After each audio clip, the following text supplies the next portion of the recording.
Democrats don't speak for me. Speak for me, speak for me. Republicans can't speak for me. Speak for me, speak for me. A bitch ass nigga can't speak for me. Speak for me, speak for me. You coon ass niggas can't speak for me. Speak for me, speak for me. Listen here, this is a fact of life. I be rapping like Nat Turner came back to life. Grab Donald Trump by the pussy, he ain't acting right. I never run from a conflict, I be glad to fight. It's a very cold world that we live in. And somebody please tell Elizabeth you're not an Indian. You just trying to con them people to get the benefit. Just another immigrant stealing from the Indians. That's some punk ass shit and that's too lame. Now we finna step over to Andrew Yang. And you a sucker, you can never speak for black folks. Fake ass pandit trying to get the black vote. The Democrats don't speak for me. Speak for me, speak for me. Republicans can't speak for me. Speak for me, speak for me. A bitch ass nigga can't speak for me. Speak for me, speak for me. You coon ass niggas can't speak for me. Speak for me, speak for me. You know your boy be high off sativa. Kamala wasn't popping, so we said bye, Felicia. She ain't had a right policy. We ain't trying to meet her. Y'all can take Biden too. Bye, we don't need her. We don't need Roland Martin or that coon Al Sharpton. Didn't need Cory Booker from the start, man. I don't fuck with police and no snitch. You know I'm coming with the heat when I spit it. The Democrats don't speak for me. Speak for me, speak for me. Republicans can't speak for me. Speak for me, speak for me. A bitch ass nigga can't speak for me. Speak for me, speak for me. You coon ass niggas can't speak for me. Speak for me, speak for me. If you ever go to court and this is your luck, try not to get fucked by Benjamin Crump. I know it's hard. You and go is hard.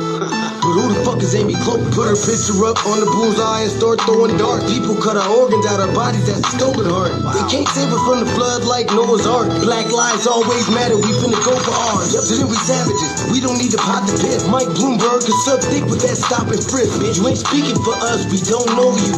Bernie Sanders, they get your funky ass on too. The Democrats don't speak for me. Speak for me, speak for me. Republicans can't speak for me. Speak for me, speak for me. A bitch ass nigga can't speak for me. Speak for me, speak for me. You coon ass niggas can't speak for me. Speak for me, speak for me.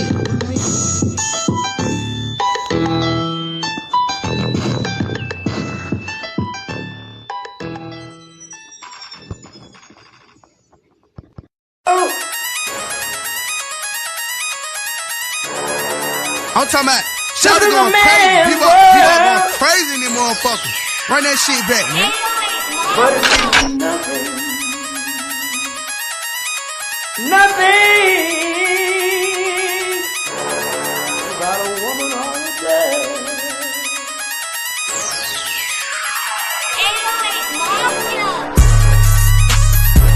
Man made the car.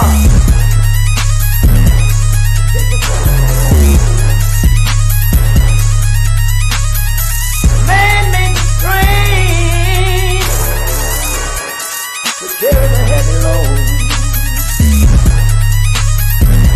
Man made the electrolyte to take us out of the dark. Man made the boat for the water. Like the 7 no meter. Man thinks about a little bit of baby girl and a baby boy. Make them happy because man makes them strong. But after man make everything we can, do you know that man makes money?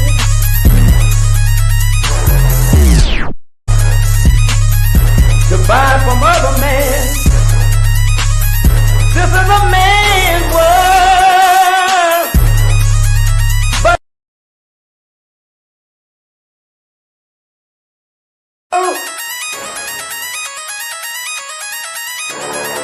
I'm talking about Shouty going crazy. People going crazy in them motherfuckers. Run that shit back, man. But it's nothing. Nothing about a woman on a day.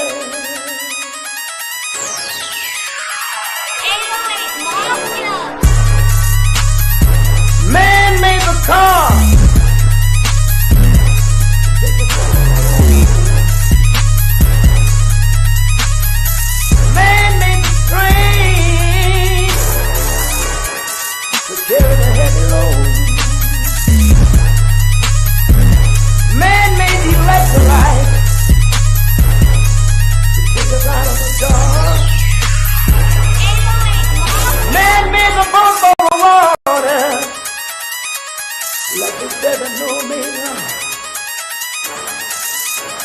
Man thinks about a little bit of baby girl and a baby boy. And man makes them happy because man makes them joy. But after man make everything we can, do you know that man makes money?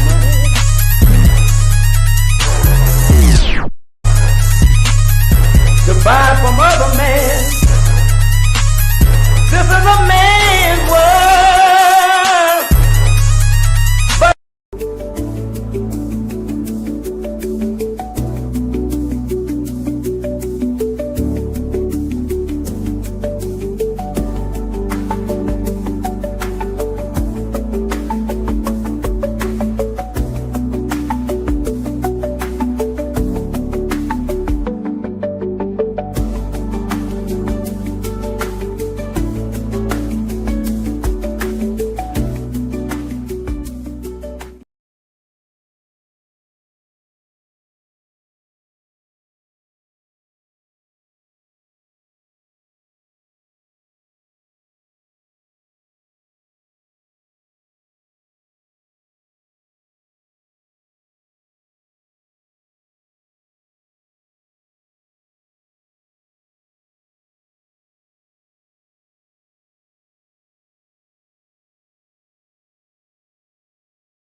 Greetings, my family. Greetings. And thank y'all for tuning in to another episode of the Frontline Black News. I'm your host, Chan Kilmar. And it's going to be solo dolo tonight unless Libby Shade decides to join us. And on the Season 5, Episode 4, Part 3 continuation of the Frontline Black News. Gotta change the typo. There's a typo in it. We will be discussing the topics we didn't get to in Part 3. And that is, them folks don't understand why FBAs keep our distance for our safety.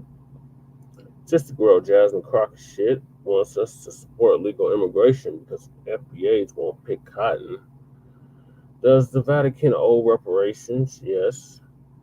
Crowd erupts at Byron Daniels Town Hall, tears and outrage. The Black Indians America tried to hide from you.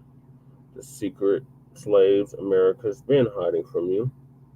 The African Empire in America, they tried to hide from you. Trump administration declassified all paperwork on MS 13 Maryland man Kilmar, Abrego, Garcia, and our Unhoused neighbor news, and illegal migrant news, and local Denver news. And please join us on STREAMYARD Frontline Black News. All the links to all of our channels are in the chat. Who's in here? We got Kahari. Greetings. No, I haven't seen it yet, Kahari. I've heard it's a good movie though, but no, I haven't seen it yet. Have you seen it? The Sinners movie that just came out that Ryan Coogler, I believe, directed, or he either directed or he starred in one of the two. But no, I haven't seen it yet. Alright, I'm gonna hop right into it. But them folks don't understand why. Okay, where is it? That's cute. Messed up. This one. This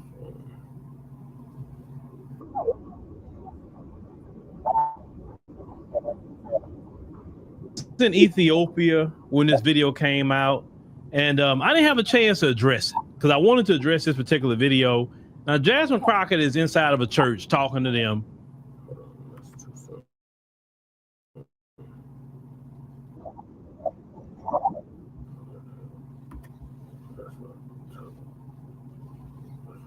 Computer's acting stupid. Okay, this is the one. So the folks don't understand why FBAs keep our distance for our safety.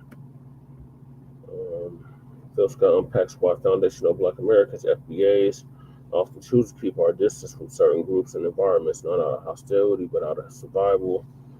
When our boundaries are misunderstood, it's often because those outside the community ignore the historical and ongoing harm that makes those boundaries necessary. you know, that's some of the folks that maybe not understand at times why we just kind of, you know, keep our distance. And there's reasons for that. And this one sister is going to touch on this, and some of the folks that could be listening, you know, maybe you need to listen to what this young sister has to say. This whole time I've been living my life thinking that white people actually understood why Black people don't associate with them like that, or why we keep our distance. On one hand, I get it. Like, you aren't your ancestors. Y'all didn't do the damage directly. Racist mindsets are still passed down. You know, there are still racist people that live in this world. But even for the good ones, you know what I mean? How much cognitive dissonance do you really have to not understand history? Because we were all taught history, you know what I mean? But I think Black Americans do more research and we collect more knowledge on how we were treated than white people, even the good ones.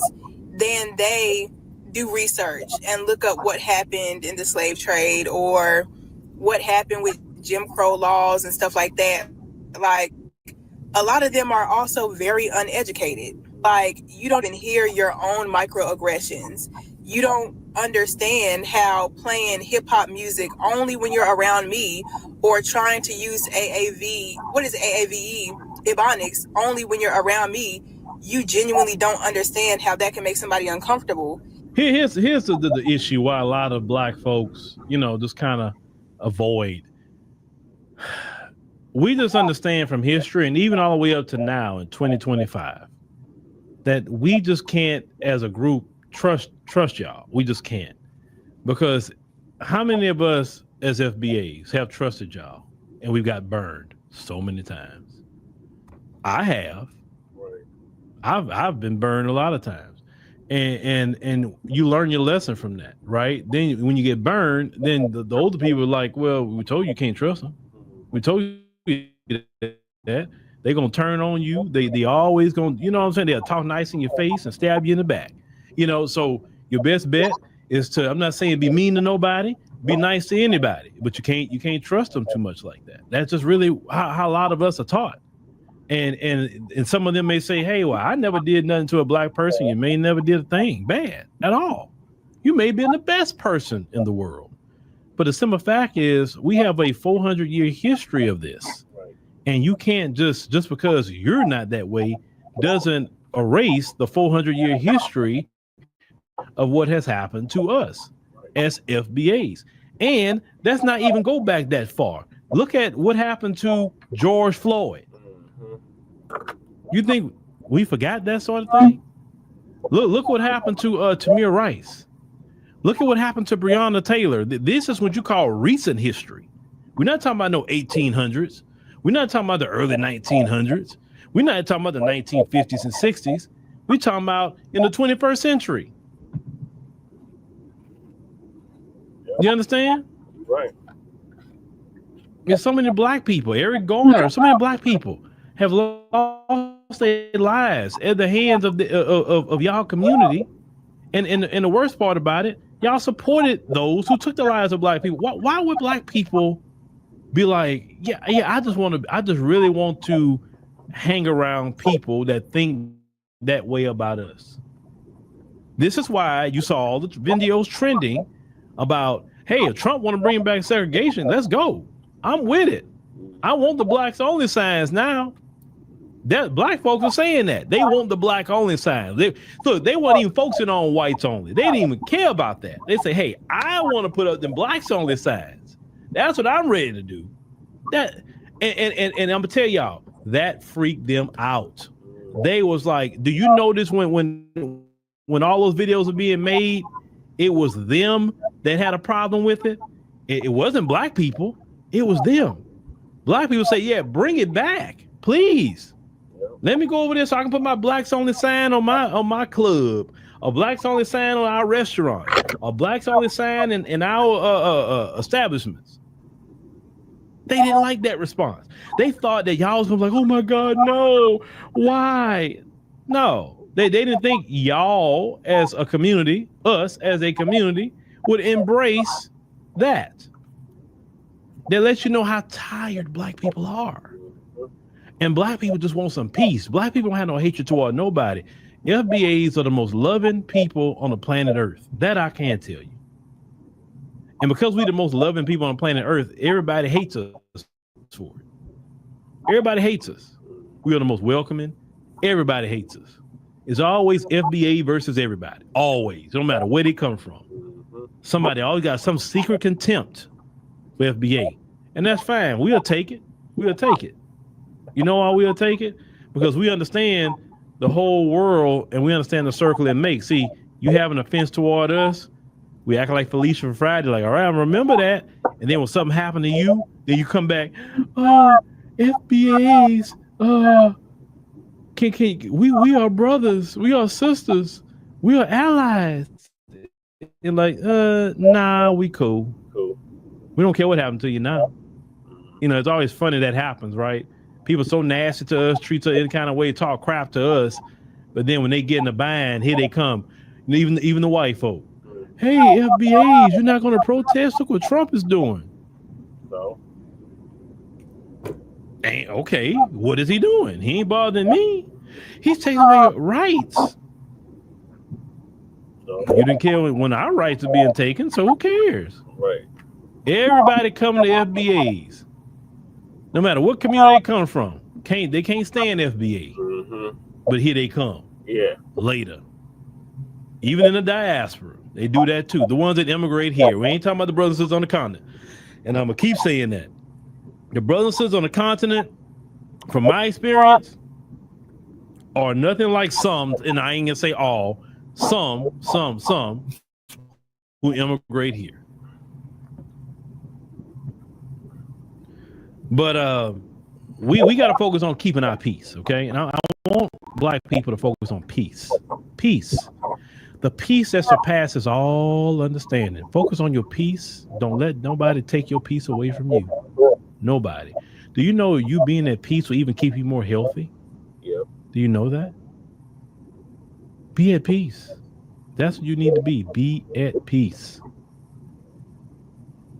Don't let these folks make you mad. Don't let nobody make you mad. Just like take a nonchalant approach to everybody. People talk crap like, okay, all right, man, whatever. Trust me, if they can't get a rise out of you, that bothers them too. Be the most nonchalant black person you can be about everything. Be nonchalant when it comes to everybody else. You want to have some passion about something? Have passion about something in your FBA community. Everybody else, right. Nonchalant. Like, what you gonna do with me? I don't know, man. That's y'all problem. They hate that. Oh, all of them hate when we go speak so nonchalant. Oh, they can't stand it. Because they need us. They need our energy. They need that from us. When we turn it off and say, we only giving that energy to, like, for instance, we giving our energy to Carmelo Anthony. We doing that. Notice is we only fighting for ourselves, right? If there's anything else going on, like, I know me, bro. That's y'all. They can't stand it, ladies and gentlemen. They cannot stand it. But we focusing on peace, and that's it. And the folks, you know, the Honorable Elijah Muhammad had it right. There's this video of Jasmine Crockett, you know, y'all favorite sister girl from the Democrat Party. Yeah, I agree with Uncle Phil. Like, just continue to let these other groups hope they own us, black family. We're just gonna continue minding our own FBA business. Now, the next topic is Sister Girl Jasmine Crockett wants us to support illegal immigration because FBAs won't pick cotton. This broad is ridiculous. I had to cut people off behind this broad because they're sitting up here caping for her, and it's like, that broad don't give a damn about your black ass. She don't even give a damn about the people in her district, TX30. So what makes you think she gives a damn about you? So I'm still gonna give us an update on this. I was in Ethiopia when this video came out, and I didn't have a chance to address it because I wanted to address this particular video. Now, Jasmine Crockett is inside of a church talking to them, and I want you to hear what she says about, you know, FBAs and picking cotton. Let's go ahead and check that out. So I had to go around the country and educate people about what immigrants do for this country, or the fact that we are a country of immigrants. Right. The fact is, ain't none of y'all trying to go and farm right now. Okay, so I'm lying. Raise your hands.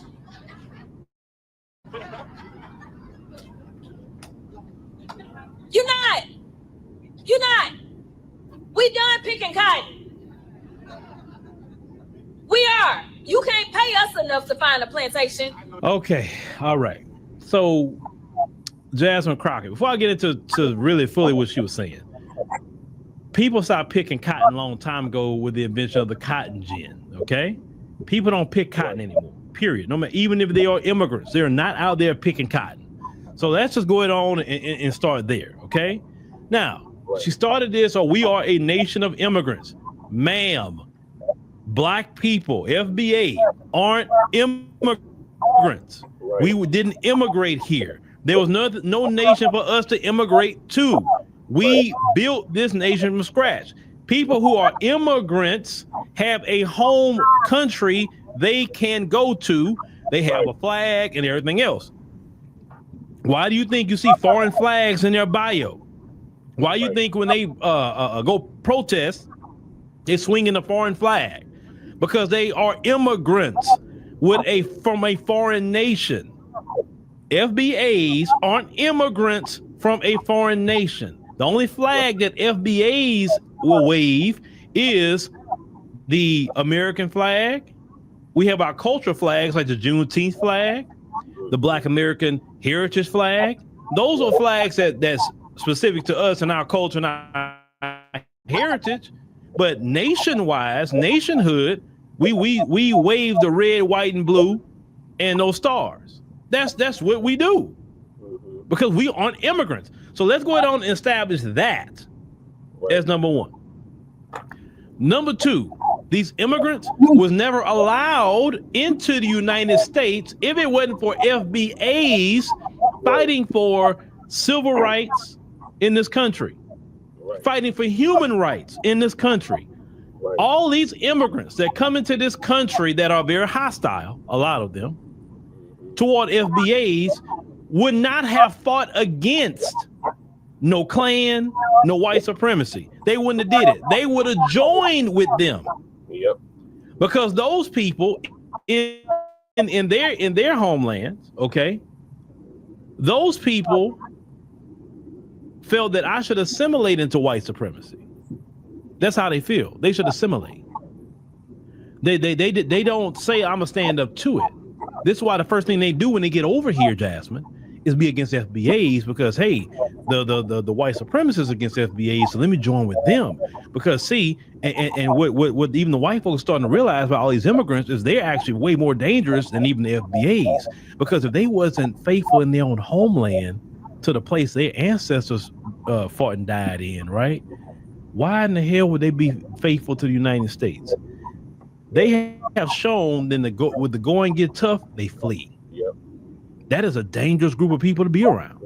They're only here for their benefit. They're not here for nothing else. That is extremely dangerous. Okay? So saying we are a nation of immigrants, no, we're not. We're not a nation of immigrants. We're a nation of people who just came to benefit off of what we've done. Hey, greetings, underrated. Now, let's get to the farm work. Greetings to you too. Greetings, underrated darkness. Thanks for joining me. Going over your sister girl, Jasmine Crockett, and what she said about we're not gonna go out and pick cotton. Uncle Phil was breaking it down on what she was talking about and how ridiculous it sounded. Wow, I heard a little of it. Okay, let me rewind it so you can hear the whole thing, and then. No, I mean, how long is it? It's not that long. It's not that long at all. It's only a couple of minutes. Okay. Where did we start it?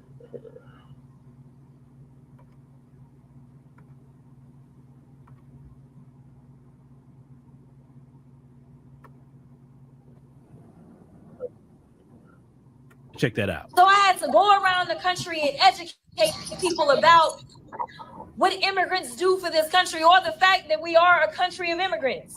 Right. The fact is, ain't none of y'all trying to go and farm right now. Okay, so I'm lying. Raise your hands. You're not. We done picking cotton. We are. You can't pay us enough to find a plantation. Okay, all right. So, Jasmine Crockett, before I get into really fully what she was saying, people stopped picking cotton a long time ago with the invention of the cotton gin, okay? People don't pick cotton anymore, period. No matter, even if they are immigrants, they're not out there picking cotton. So let's just go on and start there, okay? Now, she started this, we are a nation of immigrants. Ma'am, Black people, FBA, aren't immigrants. We didn't immigrate here. There was no nation for us to immigrate to. We built this nation from scratch. People who are immigrants have a home country they can go to. They have a flag and everything else. Why do you think you see foreign flags in their bio? Why do you think when they go protest, it's swinging a foreign flag? Because they are immigrants from a foreign nation. FBAs aren't immigrants from a foreign nation. The only flag that FBAs will wave is the American flag. We have our cultural flags like the Juneteenth flag, the Black American Heritage flag. Those are flags that's specific to us and our culture and our heritage. But nation-wise, nationhood, we wave the red, white, and blue and those stars. That's what we do because we aren't immigrants. So let's go ahead on and establish that as number one. Number two, these immigrants was never allowed into the United States if it wasn't for FBAs fighting for civil rights in this country, fighting for human rights in this country. All these immigrants that come into this country that are very hostile, a lot of them, toward FBAs would not have fought against no Klan, no white supremacy. They wouldn't have did it. They would have joined with them because those people in their homelands, okay, those people felt that I should assimilate into white supremacy. That's how they feel. They should assimilate. They don't say I'm gonna stand up to it. This is why the first thing they do when they get over here, Jasmine, is be against FBAs because hey, the white supremacists against FBAs, so let me join with them. Because see, and what even the white folks starting to realize about all these immigrants is they're actually way more dangerous than even the FBAs. Because if they wasn't faithful in their own homeland to the place their ancestors fought and died in, right? Why in the hell would they be faithful to the United States? They have shown then when the going get tough, they flee. That is a dangerous group of people to be around. They're only here for their benefit. They're not here for nothing else. That is extremely dangerous. Okay? So saying we are a nation of immigrants, no, we're not. We're not a nation of immigrants. We're a nation of people who just came to benefit off of what we've done. Now, let's get to the farm work. There are Black people right now who own farms, and Black people have no problem working on farms. If we own the farms, if we'll work the farms. If we are working for a Black farmer and they're paying us a good wage, whatever we deal a good wage for the work is, we'll do the work. But you can't come up here telling a FBA to go work for some white farmers at that, some white ones. Because that's on we think that ancestral trauma comes back working on picking some strawberries and anything.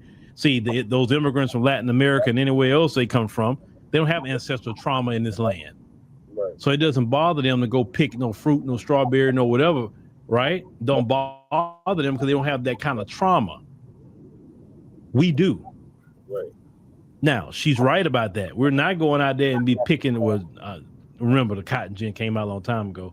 But we're not going to just be going on there working on these white folks' land, talking about getting paid $10, $11 an hour. No, that's just not going to work. But Black folks don't mind doing farm work. I've talked to some Black farmers maybe about a month ago. 2 sets of black farmers. I talked to another set of black family. We have their own, they have, meat company. And they have their land with their cows and all of that. So there's a lot of FBAs who's still out here doing the farming, agriculture, raising animals, and all the things that black folks talking about they don't want to do. Actually, we should be finding our black farmers. We should be finding out our black people who own meat markets and companies and all that, and start going and get our meat and fruits and vegetables from our own. Because at least in because those grocery stores, they mess it up. At least we go and get it direct from our people. It'll be so much better. As a matter of fact, that's when I'm about to start. I'm gonna call the brothers and sisters that I met at the farmers market, actually. And I'm gonna say, hey, how much it is can I get a cow? And I got a big deep freezer. How much it is can I get this? How much it is can I get that? I'd rather buy it directly from my people than actually going to this grocery store. And they putting all kind of, what they putting into that food. We all know that. How is it that when you leave outside of America, you ain't got to be working out like talking about, and you just start losing weight? Prime example, I was in Ethiopia and we were really eating. Man, I lost some weight while I was in Ethiopia. Didn't gain a pound. And we was kind of eating more than what I normally eat here in the States. Because in the States, I'm real finicky about what I eat. I don't want to eat anything because it's like, bruh, I'm worried more about my health in this country. You understand? That's why I have to get myself up 4-7 in the morning, go to the gym and stuff like that, because I'm concerned about my health. No, Lord. But black folks don't have no problem working on no farm. We just gonna work on our own farms. That's what that is. How many black people right now talking about want to grow their own food? How many black people right now will say, man, if I give me an acre or 2 of land, put me a house on it, and man, grow my own food, have my own animals, man. There's so many black people that talk that way today. So no, Jasmine, you're a freaking liar. We just not gonna work for them white folk. That's what we not gonna do. Now say that part. But now I'm gonna say another part of this, and this is kind of ugly how Jasmine Crockett is talking. She's talking from an elitist position because she feels that it's immigrants from third world countries' job to come here and pick her fruits and strawberries, and so she can enjoy her life. That's the energy she's giving across, and that we should be cool with illegal immigration because, hey, you don't want to go out there and pick no fruits, do you? So let these immigrants do it. Yeah, And the same immigrants that you let in here, you give them money to buy a home, while the FBAs aren't giving a piece of crap. That's really what that is. So Jasmine, no ma'am, you need to stop that mess.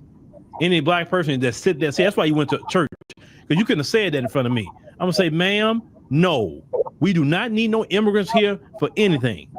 Matter of fact, there's a lot of them good white people in this country. Let them good white people go pick them fruits and strawberries. They need jobs, right? Because didn't they say they wanted them people out of here? So the first person should be getting those jobs on them farms is them good white people. That's what I would have said.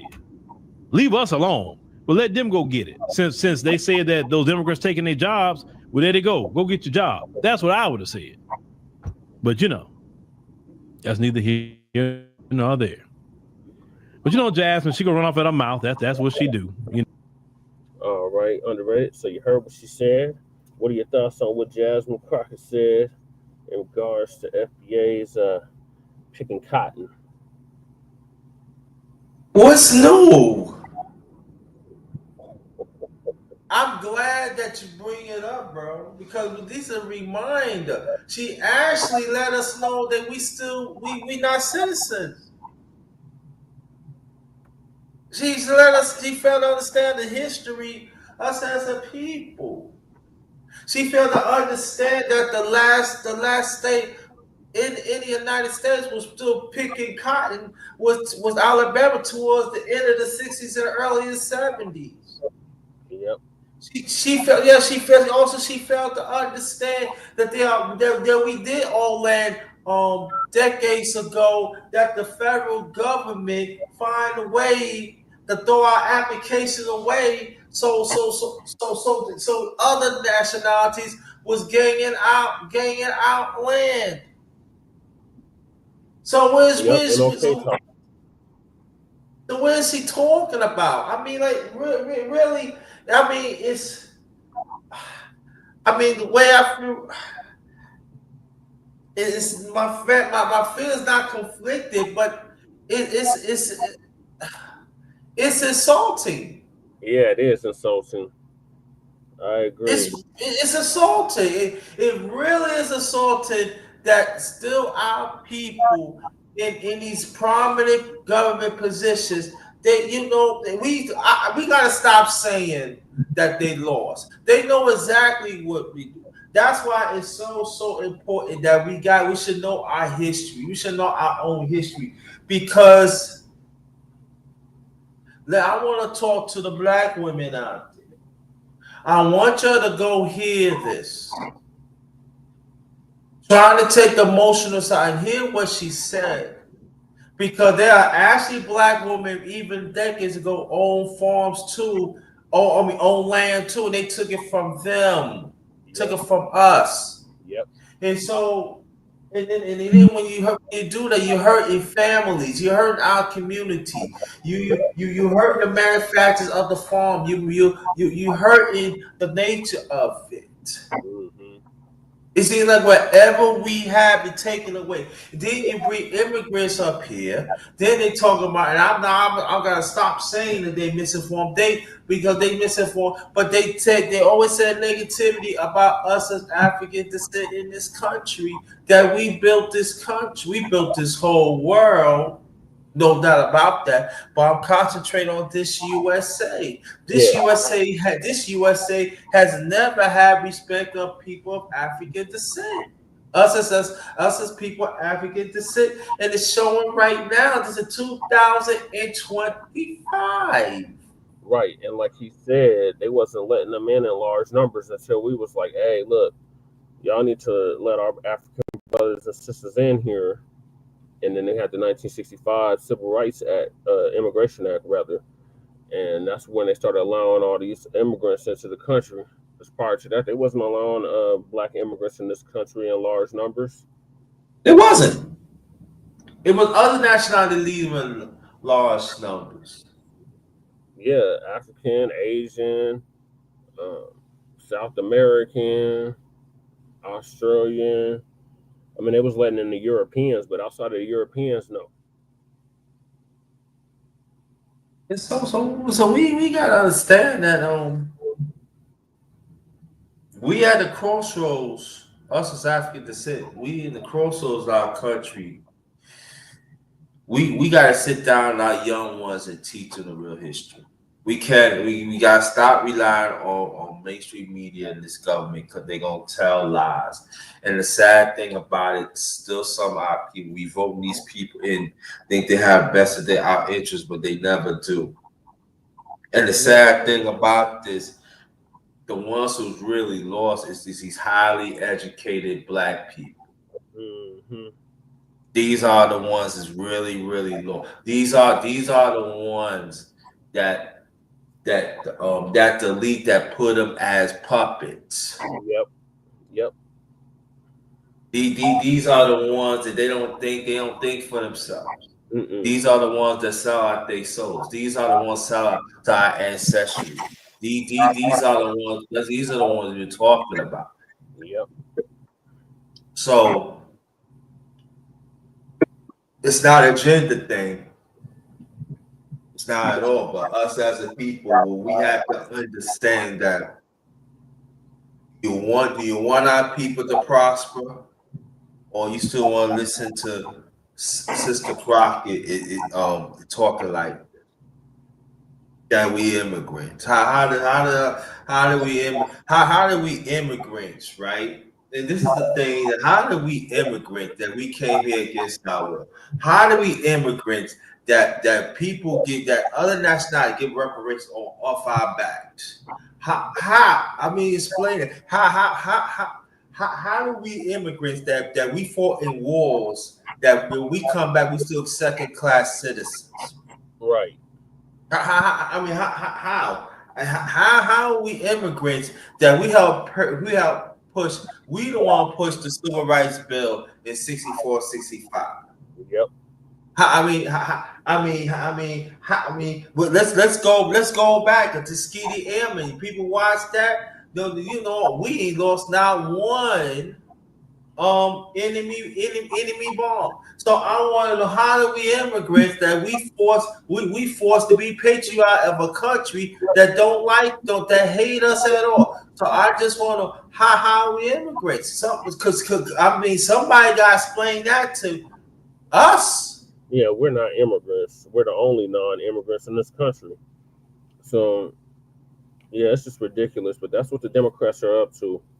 This is what they're running with. They keep following after Jim Crow Biden, because Jim Crow Biden is the one that was running with that madness. Oh, this is a country that was built by immigrants. No, the fuck, it wasn't. This is a country that was built by people that were brought here against their will, and there were already black people here before Columbus or any of them Europeans arrived, and they built the country from scratch. And that's what our lineage is. That's where we come from. So when she says that shit, that's a direct insult. It is an insult. It goes to show, again, they lost some touch of our history. Go back. And I'm just saying that she should know better because she in Texas. Right. You should know better. Right. But that's why a lot of people are saying she's a tether, because she's speaking like she's an immigrant her damn self. Like, we gotta do the paperwork on her to figure out where the hell is her family from, because the way she's talking like she's from either the Caribbean or Africa, and her family just got here recently and they don't know the history. But us FBAs, our family has been here for generations, more than 4 generations. So we know that because our ancestors, our great grandparents. You know what's so sad, brother Jesse? I didn't mean to cut you off. You know what's so sad, brother Jesse, and everybody else in the chat. You know what's so sad about that? And it came to my mind. Tell me if I'm right or wrong. Okay. Everybody got a check except us. We ain't get a goddamn dime. We get a dime. And we built this damn country from scratch. And we didn't get nothing, but they give illegal immigrants goddamn reparations. They give right, and also we got to throw them Indians too, because the Indians had enslaved us too. Yep. And they got land all over the country, and that's another. We need to talk about that more. Yes, the 5 civilized tribes. Mm-hmm. Yeah, they enslaved us from south to north. Yep. Yes, they did. Yes, they did. They enslaved, yes, and then these had enslaved us African descent in the north. Yes, they did. Almost much in the south. Yep. Yes, they did. Now, why do you think they came up with the $5 Indians? You know who gave them that? The Dixiecrats, who started from the end of the 1920s. You know, Joe Biden. You know who was his mentor? Strom Thurmond. There you go. That's the one. That's the one who they was the first group that started the Dixiecrats. Who do you think? Why do you think he learned from him? That's why I say that Joe Biden is a second generation Dixiecrat. It's just a modern Dixiecrat. That's all it is. Yep. The policy never changed. Times change, but the policy never changed. Yep. It's still in effect in 2025. Yeah, so I thought it was ridiculous too what she said. But in other news, underrated, the Pope just died. Yeah. Pope Francis. So the Vatican owes reparations too.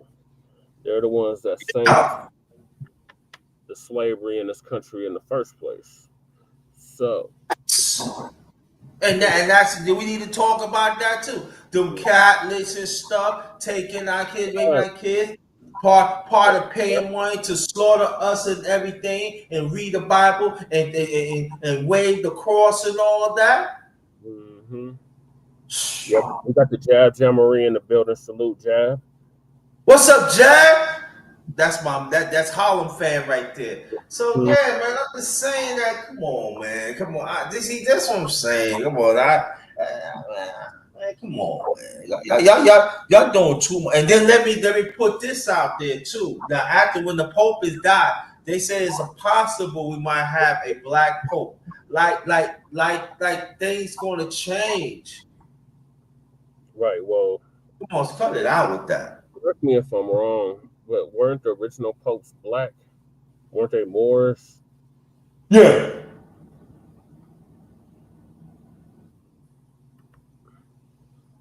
All right. So, with that, man. did a Twitter space on this. Does the Vatican owe reparations? So I'm gonna play that next.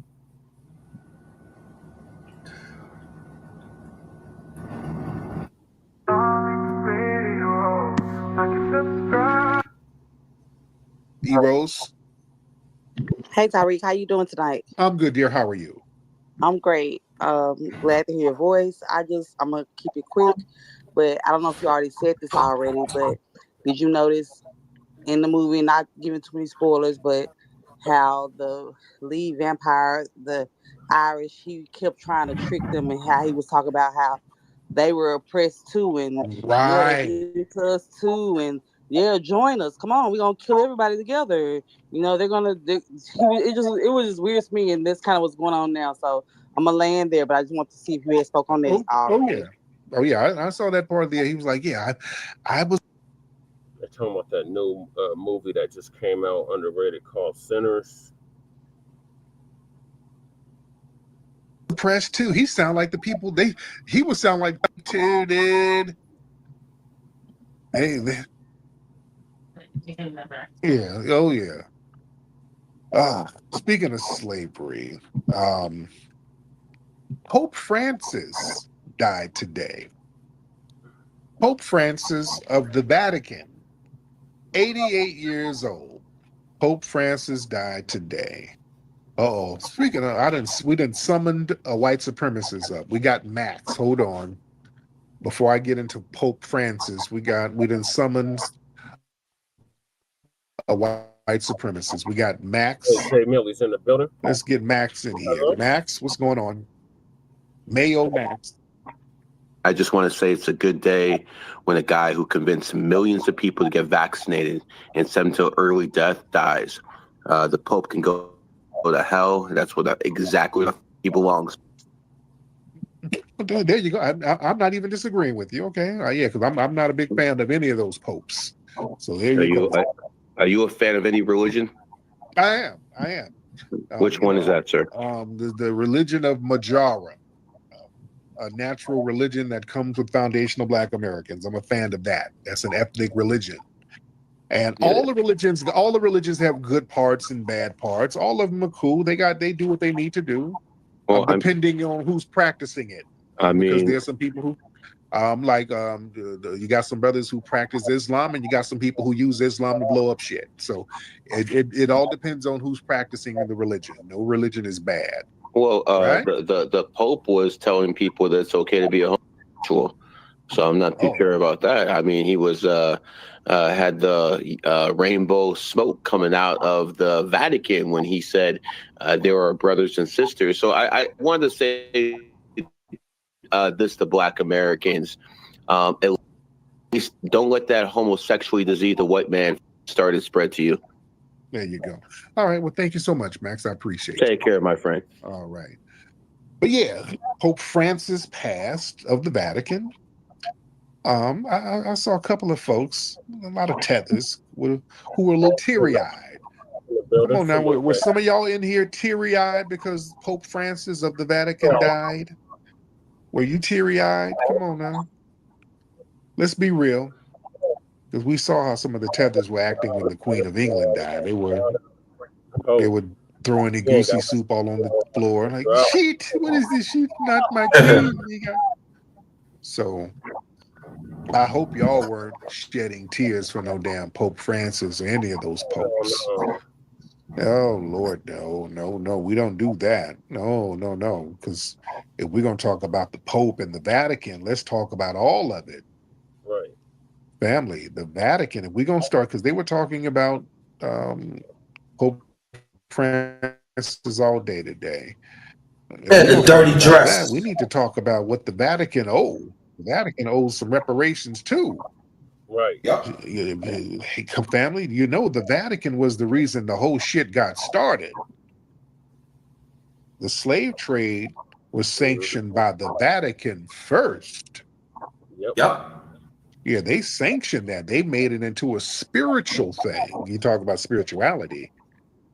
Yeah, they had a couple of edicts. They had those paper bulls, the Doom Diverses, I think that's the name of it. Doom Diverses.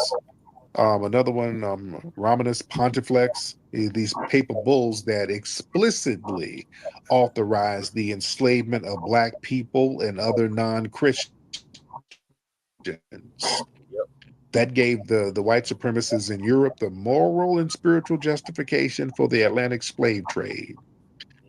That endorsement was the foundation of global slavery. The Vatican sanctioned that. I'm sorry. Those paper bulls, those were the blueprints for the transatlantic slave trade. That's why they were naming. Oh, go ahead. Underrated. What were you gonna say? No, I was saying they was the one funded the money of slavery globally for centuries. Yep, they sure did. Them ships, Christian names, the good ship Jesus and all that shit. Mm-hmm. The Vatican laid out the blueprint. Those documents gave Portugal and other European powers later on the divine right to claim land and to dominate people and to seize property. And they put together things like the doctrine of discovery and all of that stuff. Putting white Christian supremacy into international law. The Catholic Church, they were profiting from slavery. The church accepted donations, tithes, endowments, all derived from slave labor in colonized lands. They sent them Catholic-ass missionaries. They sent them in first, then they sent in the military. They were being sanctioned by the damn Vatican, ladies and gentlemen. Mm-hmm. And some of the words they were using, those early popes, Pope Nicholas, he was telling them, we authorize you to invade, vanquish, and subdue all Saracens. That word Saracen is very important. Pagans and other enemies of Christ, and reduce them to perpetual slavery. And that's exactly what the hell they did. When you hear the word Saracen, that was a word for Black people at the time. Y'all Google medieval Saracens. It's always going to be a dark person. They were like the Moors to a certain degree. They were, some of the Moors were considered Saracen, excuse me. But yeah, Saracen was just another word for Black people. You gotta look on at the time. Just understand that. That'll just there was another word for Black people. That was the Vatican and then popes. That those edicts that created just centuries of legal justification for racism. That created the theological and legal framework that justified racism, anti-Black racism, colonialism, and genocide. Those religious mandates shaped all those laws and systems that oppressed millions of people for centuries and still affects the descendants right now. And let me tell you something, the Vatican, the Catholic Church, they never, ever rescinded those edicts. Nope. Don't let nobody fool you. They never rescinded that shit. Yeah. Now, some of the popes get out here and do this little old weak. Well, slavery is bad. No, slavery is bad. But you never reversed the shit. You never reversed that. They never rescinded those paper bulls. They could formally rescind those things or nullify them.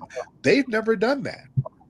All right, don't let them come out there and just with a couple of little tisk. Oh, everybody is all human. We're all one people. No, y'all ain't rescinded shit. Right. Y'all perfectly fine with that. I ain't shed no tear for none of these damn popes. Right. Yeah, at all. There weren't. The Vatican was just not a religious authority. They had extremely tremendous global and political power. Yep. Thanks. Yeah. Those Yep. decrees helped multiple Catholic colonial empires justify slavery. I'm talking about Spain, Portugal, France. You see? And it was them, they were the ones forcing people into religious conversion. And that's another thing in the movie. In the movie Sinners, there was a great scene where they were talking about how spiritual blues music is. And Delroy, the character, he said, yeah, like Christianity, these other religions, they got to force them on you. They didn't have to force the blues on us. That came from us naturally. That was very heavy. But going back to the janky-ass Vatican, the Vatican, man, they silenced and punished people who were opposing slavery. Yep. Yeah? Yeah. They didn't use its moral authority because they like to run around here with that moral authority shit. You didn't do that to stop slavery. You were complicit in it. Yeah, that's why I ain't never been impressed by none of these damn popes. None. Yeah? And the Vatican, they still hold priceless artifacts and wealth from their exploitation, from their colonization, treasures, relics. A lot of that shit is in the Vatican museums. Somebody said that Vatican museum, they said there's an area down there that's secret that has so much shit down there. And they said the Vatican Museum is damn near like the Smithsonian. Like it got like little secret corridors with all types of hidden treasures under there. So yeah, they're not gonna get out here and run no game. Yeah, the Vatican, they try to play that moral, spiritual leader thing. No, y'all better break bread.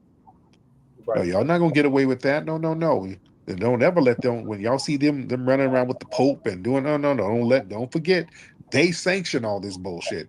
They got it started. They were the ones who created the foundation for systematic global racism and global slavery. The Vatican sanctioned that shit first. And they are never going to wiggle out of their role. They can play all that all that humming and shit. No. That's how they are. Hum that money, break bread. Yeah. Y'all playing. Just like that. Let me get some folks in here. Let's get Grinds TV in the building. Grinds TV.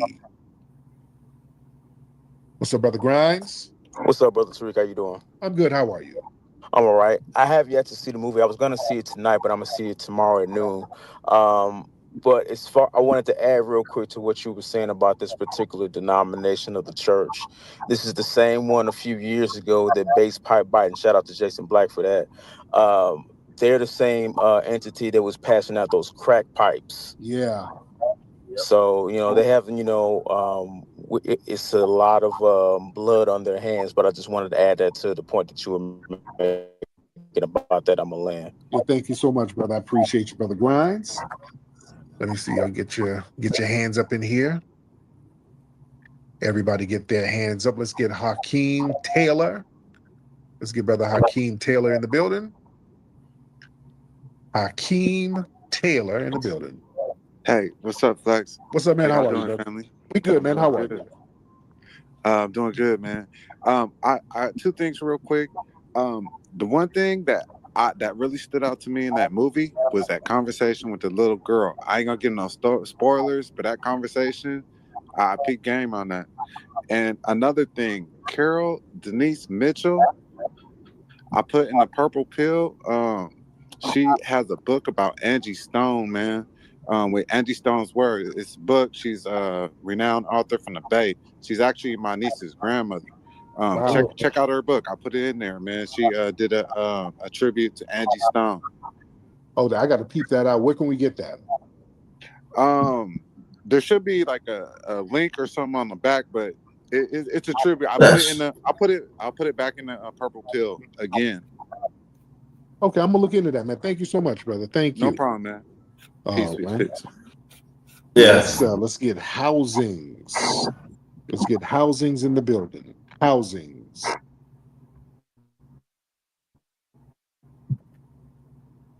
Housings in the building. Brother Tyreek, shout out to the room. I just want to add on. I didn't see the movie, but I want to add on about Brother Ryan. The deal he made with Warner Brothers is like no other. He retains it after 25 years, but also he made it. It's not. He's like the only one. It's three others with what's the guy that owns Star Wars? Lucas and Yeah, another one. George Lucas. Yes, Yeah. but his deal is like no other. He gets money right off the gate. Good. And he retains it after 25 years. And he got Hollywood burning up. They said a director of his age never achieved that. So That's he's the beautiful. man right now. And I land my plane. Thank you. Oh, one more thing. Hey, Go ahead. brother, one more thing. Yes. They said the Pope died 2 months ago. I don't know if it's true or not. Hey, you know what? Hey, man. Hey, brother, they said it. I land my plane. Thank you. Man, thank you. Oh man, heavy stuff. Let me remember. Another thing that happened. Did y'all hear it? Shannon Sharp? Shout out to Shannon Sharp. Did y'all hear? There was a lawsuit filed against Shannon Sharp. Yeah, we covered that last night. Underrated. What's going on with Shannon Sharp and the S case against him? Yeah. I think it's some money grab. But hopefully that'll teach them to stop fucking with them cave Beckys. People telling people, but go back what the other people saying. We got to go more deeper in this though too. The Vatican had a lot of our abundance around the world. Yep. They have been stolen. It don't look like the Smithsonian. I believe that, but they had stolen. They stole everything from us globally. Yep. And that's another conversation that we need to talk about because, like I told them, I don't like them because they what they wear it is dirty. That's our blood on it, what they wear. Yep. It's our blood. Yep, you're right. And so we for me, it's like, come on, no. I mean, again, I mean, and so they consider themselves spiritually, but you kill another human being, you're not spiritually. You wicked. You on the devil's side. Right. That part. And then the Pope's supposed to be the victor of Christ. I mean, it's supposed to be the representative on earth. And it's my understanding this Pope Francis that just passed away, he refused to go by that. Whereas all the previous popes, that's what they adhered to, was that they were the victors of Christ. And you know he was Spanish, right? Yeah, he was the first Latin American pope. Mm-hmm. Yeah, he's and from so right. And so they thinking about after he gone, they might anoint a black pope. And I'm just saying, like, what's the difference? Right. There's no difference. They're not going to rescind none of these orders that were originally brought by the Vatican. So if they're not going to do that, then what's the point? Oh, I'm saying like this, bro. I'm saying like this, bro. That what's the difference? I mean, we in 2025 and stuff is coming out. Things coming out right now. They say, "Oh, I never thought I'd come out." Well, this been out for years. Right. Y'all just don't want to pay attention to it. It's been out for years. Exactly. Because it was our scholars was talking about this even long before me and you came in existence. Yep. They was talking about this. They sure was. And they wasn't trying to hear nothing they was saying, but now. Oh. And automatically, some of them at that time had vanished. Mm-hmm. Come on, man. Yo. But see, go again. We don't want to listen to our scholars. We don't want to. As a matter of fact, the late great John, the late great Henry Clark, he broke it down of spirituality. He sure did. He wrote books about this. Yep. John Henry Clark. He broke it down how they was funding money against Africans and guess who was in the booth with them was them Arabs too. He broke it down. He was letting us know. Yeah. Him, Dr. Ben, Chancellor Williams. Yeah. They were all breaking it down, but nobody wanted to hear it then. All right, let's see what else he got to say on this. What did she say? I know you missed this big juicy ass. You better crave it because you're going to be rooted in some form of hate. Still talking about Shannon Sharp. And understand, black male bodies, they're already hypersexualized by society. These white women or Asian, because remember, young Jeezy, the name of the game is to vilify the wealthy black man so that you can get some of those resources, so that you can leech off of them like a parasite. Yep. Those earphones out, please. And send them back to Temu. They sent you a shitty copy. What's on your mind, man? Hello? Uh-oh. There you go. Yeah. Much better. Back. Okay, I can hear you much better. What's on your mind? All right, yeah, two things. It's good talking to you again. The first thing was about when you said, foundational Black Americans, their music is very spiritual. It makes you feel some type of way, or like it gives you some type, some type of feeling. I definitely do feel that.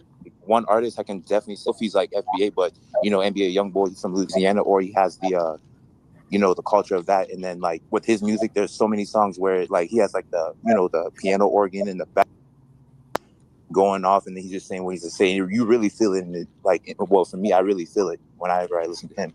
That's the first thing. And the second thing is the fact that when you had said about the Pope dying, and then most people would really give a fuck like that. Well, excuse my cursing, but that's the truth. Because I was doing my laundry earlier in the day. It was on the news.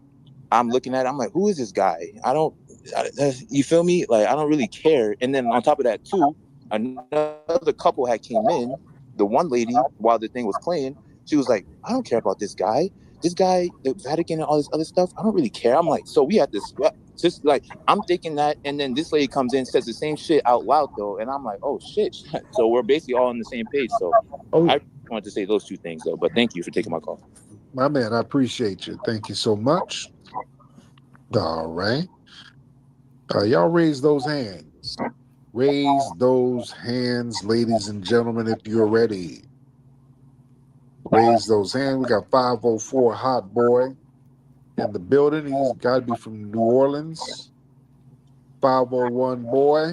504 Boy. My bad.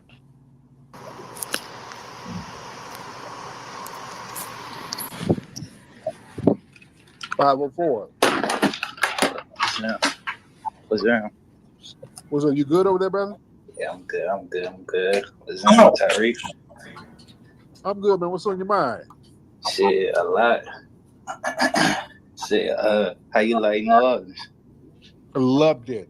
Man, we had a great time. Absolutely love New Orleans, man. I can't wait to get back down there. And when I go, I'm going to make sure I'm going to be there on a Sunday so I can get in one of them second lines. See, make sure you go to like a older second line. Don't go to no young one. Now, what's wrong with the young ones? Shit, nigga might want to retaliate. Retaliate on who? That's how, nigga partner get killed. And Oh, okay. you know, Okay. Oh, okay. Yeah, I know. Yeah, the shit can get hot out there in the streets for real. All right. yeah. But what you was talking about the French Creole shit, the Louisiana. Yeah, the other day I was talking about how really the culture is from the black people there. That's the flavor. It's the black people that's really the true flavor of New Orleans. That's why when you go around New Orleans, you got murals of black people all over the place, as you should. So the black people of New Orleans are really, really the flavor there. For sure. Yeah. And then another thing, like why all these niggas be talking about they from the South and they be talking about like Carolina, Georgia, all that shit like that though. Well, that's the South. Carolina and Georgia is the South. And the bottom though, huh? I mean, there's other parts of the South, but Carolina and Georgia, that's still technically the South, you know. And even though Florida is the South, you got so many immigrants down there, a lot of the Southern flavor gets kind of lost in certain areas, and and you have so many transplants down there in certain parts. So yeah, but so it's just, we how we giving it up. We know if a nigga ain't from around the top. We know a foreigner. oh yeah, absolutely. But anyway, thank you so much, 504. 504, they're smoking something. He's over there smoking and drinking. Yeah, it definitely was. All right, what's your thoughts on the radio on the Vatican owing us reparations?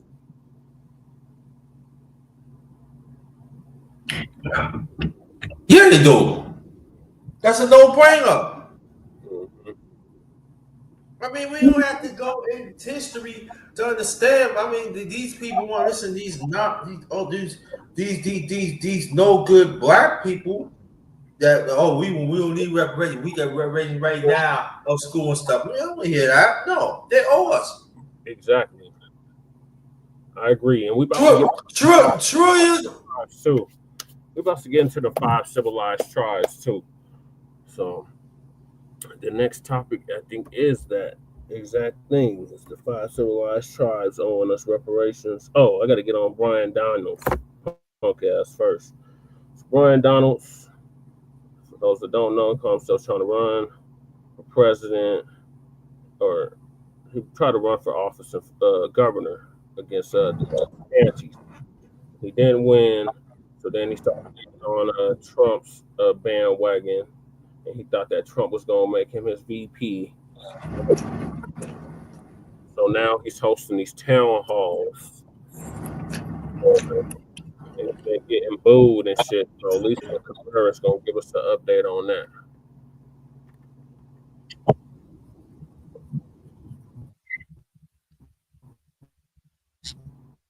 Musk and he gets booed.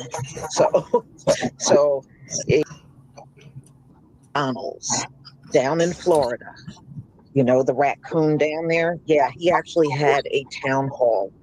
And, nowadays Republicans are not having an easy time at their town halls. Many of their constituents are angry about Donald Trump, Elon Musk, and the way things are going. Many of them are very unhappy. So you're going to see he's going to try to defend Elon Musk and he gets booed. So yeah, I think this will be quite interesting for you to watch. So everybody, I'm going to go ahead and share my screen.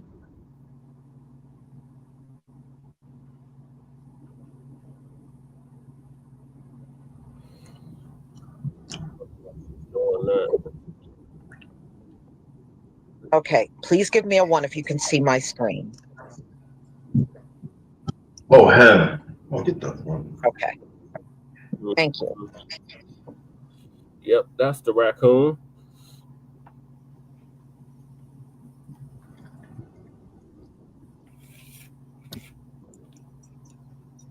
And you thought you were gonna be part of administration. What oversights are you including in Elon Musk's Scott. Great question.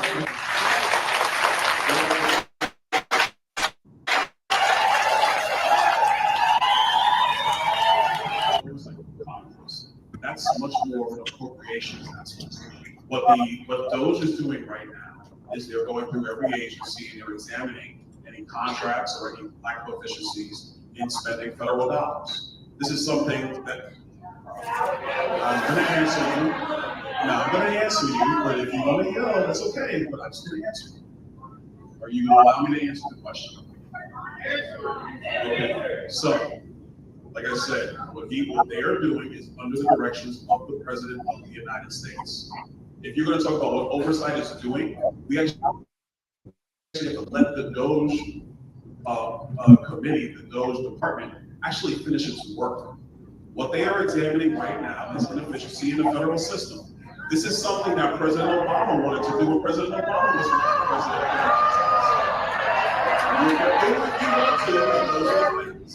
You go back to time, back to 2009, then President Obama famously said that he wanted to examine efficiencies or lack thereof in the federal government. Elon Musk is doing the exact same thing.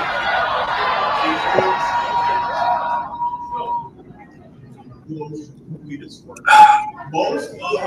of the budget cuts that bills will present have to go through the appropriations process. And so when it goes to the appropriations committee, any adjustments that are made to federal spending will occur there, and they'll get an up or down vote in the appropriations committee first, and then on the floor of the House also. I find it interesting that people who are upset about Elon right now were not upset, and I brought his name up earlier, when John Kerry was going around the planet trying to negotiate climate change deals. But that's what John Kerry was charged to do when he was being climate czar, which is a special employee under the Biden administration. It says Elon Musk is now examining federal spending in our. Oh God. In our budget as it exists today. Last thing I want to bring up to here's the last thing. There is a report that comes out every single year. This is the GAO report. The GAO report every single year has said the federal government wastes more than $250 billion per year. $250 billion. Over the last 20 years, the federal government has wasted $3 trillion. I believe it is in the interest of the people of Southwest Florida and the United States to examine all inefficiencies in the federal government. Unless you have $3 trillion. I don't know.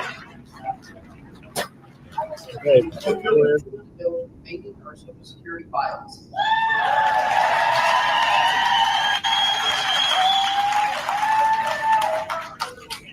What? President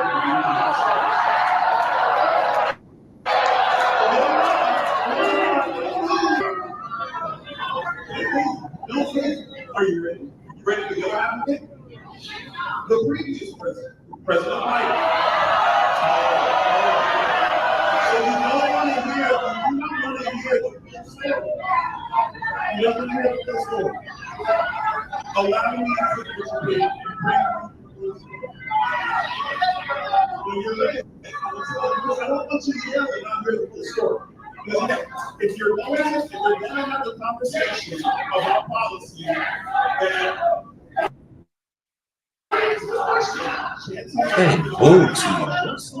Donald Trump authorized Elon Musk to have access. I agree with that. Do you know who else agrees with it?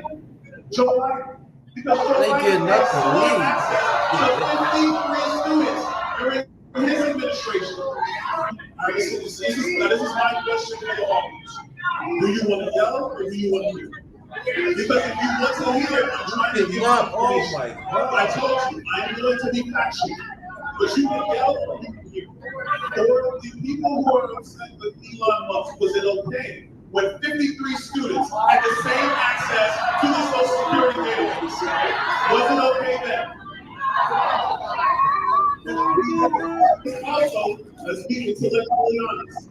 It is also not as intellectually dishonest to be upset with Elon Musk, but not be upset with the 53 students who had similar access to Is this? I'm sorry. I can't help you. My job is to bring in information. All right. The president's tariffs is about resetting the relationship with global trade. So, I'll talk to you, sir. Everybody has an opinion. My view of the president's agenda is to reset the relationship. For the last 70 years in the world, other countries have built their economies based upon the back of the American economy. We have lost manufacturing in the United States to other countries. I did not agree with multinational food manufacturing offshore. I did not agree with that. But they did that because we allowed for lax trade policies. And even worse, we didn't even enforce the trade agreements we had. We would let other nations use it, cheat it, etc. And I don't agree with that. So what the president is doing when it comes to trade writ large is he is trying to reset the balance in global trade to make sure America's on an even playing field. And that's just somebody who does believe in free trade hard. When you take into account the mining of the necessary elements for batteries and the panels themselves, coupled with the actual generation of solar, if your desire is to save the planet and think that climate change must be solved, I will tell you the data is pretty clear. We should be moving to nuclear and away from solar.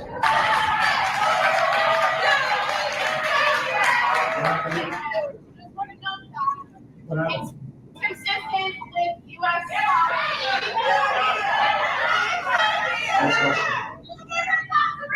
Wow.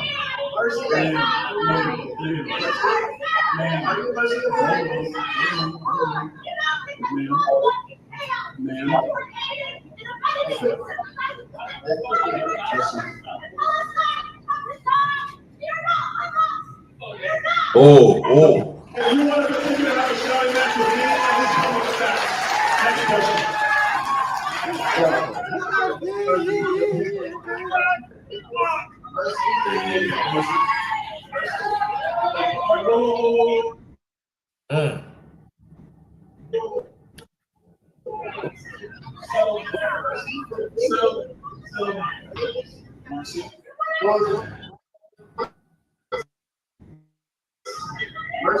Like I said, stand and yell and disrespect everybody in this room because you think you're being heard. And let's be clear, you're not.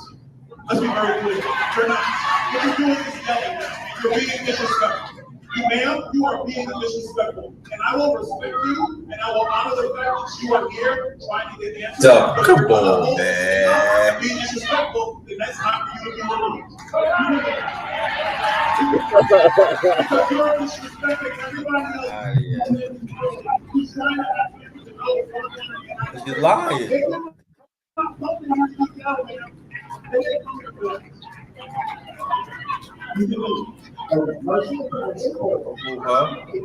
No, leave me alone.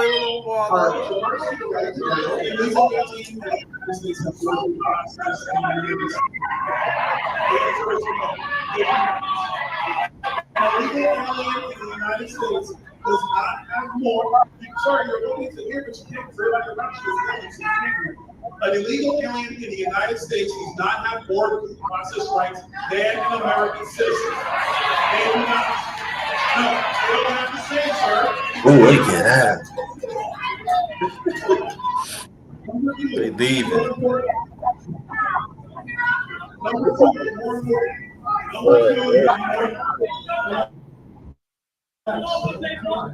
Number two, President Byron used the asylum procedures of the United States government and allowed Come on now. illegal immigrants into the United States. We do not have enough trial judges to adjudicate all of their asylum. No, that's the white fault. That's the white. Now you're going to accept the American people. You're going to saddle the American people with having to go through immigration hearings on tens of millions of people because Joe Biden was derelict in his duty of upholding federal law. Please stop. great question. It's actually a great question. First, before we get into that question, I do want to thank everybody for being here. I want to thank everybody for being here tonight. This is actually, I'm gonna address it. I'm glad you brought that up. Thank you for being here. I know that it's obviously very spirited debate. That's the purpose of our country. We're allowed to disagree. We're allowed to have disagreements. That's what elections are for. And then in 2 years, there'll be another election. I love you too, man. Bye-bye. Have a good evening. But we're allowed to have these disagreements. But I would tell you, as somebody in politics later in life, the thing that concerns me more than anything else is if we don't even have conversations about our disagreements. We just yell and shout at one another. And if that's what our republic is going to come to, our issue is not going to be the Chinese. It is not going to be the Russians. It will be us. Sir, if you want to yell as opposed to talk, that's not going to help the country. I promise you. It's not going to help the country. Now, to the question. I'm going to answer two things. First, I'm going to answer what is left. And then I'm going to answer the piece. I'm going to answer the piece about, and I'm going to answer the piece of do I vote party or conscience. First of all, something was made about, oh, I missed votes. Yes, I did miss votes. And I'll be totally honest with you. One of the big days of 2 days of votes I missed is because I was helping President Trump campaign for president.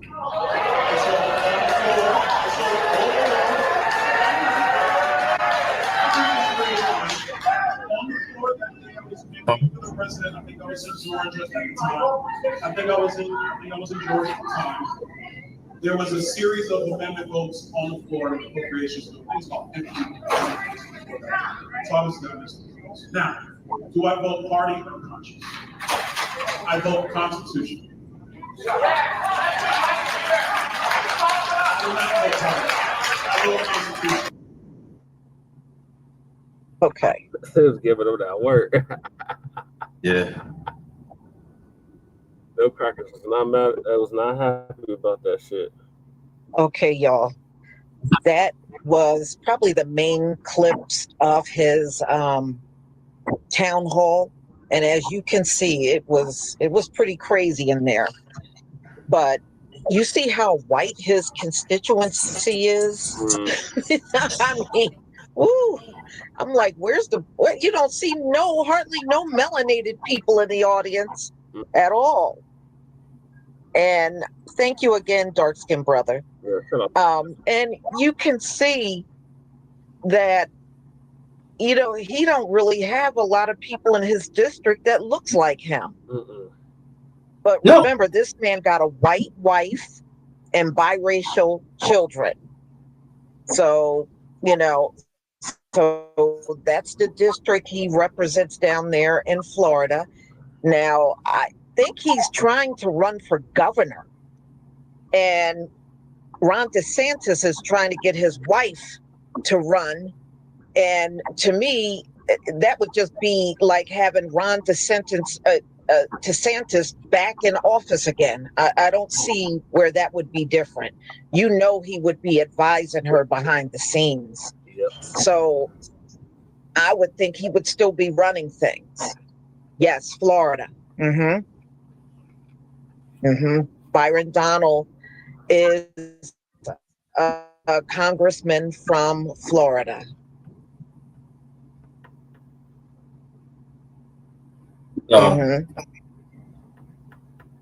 Well, he's doing what a lot of Republicans do.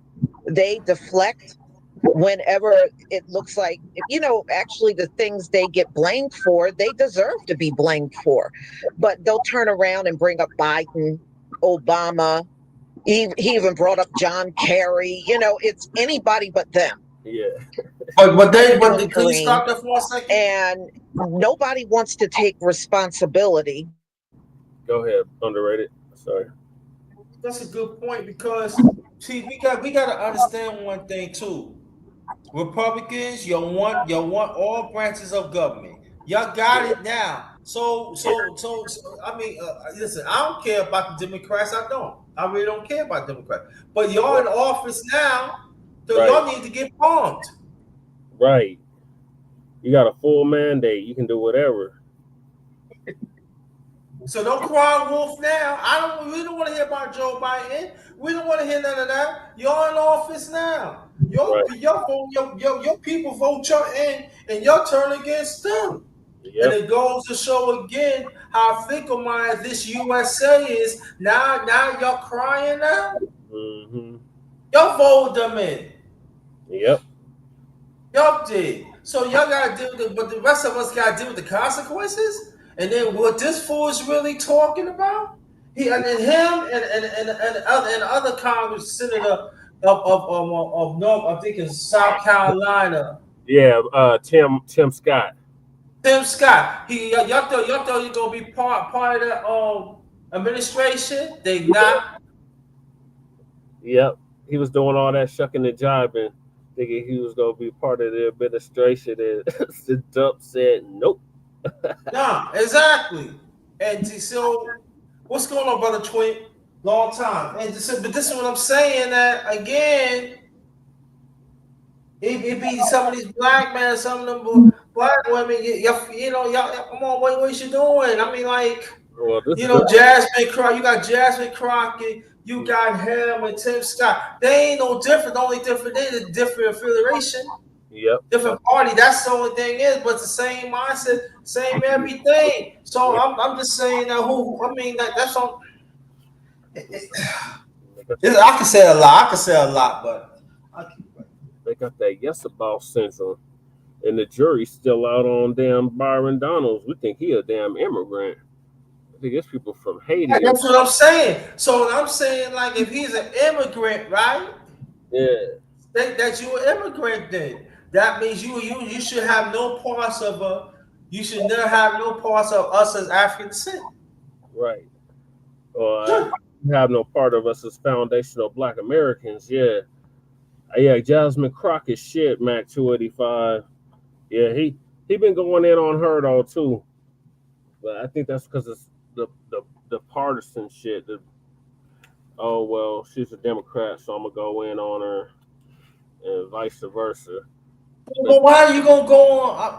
I'm not taking up for her. Why are you going on her? Y'all, they not in power. Y'all in power. Right. Y'all in power. Why are you going against her? I mean, it's like, if you really want to change something for America, why don't you go against your some of your Republican colleagues? Right. You want to do something? This is the same, besides Democrat. This is the same party, y'all. The same one you're voting in wants to change the Constitution. This is the same party that wants to bring Jim Crow laws back. Mm-hmm. This is the one want to bring back stop and frisk. These are the one want to bring back all the ugliness of segregation that you name up.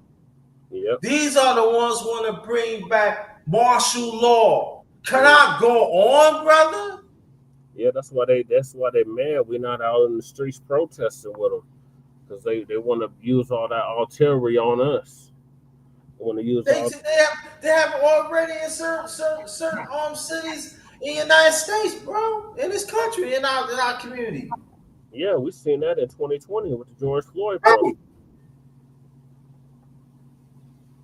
My city's still paying out billions of dollars behind that shit. Yeah. Let me finish Lisa up.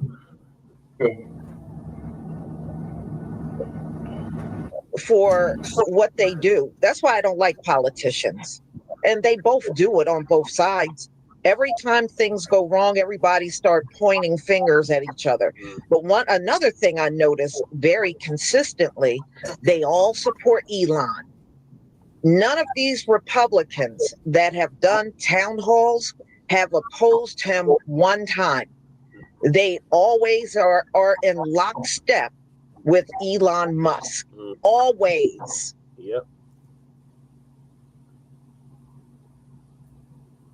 You know, and until they show this wasteful spending, I don't believe it, y'all. I don't believe it. They have not shown one shred of evidence that there has been all of this fraud. And if it is a lot of fraud, shouldn't they be naming arrests? Shouldn't they be calling out people that are going to get arrested? Right. They're not doing none of that, but all this fraud. If fraud is found, then somebody committed that fraud, right? Right. So who committed the fraud? See, that's why I'm not buying all this stuff that Elon is saying and Donald Trump about all this wasteful stuff and fraud. I'm not buying it until they show it. I don't believe them. Period. Because some of their constituents is part of it. That's why. Exactly. Yeah. And you're right. I think many of them are very scripted, because their town halls are all similar to each other. It's almost like a cookie cutter of each other. Yeah. So they must have like certain talking points they must, hit on while they're in that town hall, and they pretty much give the same answers. It's never anything different. Same thing with the Democrats. They do the same shit. So y'all, they do the same thing, right? Conclude. Let me do my thank yous. Dark Skin Brother, thank you for the new membership. Monica Gregory, thank you for the super sticker. Dark Skin Brother, thank you for the super chat. This guy is and will always be a bootlicker to the end. You ain't never lie. Thank you again, Dark Skin Brother, for the super chat. The Mayo community giving his sellout behind that work. Yeah, I mean, he really got screamed at. Now, what I got was the watered down version of it. A lot of stuff was, not a lot, but some of the pauses and stuff were cut out. Dark Skin Brother, thank you again for the super chat. He wants to be elected behind this too many Mayos pissed off, and we know he doesn't give a damn about the Black community. No, if you remember when Donald Trump was running, it was Byron Donald that tried to imply that the Black community was better off during Jim Crow. Do y'all remember that? Yep. That was Byron Donald that said that. Yep. That was him that said that. So, no, I mean, he definitely tries to stay away, and that's fine. I don't support this man. I don't support nothing he does. Yeah. Same person.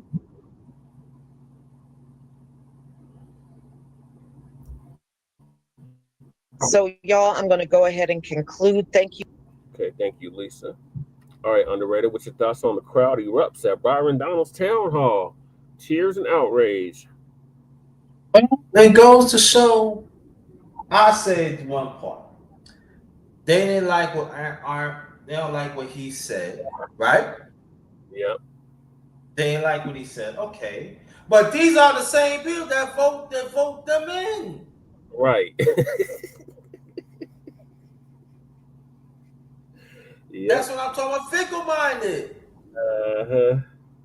Y'all fickle-minded. Rural America and some of your Hispanics have voted them in. And like I said before, because I said it on my channel too, 53% of white, 53% of women have voted for Trump in. Yep. So why are you outraged now? Because you know why? Because it's hitting your pockets now. It's hitting y'all the way that y'all never experienced. Huh?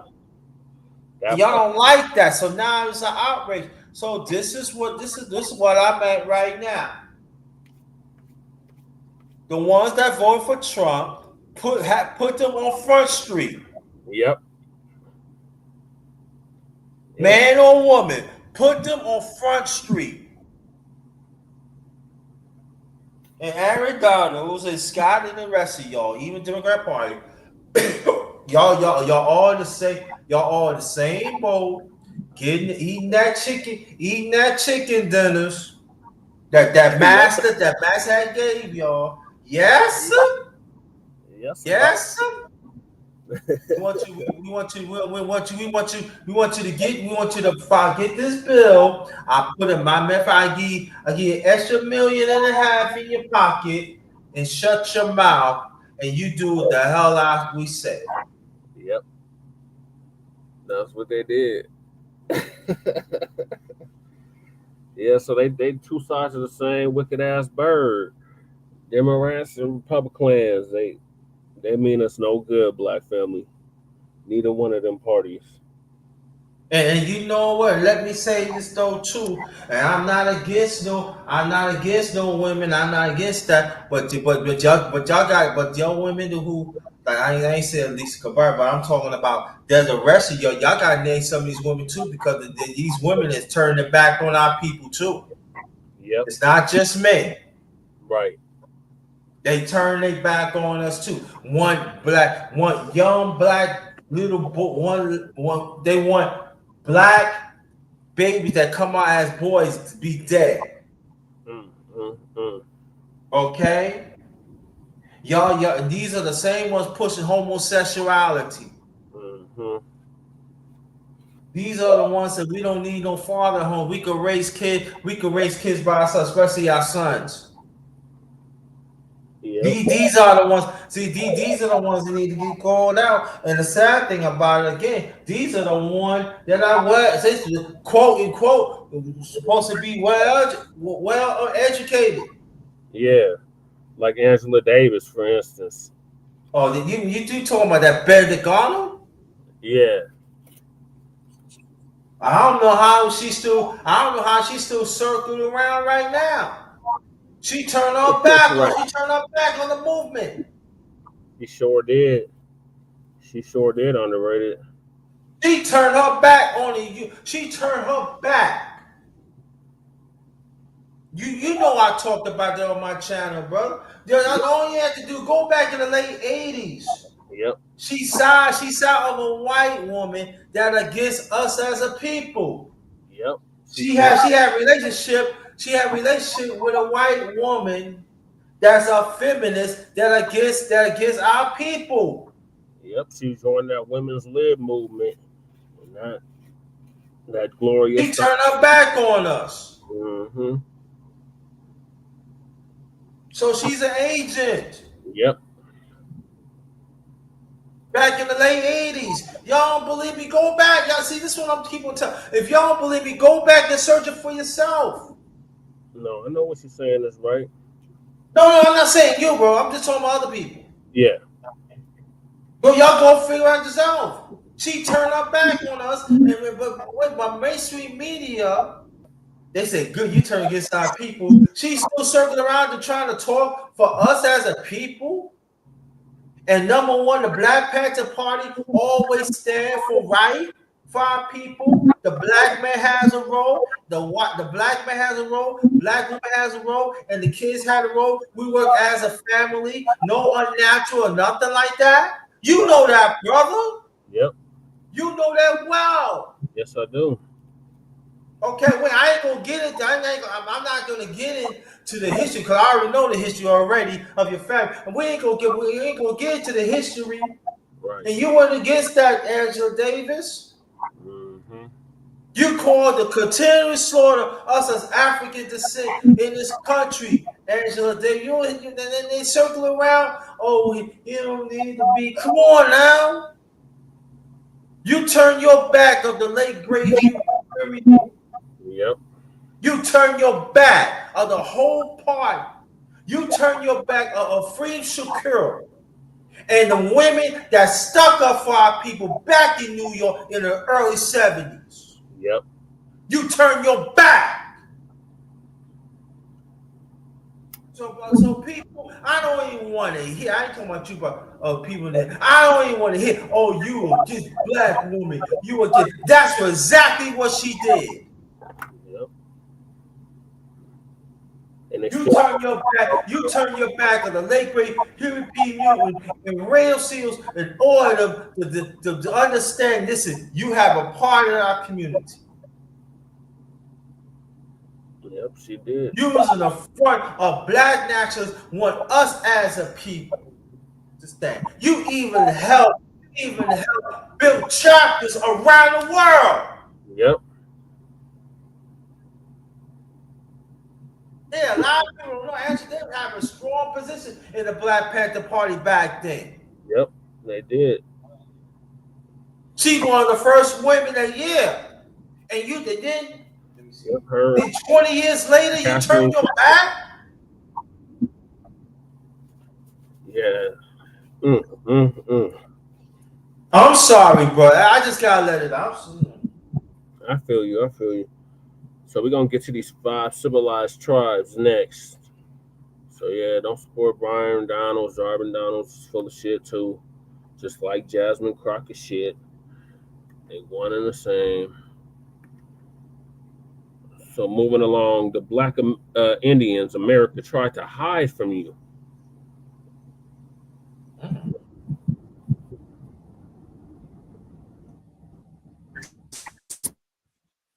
Spanish Florida, 1835.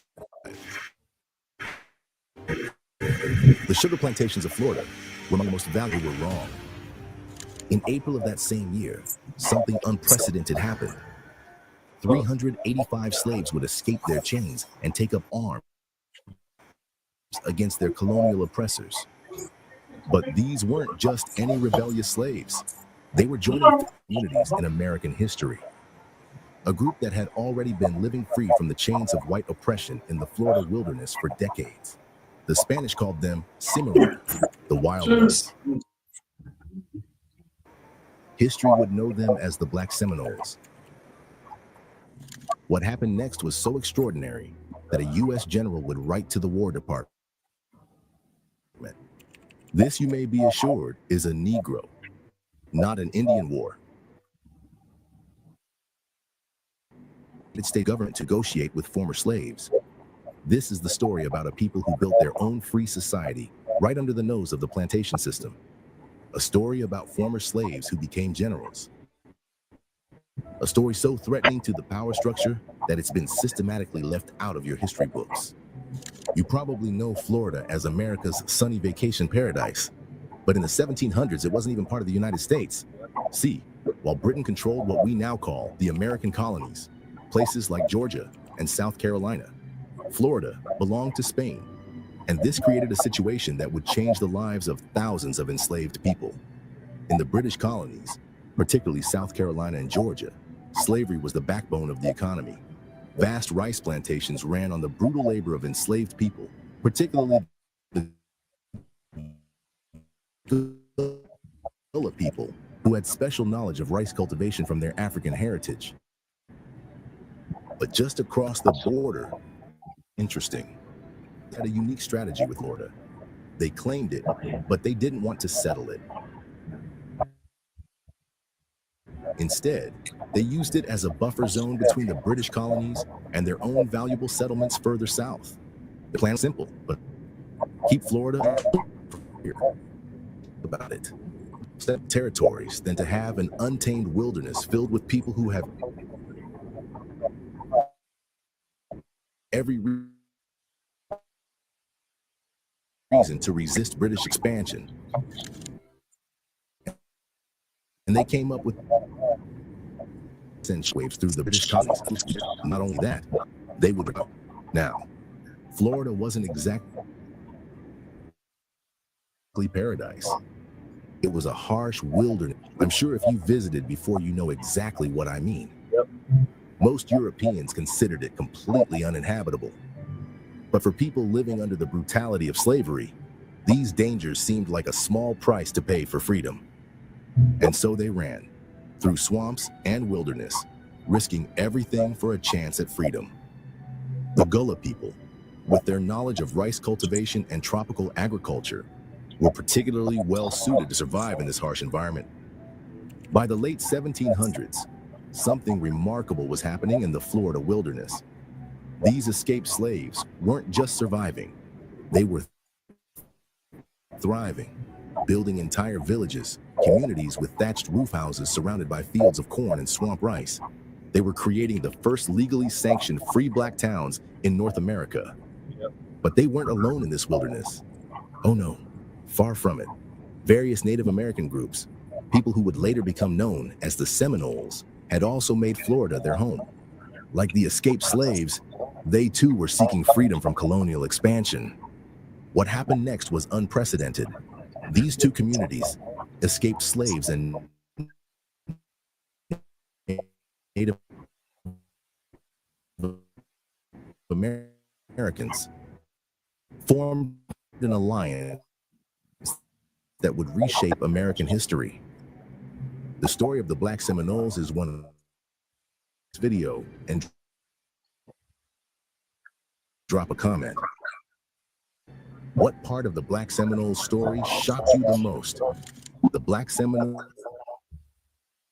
neighbors. The American Spanish. It meant wild or untamed. It was an insult. But these people embraced their situation and their freedom. And what emerged in those swamps and forests was something entirely new. A society where former slaves and Native Americans coexisted and thrived, free from the influence of the white man. While they formed a close alliance with the Seminole Indians, they maintained their own separate villages and communities, their own distinct identity, their own way of life. The Seminoles practiced a unique religion, a powerful blend of African and Christian rituals with traditional Seminole dances woven in. They even developed their own language, an English Creole that carried echoes of their Gullah roots. Now, technically, the Black Seminoles were considered slaves to the Seminole Indians. But if you're thinking about the brutal chattel slavery of American plantations, think again. Their only obligations, no whips. They lived in their own villages, controlled their own lives, and kept their own wealth. But perhaps a valuable role was as bridge builders, but of cultures. They helped the Seminoles understand both the language and the mindset of the European Americans. In a world of and prosper they did. Through farming, hunting, and trade, they built significant wealth. These weren't hidden camps of fugitives. These were thriving communities of free people. But their very success made them a target. Picture yourself as a southern plantation owner in Georgia or South Carolina. Just across your border, there's a community of free, armed Black people. They're prosperous, they're organized, and worst of all, they're proving that your entire system of slavery is a lie. Every successful harvest, every newly built home, every armed Black Seminole standing proud and free was a direct challenge to the myth that Black people needed to be enslaved. And as more and more slaves escaped south to join these communities, the slave owners' fear turned to rage. They would soon learn that trying to destroy this free Black society would come at a terrible price, because the Black Seminoles hadn't just built a new society.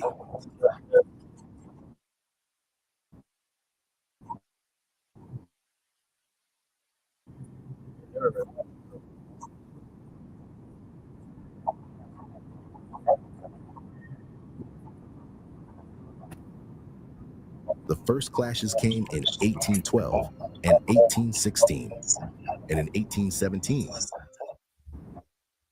America decided they had enough. In December of that same year, General Andrew Jackson was given command of U.S. forces in the area with one mission, but that was just the official story. Jackson himself would later call this the Indian and Negro War. And that second part, Negro, that wasn't just an afterthought. These free Black communities weren't just a threat to the plantation system. They were living proof that everything the slave owners claimed about Black people was a lie. When Jackson's army came, the Black Seminoles and their native allies didn't run. They stood their ground, and they fought back. What followed was a series of brutal engagements.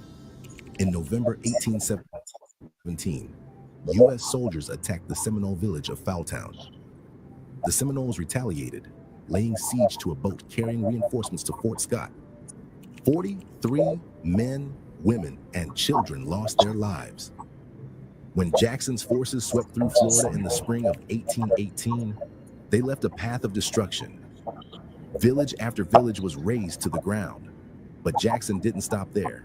He seized the Spanish military post at St. Mark's, then captured the Spanish-held town of Pensacola itself.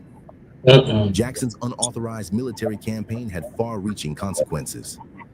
Spain, realizing it couldn't defend its territory, agreed to negotiate. In 1819, they signed the Transcontinental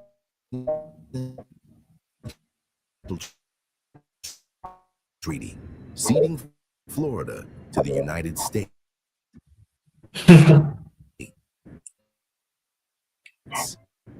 But this wasn't the end of the Black Seminoles' fight for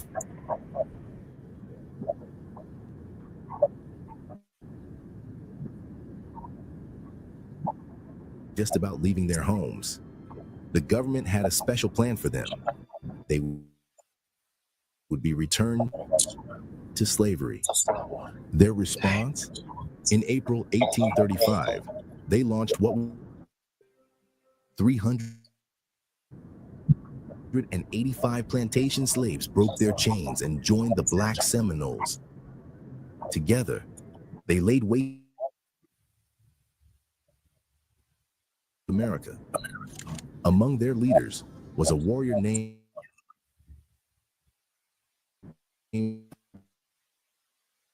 Osceola. Under his command, December 28th, 1800 soldiers from Fort Brooke toward Fort King. 180 Seminole warriors launched a devastating ambush. Only 3 soldiers survived what became known as the Dade Massacre. The U.S. military was stunned. General Jessup, the American commander, wrote back to Washington in frustration. This, you may be assured, is a Negro and not an Indian war. And what a war it was. The Black Seminoles turned Florida's harsh environment into their greatest weapon. They were masters of guerrilla warfare, more adept at fighting in the dense jungle than even their Native American allies. For 7 brutal years, they fought the might of the U.S. military to a standstill. The Battle of Lake Okeechobee in December 1837 saw them inflict heavy casualties, despite being vastly outnumbered. At the Battle of the Loxahatchee River in January 1838, they forced an entire contingent of sailors and soldiers to retreat. But in October 1837, the tide began to turn. General Jessup, realizing he couldn't defeat them in open combat, resorted to treachery. He set up a false truce and captured Osceola along with dozens of his followers. Still, the resistance continued. For every American soldier who died in battle, 3 more succumbed to disease and the brutal Florida environment. The Black Seminoles knew this terrain. They had made it their home, and now they were using it to bleed the American army dry. By the time it was over, the Second Seminole War would claim the lives of over 1,500 American soldiers and cost the government $20 million. That's over $500 million in today's money. But something strange happened. When the army finally captured the Black Seminole warriors, the officers faced a dilemma. These were no mere runaway slaves, but battle-hardened veterans who had spent years fighting for their freedom. The officers knew that returning these warriors to southern plantations would be dangerous.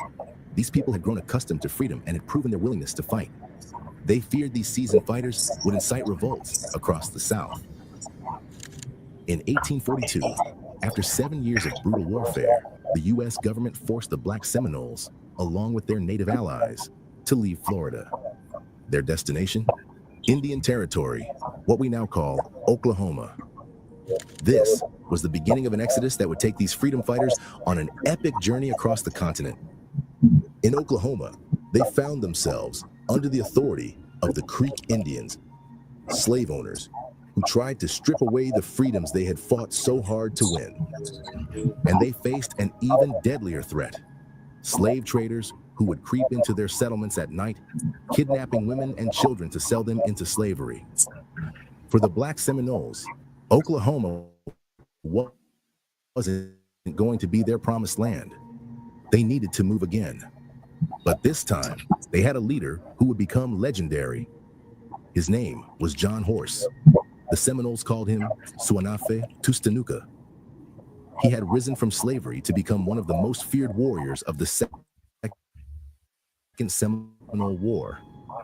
Now, he was about to cement his place in history.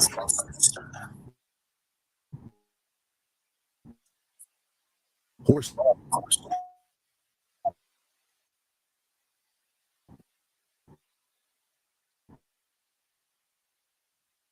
found under American rule, not united territory, with Texas slave catchers and hostile tribes standing in their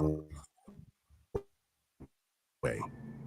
In 1850, Horse made his move. Gathering the bravest and most determined of his people, he prepared for become daring freedom rides in American history. They would risk everything on one more journey, this time to Mexico, where slavery was illegal. But even in Mexico, they couldn't escape American aggression. In 1855, a heavily armed band of Texas Rangers crossed the border, determined to destroy their settlement. Big mistake. The Black Seminoles, along with their native allies, didn't just defend their new home. They forced the Rangers to retreat back across. Finally, in Mexico, they found what they had been fighting for all along: true freedom. They built new lives, new homes, and new futures, all on land that was legally their own. But their story wasn't over. In 1870, after the Civil War had ended slavery in the United States, the U.S. cavalry came to them with an offer: return to Texas and join the Army as scouts. Some accepted, became known as the Seminole Negro Indian Scouts, and they proved to be some of the finest soldiers the U.S. cavalry had ever seen. In 1875, 3 of these scouts did something extraordinary. They won the Congressional Medal of Honor in a single engagement, the highest military decoration. Today, the Black Seminole story lives on in communities scattered across North America. Each carries a piece of this remarkable history. On Andros Island in the Bahamas, you'll find the Black Indians, descendants of those who escaped Florida after the First Seminole War. They were the first to break away, choosing British Caribbean over American control. In rural Seminole County, Oklahoma, the Seminole freedmen maintained the strongest connection to their past. They're still official members of the Seminole Indian Nation, preserving a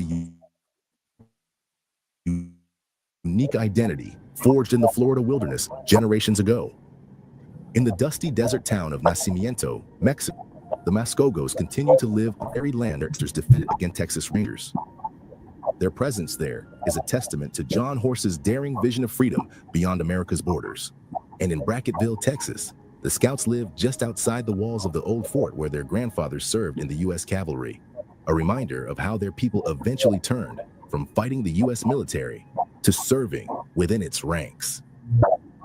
In 1978, something remarkable was discovered. Dr. Ian Hancock found that elders among the Texas Scouts still spoke a dialect of Gullah, the same language their ancestors had brought nearly 2 years later. Researchers made another stunning discovery. The Oklahoma Seminole freedmen also preserved this linguistic connection to their past, with elderly members speaking Gullah and younger generations remembering phrases from their grandparents. But language isn't the only thing they've preserved. In Oklahoma, Black Seminole communities maintain a rich cultural heritage that bridges their African and Native American roots. Even their cuisine tells this story. They still eat rice as a staple, often served with okra or spinach leaf sauce, just like their Gullah ancestors did, and just like their distant day. What's most remarkable is that many of these communities had lost contact with each other over the generations. Some didn't even know about their connection to the Gullah people of South Carolina and Georgia, yet they all held on to the memory of their ancestors' extraordinary fight for freedom in the Florida wilderness. The story of the Black Seminole is more than just a story about escape from slavery. It's about people who dared to build their own free society when everyone said it was impossible. People who fought against overwhelming odds to defend that freedom. People who never stopped believing in their right to live as free human beings. It's a lesson in what's possible when people refuse to accept the limitations others place on them. And that same spirit of resistance didn't die with the Black Seminoles. Decades later, another young leader rose up with that same fearless determination to fight for his people's freedom. Fred Hampton. His vision for Black liberation was so powerful that the U.S. government saw him as a threat. If you want to know how they tried to silence him and why his legacy still inspires revolution today, click here to watch. This was Black Stories Untold. And as always, underrated, what's your thoughts on the Black Seminoles? I'm impressed with that. I'm impressed with that story, but some that troubles me about. Some that troubles me about that now I think people should listen to. I think they should go to Dr. Claude Anderson of the 1865 treaty. How the U.S. government had forced, not just forced Indians, they get Indians money to enslave us. I want to hear. I wish people would know more about that story because there actually was 2 or 3 treaties. Huh? Yeah. You talking about Dr. Claude Anderson also brought that up about the Treaty of 1866. Right. I think this next video is gonna talk about that. Yeah. So, but it's a great story. But the Seminoles was part of the slave, like you said, like the 5 tribes. They were one of the main tribes that enslaved us as people in the mid 1800s. Yeah, them, the Cherokee, the Choctaw, the Seminole, like we just covered, the Creek, the Muskogee Creek, and the Choctaw. Dang.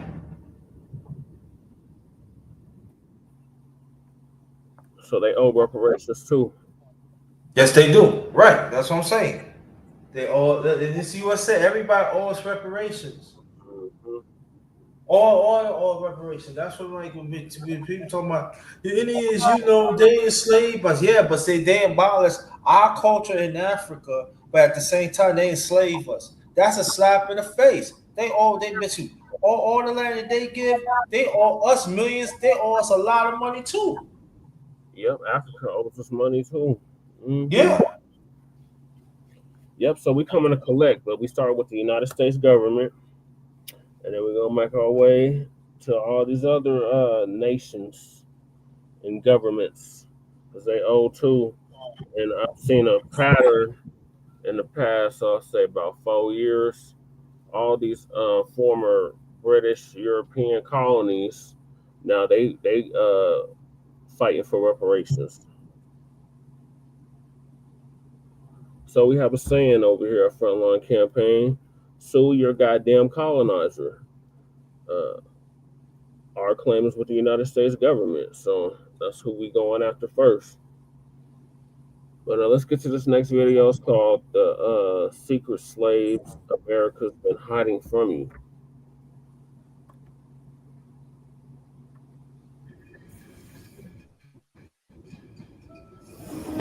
So they like to tell us that slavery ended in 1865, and we know goddamn well that's a lie.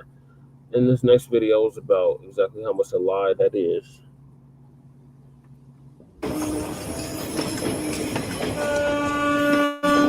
It was a hot spring day in Alabama as Green Cottonham walked the familiar path home. He was 22, born to parents who remembered the taste of slavery.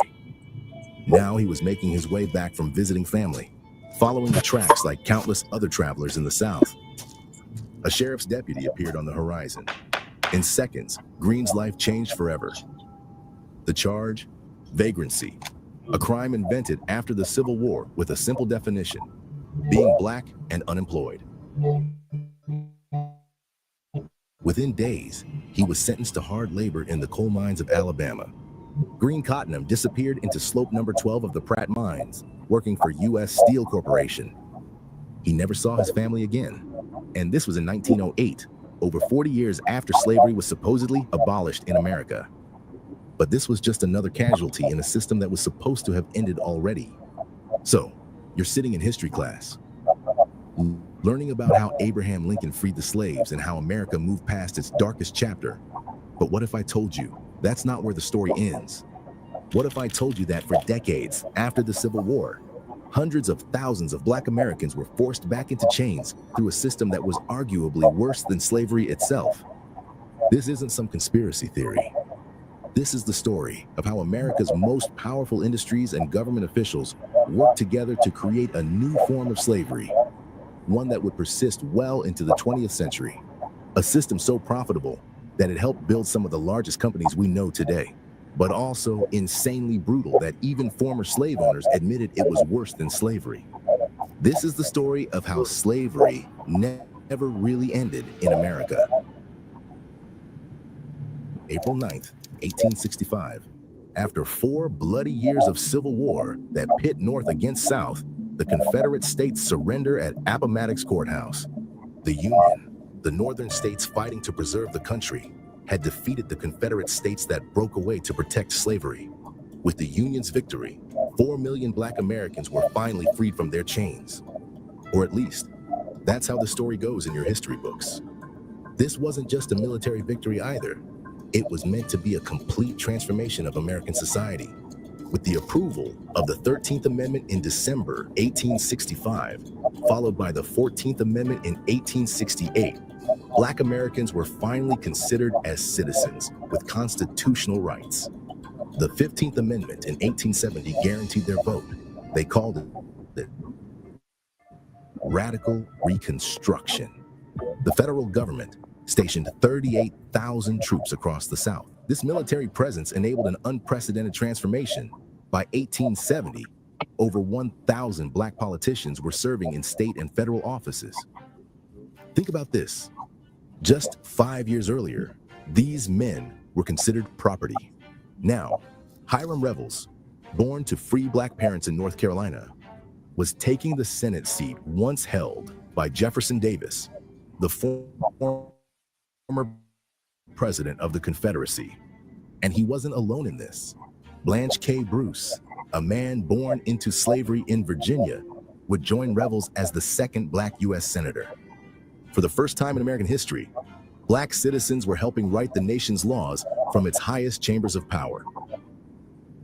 But beneath this facade of progress, the South was already plotting its revenge.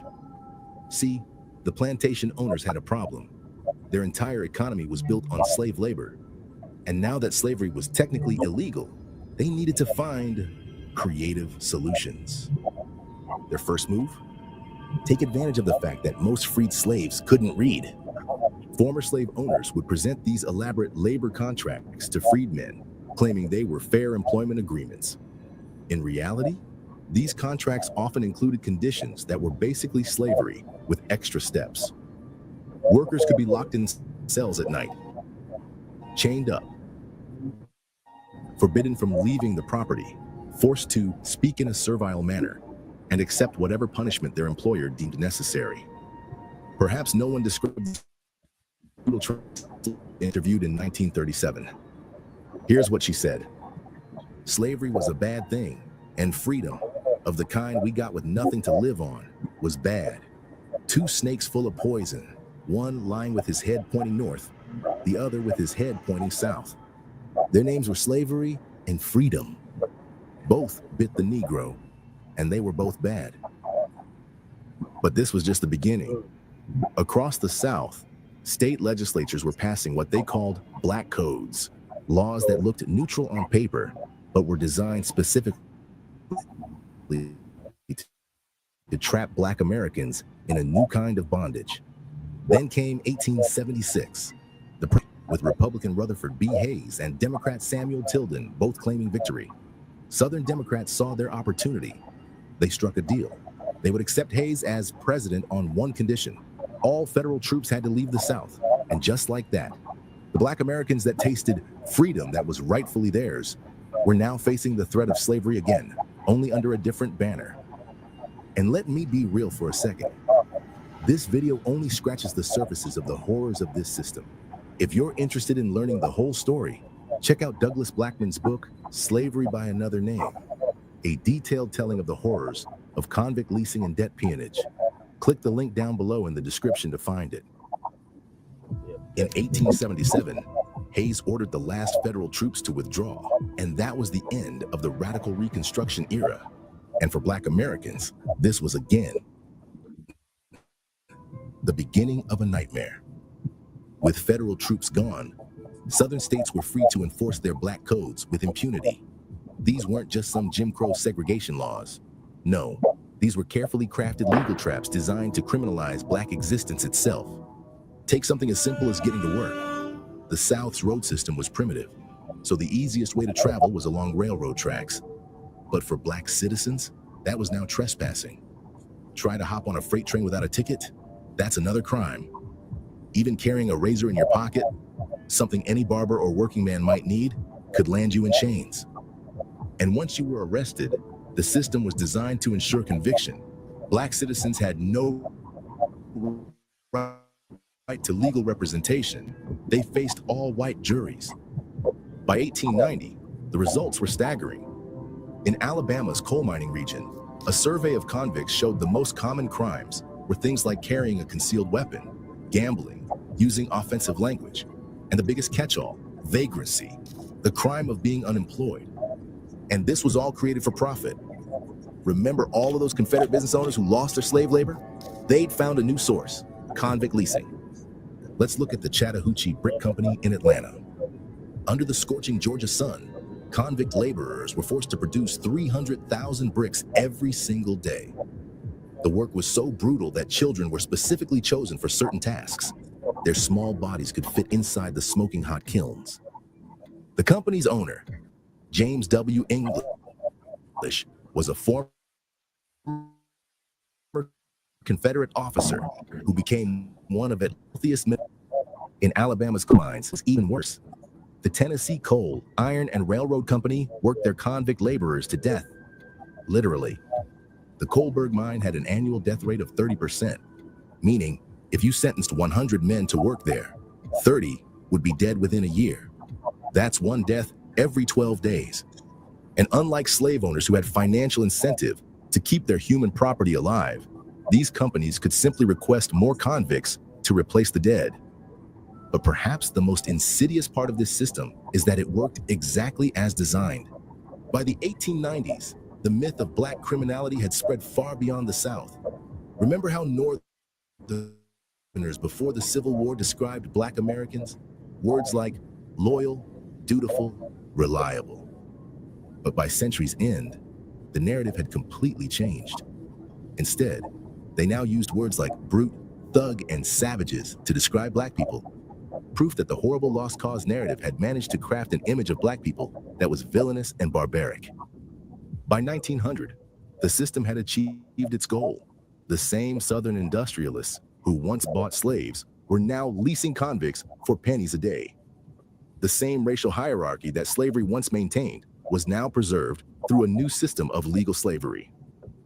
In Alabama's 1890 survey, even the official records reveal the absurdity. 11 convicts for false pretense, which meant quitting your job. 7 for the crime of interracial relationships, and 24 for using obscene language. Think about this. Today, if you're arrested, you face a trained judge in a formal courtroom. But in the South after 1877, your fate was decided by what they called a justice of the peace. And this could be your local innkeeper, tailor, or grocery store owner, suddenly having the power to sentence you to prison. These were regular townspeople, often plantation owners themselves, who were basically given a side job of playing judge. It's like if your boss could also arrest you and declare you guilty of a crime. In Alabama, records show that the largest category of convict laborers was listed simply as not given. They didn't even bother writing down the supposed crime. The system was so blatantly corrupt that in 1890, when the state surveyed convicts in the Pratt mines, they found people imprisoned for crimes like selling cotton after sunset or speaking too loudly in the presence of white women. The message was clear. They didn't need a real crime to put you in chains. And once they had you, they put you to work into building the new industrial South. In Georgia, convicts produced the bricks that literally built Atlanta. In Alabama, they mined the coal that fueled America's steel industry. In Florida, they harvested turpentine from pine trees. In Texas, they cut the sugarcane. And all the while, northern newspapers began repeating southern narratives about black criminality. Before the Civil War, northern whites had generally viewed black Americans as hardworking and reliable. But now, the image transformed into what one paper called a lascivious beast roaming the country. By 1915, when D.W. Griffith released Birth of a Nation, the narrative transformation was complete. The film portrayed the Confederacy's defeat as a tragedy, and the Klan as heroes protecting society from supposedly violent men. President Woodrow Wilson even screened it at the White House, calling it history written with lightning. The film's impact went beyond propaganda. The Klan, which had been effectively destroyed in the 70s, saw a massive revival. The movie even invented their most famous symbol, the burning cross, which the original Klan had never used. Meanwhile, the convict leasing system had become so profitable that by 1898, nearly 73% of Alabama's entire state revenue came from leasing convicts. Major corporations like U.S. Steel were building their fortunes on this forced labor. The system was so brutal that even former slave owners admitted it was worse than slavery. After all, slaves were expensive property worth protecting, but convict laborers could simply be replaced when they died. But if you think the system died out with the Victorian era, you're in for a shock, because in the 20th century, it was about to expand into something even more sinister. And this time, it wouldn't just be the South doing it. By the way, if you've enjoyed the content so far and would like to see more untold Black stories, go ahead and click the subscribe button down below. It would mean and help spread our message. By the dawn of the 20th century, what started as a Southern scheme had grown into a massive industrial operation. The numbers are staggering. Over 800,000 people were caught in this system of neo-slavery. That's 1/5 of all the people who had been freed by the Emancipation Proclamation, now trapped in a new form of bondage. Think about that for a second. The South enslaved 20% of the people who were supposed to be free, and they did it all completely legally. So how were they able to do all of this at such an unprecedented scale? Let's use the story of John Davis from Alabama. In 1901, Davis was just walking down a road, trying to reach his dying wife's bedside, but a crooked local constable claimed Davis owed him money. That was all it took. Davis never made it to see his wife. Instead, he became another cog in what became known as the debt peonage system. This system was built on deception. You'd be arrested on some trumped up charge, maybe vagrancy, because you were walking on a railroad track, or gaming because you were caught playing dice. The justice of the peace, as we talked about, was usually honest, but a white plantation owner or industrialist would step in and offer to pay your fine if you signed a contract to work it off. What they didn't tell you was that every bit of food they fed you, every scrap of clothing they gave you, the more you somehow owed.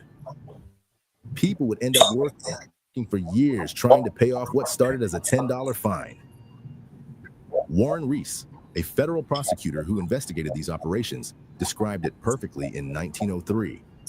These violations have not been confined to one or two periodical and independent instances, but it has developed into a miserable business and custom to catch up ignorant and helpless Negro men and women upon the flimsiest and most baseless charges. The victims would be placed into a condition of involuntary servitude, locked up at nights in a cell, worked under guards during the day from 3 o'clock in the morning until 7 or 8 o'clock at night, whipped in a most cruel manner, insufficiently fed or poorly clad. And if someone tried to escape, dogs would be set on their trail. When caught, they'd face even worse treatment. As their contract neared its end, they'd suddenly be arrested again on new charges, starting the cycle all over. And that was how those major corporations like U.S. Steel and Tennessee Coal, the companies, they argued that since the debts they used to hold workers were fictitious, this wasn't debt peonage at all. It was slavery. And incredibly, this defense worked. Because while the 13th Amendment had abolished slavery, and so the system continued, decade after decade, becoming more entrenched in the American industry. It would take something completely unexpected to finally bring it down. December 7th, 1941, Japan attacks Pearl Harbor, which forces America into World War II. But as President Roosevelt gathered his cabinet to discuss the coming war, he faced an uncomfortable question. What would the enemy use against the United States in the propaganda war? The answer was obvious: America's treatment of black citizens. How could the U.S. claim moral superiority over how Japan was treating the Chinese or Koreans when we had our own subjugated underclass? Just 5 days after Pearl Harbor, Roosevelt's Justice Department issued Circular 3591. This memo completely changed how prosecutors would approach these cases. For decades, attempts to prosecute these practices had failed because companies would argue it wasn't debt peonage. Now, the Justice Department told prosecutors to stop calling it peonage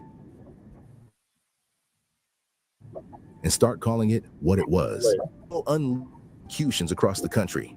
Within months, dozens of cases were opened. But out of all of them, one case would mark the final chapter of this dark history. In September 1942, on a farm outside of Beeville, Texas, federal agents discovered a man named Alfred Irving. He held as a slave by the Skrobarczyk family for at least 4 years. They had starved him, beaten him with chains, whips, and ropes until he was permanently disfigured. The family was found guilty and sent to federal prison. And just like that, with the conviction of the Skrobarczyk family, Alfred Irving became the last chattel slave to be freed in America. Not an indentured servant, not a convict laborer, not a debt peon, but a slave in every sense of the word. Think about that timeline for a moment. The last slave in America wasn't freed in 1865. They were freed in 1942. To put that into perspective, Joe Biden was born just 2 months later, and even then, the fight was far from over.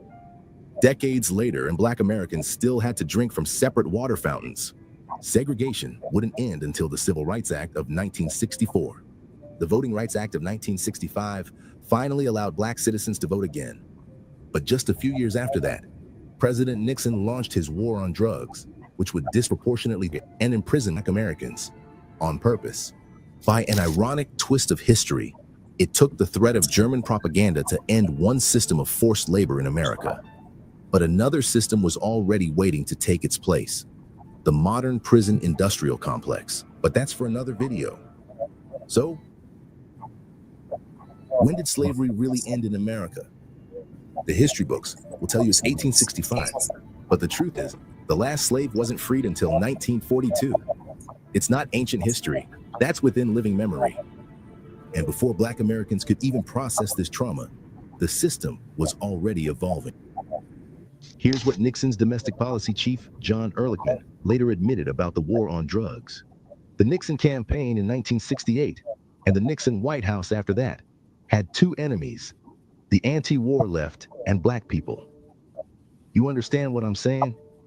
We knew we couldn't make it illegal to be either against the war or Black, but by getting the public to associate the hippies with and Blacks with, and then criminalizing both heavily, we could disrupt those communities. See the pattern? From the slave codes to the Black codes to the war on drugs. It's a continuum of oppression against Black Americans. The methods change, but the results stay the same. Why haven't we gotten reparations? We're clearly owed them. The United States government has swept us under the rug for far, far too long. Since the colonial days, the laws of this country have been used to force Black people into a permanent underclass. For the first 100 years after independence, the Constitution not only allowed but protected slavery. And immediately after it was abolished, the criminal justice system was twisted into a tool for extracting as much labor and wealth from Black people as possible. This system created generations of people who rightfully fear going out alone and have learned not to expect help from authorities. They don't trust the police and have lost all faith in the criminal justice system. And who can blame them? For almost 100 years, the primary purpose of the judicial system was to coerce Black people into meeting the labor demands and social customs of the white majority. This created a century-old myth about Black criminality that persists to this day. When white people notice the obvious inequality in our country, they wonder why Black people haven't caught up yet. Despite slavery ending over 150 years ago, they're wrong. It ended 80 years ago.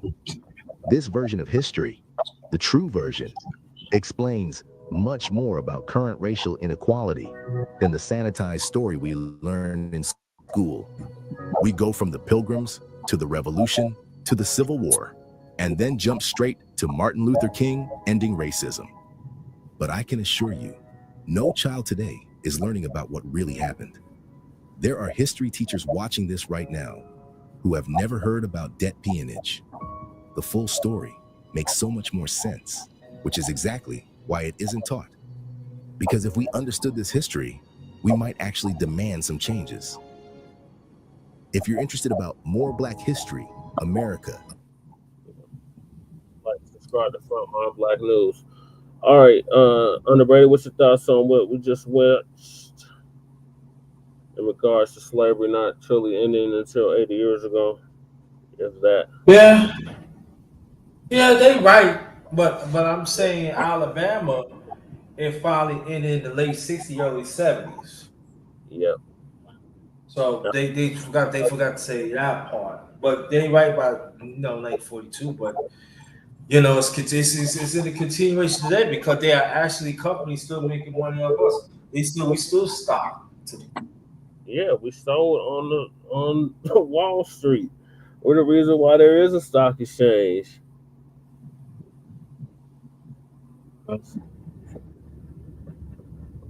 All right.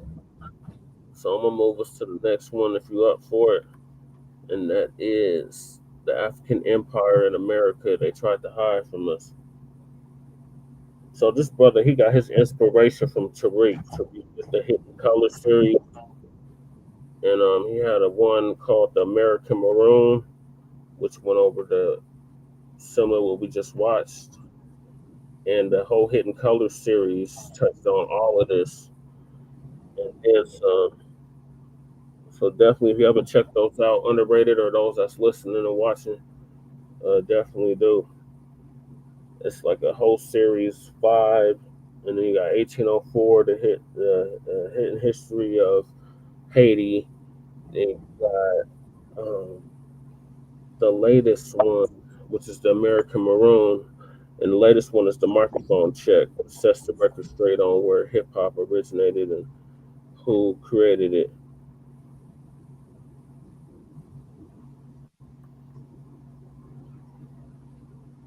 The year is 1492, and you're standing on the shores of what you think is Asia. You're Christopher Columbus, and you've just been handed something that will challenge everything you think you know about your discovery. The natives of Hispaniola have given you spearheads, ones tipped with a precise mixture of gold, silver, and copper. But this alloy would be impossible to create without advanced metallurgical knowledge, and this alloy matches exactly what African kingdoms had been making for thousands of years.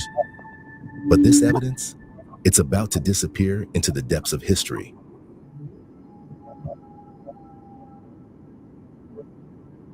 Christopher Columbus didn't discover America. And no, I'm not just talking about the obvious fact that you can't discover a place where people are already living.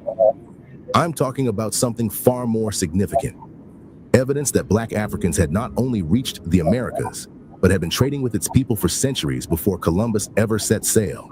This isn't some tinfoil hat conspiracy theory. No.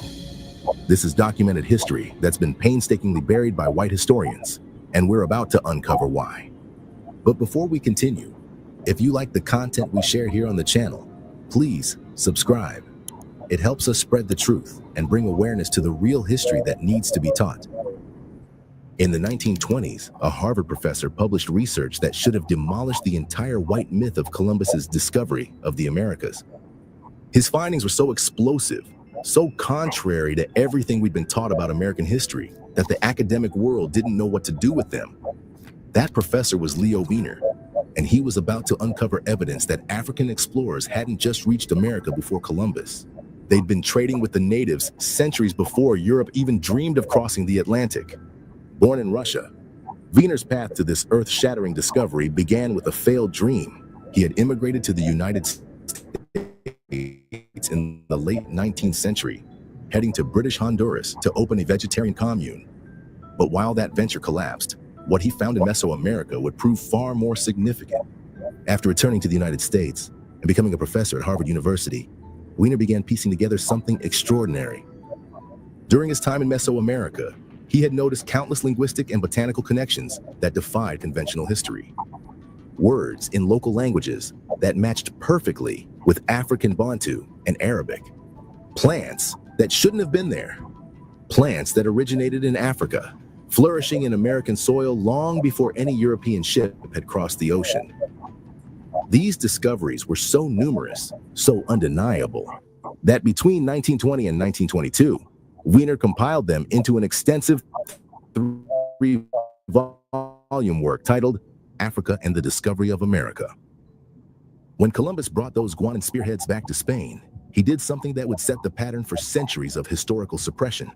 He had them analyzed, confirmed their African origin, and then nothing. Nothing more was said about these extraordinary artifacts that proved Africans had been trading with the Americas long before European arrival. Why the silence? The answer lies in Spain's colonial ambitions. You see, it was in Spain's best interest to suppress any challenges to their discovery and claims of the islands of the West Indies. After all, you can't claim to be the discoverer of something if evidence shows others had already been there for centuries. Just look at the scale of Spain's investment in this narrative. For Columbus's second voyage in 1493, Spain equipped him with an invasion force that dwarfed his first expedition. This was going to be a conquest of the Americas, all in the name of God and the glorious Spanish Empire. The new expedition was 10 times larger than the first. Columbus himself became part of this historical rewrite. As he traveled through the Caribbean, he went about whimsically renaming every island he could find. Native names like Guanahani and Soameto were systematically replaced with European ones. The consequences of this cover-up were devastating. Within 5 years of Columbus's arrival in the New World, 90% of the indigenous population had died from disease or murder. With them died the oral histories, the testimonies, and the living memory of African contact that had existed for centuries. This systematic erasure worked so well that even as late as 2018, history textbooks told a very specific story. According to historian James W. Lowen's examination of textbooks up until 2018, while some books would mention the possibility of Vikings, Norse, or even Irish reaching America first, not one textbook, old or new, mentioned the West Africans. Think about it. Growing up, had you ever heard stories of African-American traders in America? Nope. You were told the same historical BS that was fed to all of us. In 1492, Columbus sailed the ocean blue, that he was the one to find America and bring civilization to its shores. All lies. Africans beat the white man to it, and white men for centuries rewrote history and ignored straight facts just to perpetuate a narrative of white supremacy. Here's something your history books won't tell you. Africans, they had 4 distinct types of vessels, and they'd been building them for thousands of years before Columbus was even born. The evidence? It's literally carved in stone. Ancient Nubian pottery from 3000 BCE shows detailed paintings of sophisticated vessels, long-holed boats, papyrus rafts, and hollowed-out canoes. Another painting, even older, dating from 3500 BCE, shows a bird's-eye view of an oared riverboat in Chad. These weren't just crude drawings. They were technical documentation of advanced shipbuilding capabilities. But the real proof of Africa's maritime power comes from European sources themselves. In the 1500s, Jasmine wrote something remarkable about the ships he found in Guinea. In this country can be found the largest canoes made of a single trunk. Some are so large that they hold 80 men. Think about that for a second. Single trunk canoes, big enough to hold 80 men. These weren't primitive rafts. These were sophisticated vessels built by master shipwrights. The West Africans had even developed an early form of the catamaran, lashing 2 dugout canoes together side by side, a technique so seaworthy that no one questioned similar designs used by Polynesian sailors. Yet for some reason, it was so unheard of that Africans could have done something similar and sailed their way to the Americas.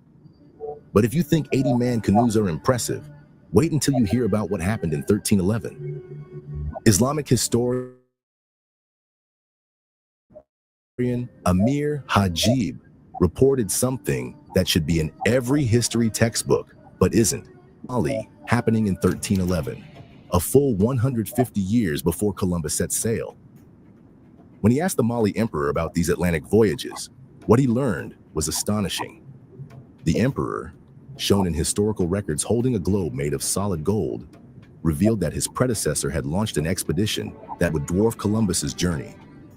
We're talking about 200 ships filled with men, another 200 ships loaded with gold, water, and enough provisions for 2 years at sea. The African emperor's instructions were simple but ambitious. Sail west and don't return until you either find something or run out of supplies. But here's where the story takes a mysterious turn. Out of all these ships, only one returned. The captain's report, they had encountered what seemed like a river with a strong current flowing in the open sea. He was the last ship in line. When he saw the others disappear into this current, he turned back. The others were never seen again. Modern ocean current maps show exactly what these sailors might have encountered. There are 2 circular rivers in the Atlantic, massive ocean currents that could have carried African ships straight to the Americas. From the Angola region, ships could ride the currents up towards the equator and westward, or from the western coast of Africa north of the equator, they could travel eastward along the same current.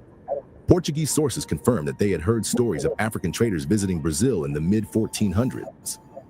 To demonstrate that such voyages were possible, Norwegian adventurer Thor Heyerdahl used ancient shipbuilding techniques to construct and sail the Ra 1 and Ra 2 in 1969 and 1970, proving that even ancient vessel designs could handle transatlantic crossings. The math adds up too.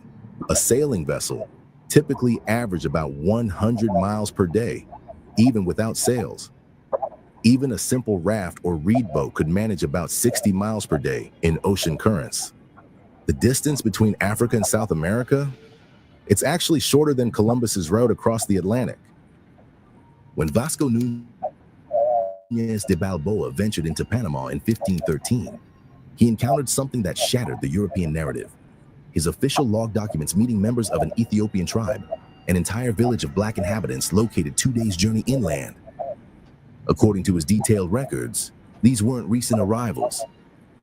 The evidence suggested they had settled there long before any European ships touched American shores. Balboa's account stands among dozens of similar reports.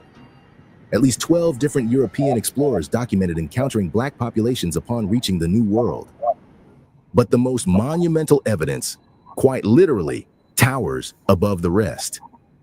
In southeastern Mexico, 18 colossal stone heads rise from the earth, each one facing eastward across the Atlantic. Each head required quarrying massive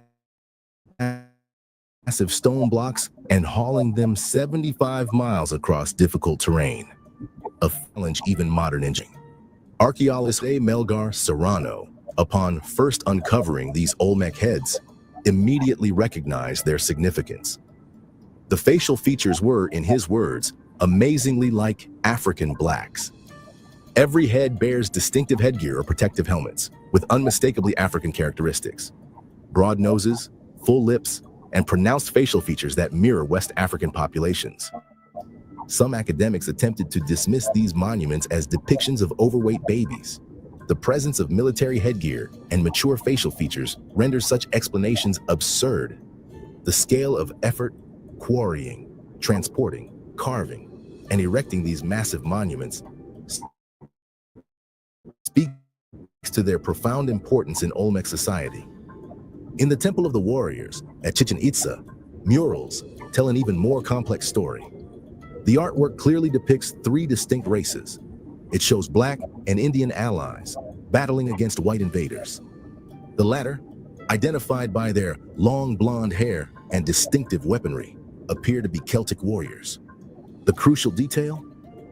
The murals show Blacks fighting alongside the Maya, indicating they had been integrated into Mesoamerican society long enough to form military alliances. The physical evidence even extends beneath the soil. Archaeologists have unearthed pre-Columbian African skeletons throughout the Americas, dating from 800 BCE to 300 CE. These remains span more than a millennium, proving sustained African presence across multiple generations, centuries before Columbus set sail. Think about that. Black people had sailed across the Americas and united with the native population to help fight against the white man. No wonder this story isn't shared in any history textbooks. If people knew this fact, there would be cries to actually fix the entire whitewashed education system that has brainwashed our communities for generations. Consider the timeline. Between 800 BCE and 300 CE, while Europe remained centuries away from developing adequate seafaring technology, Africans had already crossed the Atlantic and established communities substantial enough to warrant massive stone monuments. The Olmec civilization, dated to at least 900 BCE, demonstrates such strong African influences that leading historian Michael Coe declared, "There is not the slightest doubt that all later civilizations in Mexico and Central America rest ultimately on Olmec foundation." The Olmec society didn't just erect stone monuments and mathematics to Mesoamerica. They built the first cities in Mexico. Their influence shaped every subsequent civilization in the region, from the Maya to the Aztecs. Ask yourself, how does a civilization capable of hauling multiple-ton stone blocks across 75 miles of terrain, a people who mastered astronomical calculations and developed sophisticated mathematics, just disappear from history? The answer lies in what historian Samuel D. Marvel revealed about the American academic establishment. As a subject for research, the possibility of African discovery of America has never been a tempting one for American historians. Yeah, no kidding. Marvel's observation cuts deeper. In his analysis of historical narratives, he explains, we choose our own history, or more accurately, we select America's academic institutions have deliberately avoided exploring African discoveries because the truth threatens a fundamental narrative of European supremacy. This is further supported by James Lowen's examinations of American textbooks through 2018. His findings expose a pattern. Textbooks readily acknowledge the possibility of Vikings reaching America first. Some even entertain theories about Norse or Irish arrivals, but not a single textbook, old or new, mentions West African voyages. The erasure worked so perfectly that by the time evidence began surfacing, the colossal heads, the pre-Columbian skeletons, academics had already constructed an impenetrable wall of skepticism. Any suggestion of African maritime achievement faced immediate dismissal. Seafaring represented Europe and the white man's crowning achievement. After all, it was the technology that enabled their domination of the world. The idea that Black Africans had mastered the Atlantic Ocean centuries before Columbus threatened the very foundation of European legitimacy. The notion that Africans reached America first, established trade routes, influenced civilizations, and left monumental evidence of their presence, that would require rewriting every history book on the shelf. Even when the Olmec head stared back with undeniably African features, local evidence showed precise African techniques in pre-Columbian weapons. The academic establishment chose silence. In 4 centuries of American historical scholarship, no one bothered to ask why ancient Mexican monuments bore African faces. No one questioned why Columbus found spearheads made with precise African metallurgical techniques. No one wondered why Balboa encountered entire villages of Black inhabitants in Panama. Not because it was hidden, but because, as Marvel explained, we willingly chose a different history, one that satisfied our cultural narrative, one that kept Europe at the center of human achievement, and one that relegated Africa to the margins of world history. In 1492, Christopher Columbus stood on those shores, evidence inconvenient truth. Spearhead Africans had mastered the Atlantic centuries before him. That evidence disappeared into the depths of history, just as he intended. But truth has a way of resurfacing. The Atlantic. The ancient African skeletons still rest in American soil. The temple murals still show their alliances, and the maritime records still tell their stories of African ships crossing the ocean centuries before Columbus set sail. We began this story with a single piece of evidence in Columbus's hands. We end it with an undeniable truth. When Columbus reached the Americas, he wasn't making a discovery. He was interrupting a centuries-old conversation between Africa and America, a conversation written in gold-tipped spears, carved in stone heads, painted on temple walls, and buried in the very DNA of American civilization. So the next time someone comes up to you and starts ranting about how Columbus discovered America, give them a piece of real history. If you're interested in learning about more Black history that's been hidden from us, go ahead and check out our video. Go ahead and like and subscribe to Frontline Black News. Yeah, we've been saying that for the longest. But we're not trying to hear it. And now we have it. And this brother got this inspiration from, like I said, Tariq Sheed with the Hidden Color series. And Sabir Bay with the Out of Darkness series. We have that proper education for our kids, Black and we really don't have no excuse no more. It's up to us to teach our people what we need to know. Like you said, they chose a different history. It's telling us to tell our story, our history. So yeah, shout out to him. All right, so moving along, the Democrats have been trying to get us with this damn illegal immigration shit. So this illegal immigrant named Garcia, I believe. They're trying to say he's a general victim or political distraction. So Professor Black Truth gonna give us an update on that.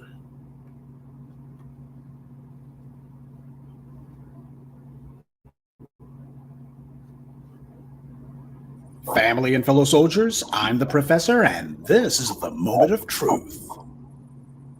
Yeah, the Democrats sure seem to have their priorities in order. Now, the first thing you need to know about this case is that Kilmar Garcia is an illegal alien. Bet you didn't know that, did you? Because the white media doesn't really mention that. You look at all these white media headlines about this guy, even when you Google his name and illegal immigrant, you see that practically none of the search results mention that. And that's crucial because 90% of people who go online for news never get any further than the headlines. Now, I know that as people who get your news and views from the Black media, you do read the headlines, or at the very least, you listen to us because we read more than just the headlines. But understand, the vast majority of people don't, and the white media knows that. They're not in the business of entertainment or information. They're in the business of mind control. So if the headlines do not explicitly say illegal alien Kilmar Garcia or Kilmar Garcia illegal alien, then 90+% of the people who see this story online won't know that. And it goes without saying that if you watch white media content on TV, they don't mention it there either. But the reality is this guy is an illegal alien. He admitted that he illegally broke into the U.S. back in 2011. Then in 2019, an immigration judge decided to prevent him from being removed. Now, of course, we got to wonder why it took 8 years for this guy to get brought before a judge. But you can bet that this guy was already hooked up with a job, which may or may not pay him under the table. And of course, he gets full access to the government programs and corporate programs for immigrants, which is what they'll call him merely because he sought asylum. And this is where we have the weasel words that come from the white left. They say, well, if somebody is granted an asylum hearing, then that means they're not an illegal alien because they actually do have a legal status. Sure, they're not in the country legally, but they have legal status in that they're waiting until their day in court. So see, they're not in the country illegally. They've got legal status. That's the weasel words the white left likes to use. And by the way, illegal aliens know this, which is why starting during the Obama years, the number of illegals who began claiming asylum skyrocketed. They knew exactly what the hustle was, what the loophole was to use. Now, in Garcia's case, he claimed to the judge that he shouldn't be deported back to El Salvador because he says there's a gang in El Salvador that was targeting his family's pupusa business. You heard that right. He's not fleeing political or religious persecution. He comes from a family that owns at least a restaurant of some sort. Pupusas are a Salvadoran cuisine. And rather than his family using their money to hire an immigration attorney, they instead just thought it would be faster and easier for him to storm northward and claim asylum. Asylum is supposed to be for people fleeing state persecution or fleeing insurgents who have taken over the country, that kind of thing. The problem in Latin America, though, is gangs. This is a cultural problem. Now, the U.S. has always had a problem with gangs going back at least to the mid-19th century. But it really got out of hand when so many migrants from south of the border brought gangs to the U.S. And what's the reason for that? It's because the gangs in Latin America have taken over countries because everything down there is all about family, which the way they do things is just another word for nepotism. And the problem with rampant nepotism is that people immediately try to get all their idiot siblings and cousins and in-laws into positions of authority. And once there, they begin ripping the place off and writing rules to make it impossible to get rid of them. They basically enshrine themselves as a royal family. That's the problem with nepotism.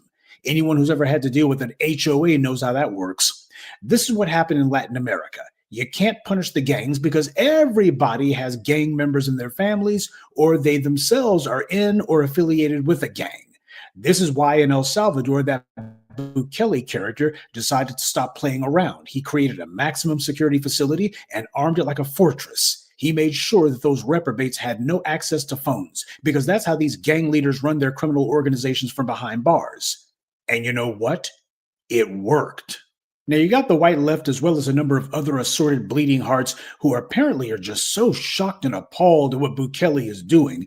The truth of the matter is these people wouldn't go to El Salvador before now if you paid them.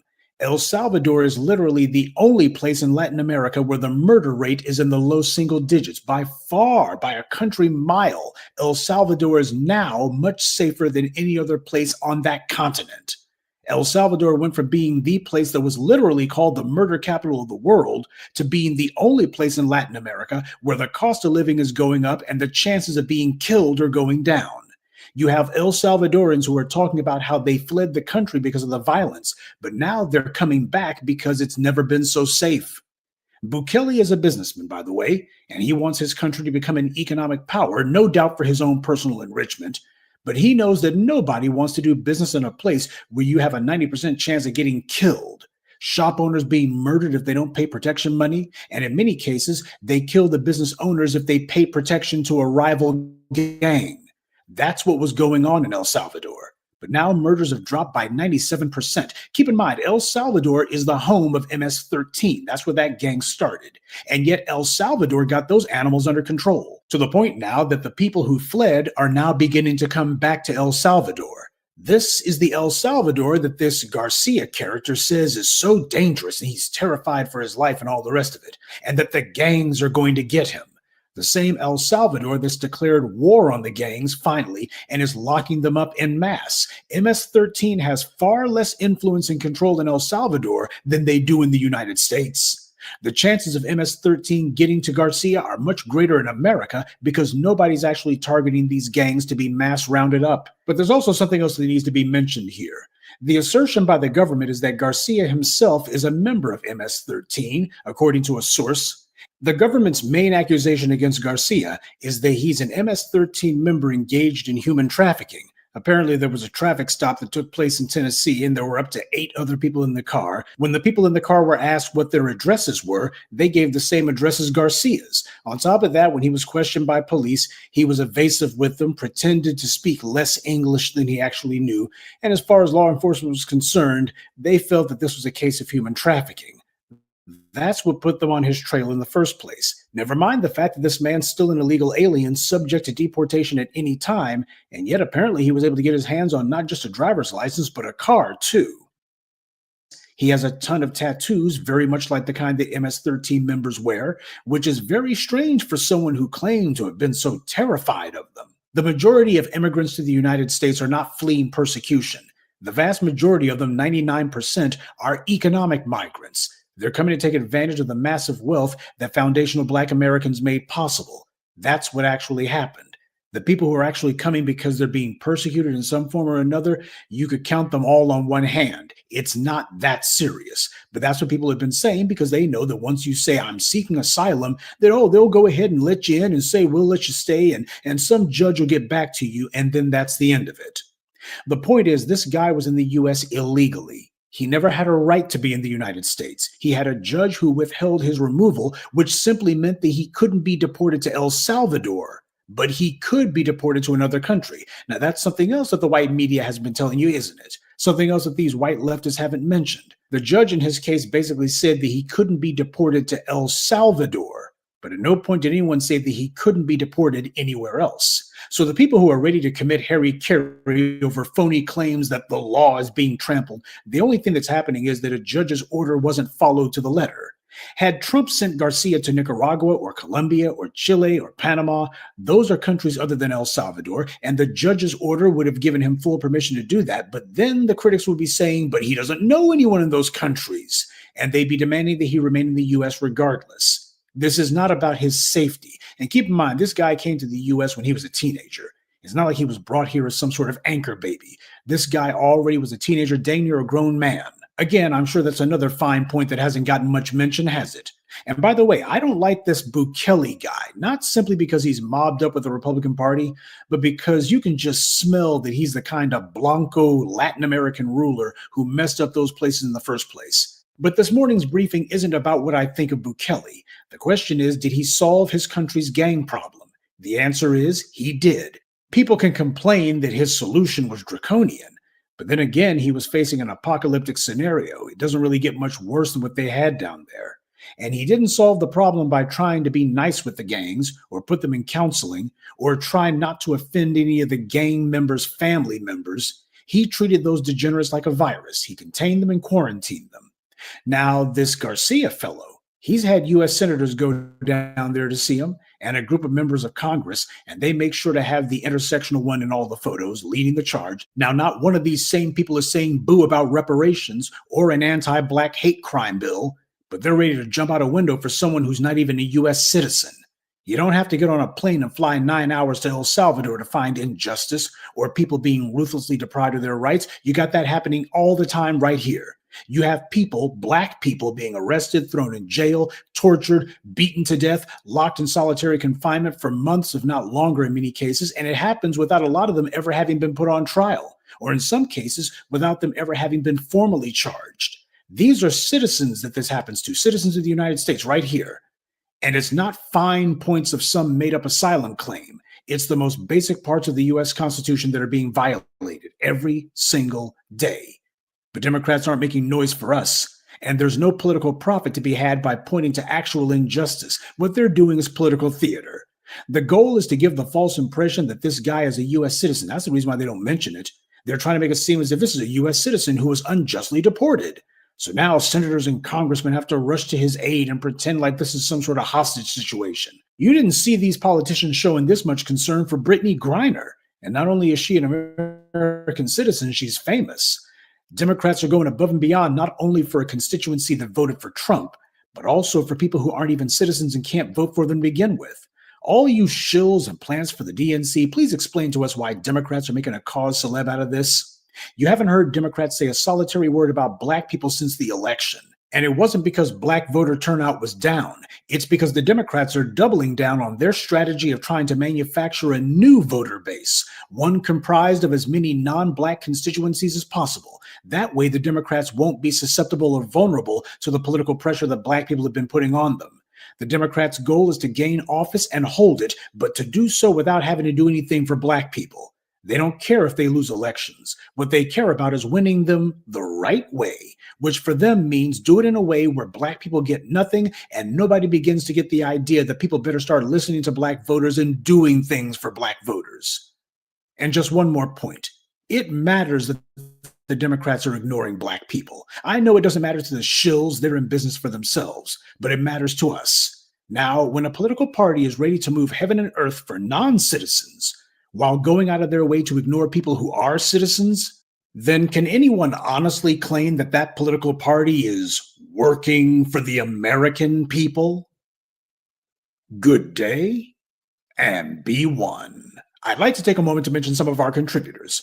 Reasonable Dude, LB, Mark Singleton, Asfeo Dingaswayo, and Gregory Franklin. Salute to them and thank you to everyone for listening, liking, and sharing this message. Black empowerment only exists because of you.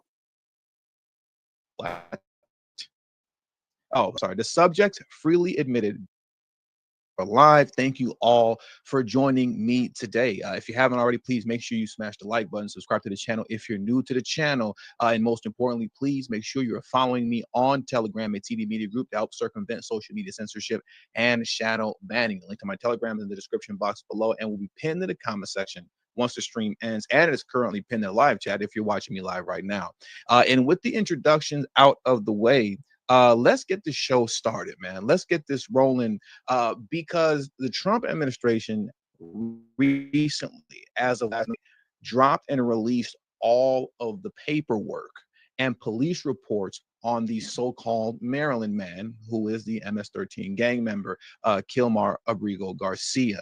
At this moment in time, every DNC lunatic is looking quite foolish right now, but honestly, at the same time, too, they're in great denial. And we're going to discuss the denial that they're in right now also. So now, as I take a little bit more time to allow some people to come into the stream, before we go through the paperwork, because I actually want to take the time to actually go through and read, this man's paperwork, his rap sheet, the police report, the restraining order that was put out on him by his wife. A lot of people don't know that.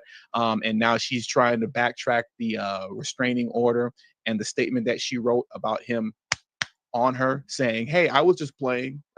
I was just joking. I'm sure you were. I'm sure you were just playing. That's unfortunate that, you don't have the strength to follow through with that in a time like this. But hey, I don't know. I guess it is what it is. So we're going to get into all that. But first, I want to do this, man. I want to go through a couple of videos very quickly. So let me take a moment to pull some stuff on the screen for us to watch. I just want to go down kind of, a few news clips concerning what's going on right now with this situation. So the first thing that I want to do is let me pull this down, and I'm going to now pull this video clip up. I think we will start. Give me just a second. Do I want to start here? Yeah, we'll start here. We'll start here with this clip from Pam Bondi. I want to do that first. So let's get into this clip now. Right thing. It was one additional step in paperwork. Let me start it from the beginning. Well, we did the right thing. It was one additional step in paperwork that needed to be taken. Now he is declared as a foreign transnational gang member. So, Bill, even if President Bukele said, we'll send him back, all that would happen is one more step in paperwork and he would go right back to El Salvador because he is an MS-13 member. ICE testified to that. There was a witness testimony. There was an immigration judge who testified in 2019. There was an appellate judge. All of these individuals and judges ruled that he was a member of MS-13.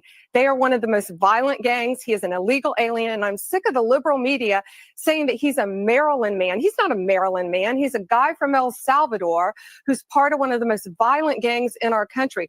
They are organized. They are committing some of the worst crimes in our country.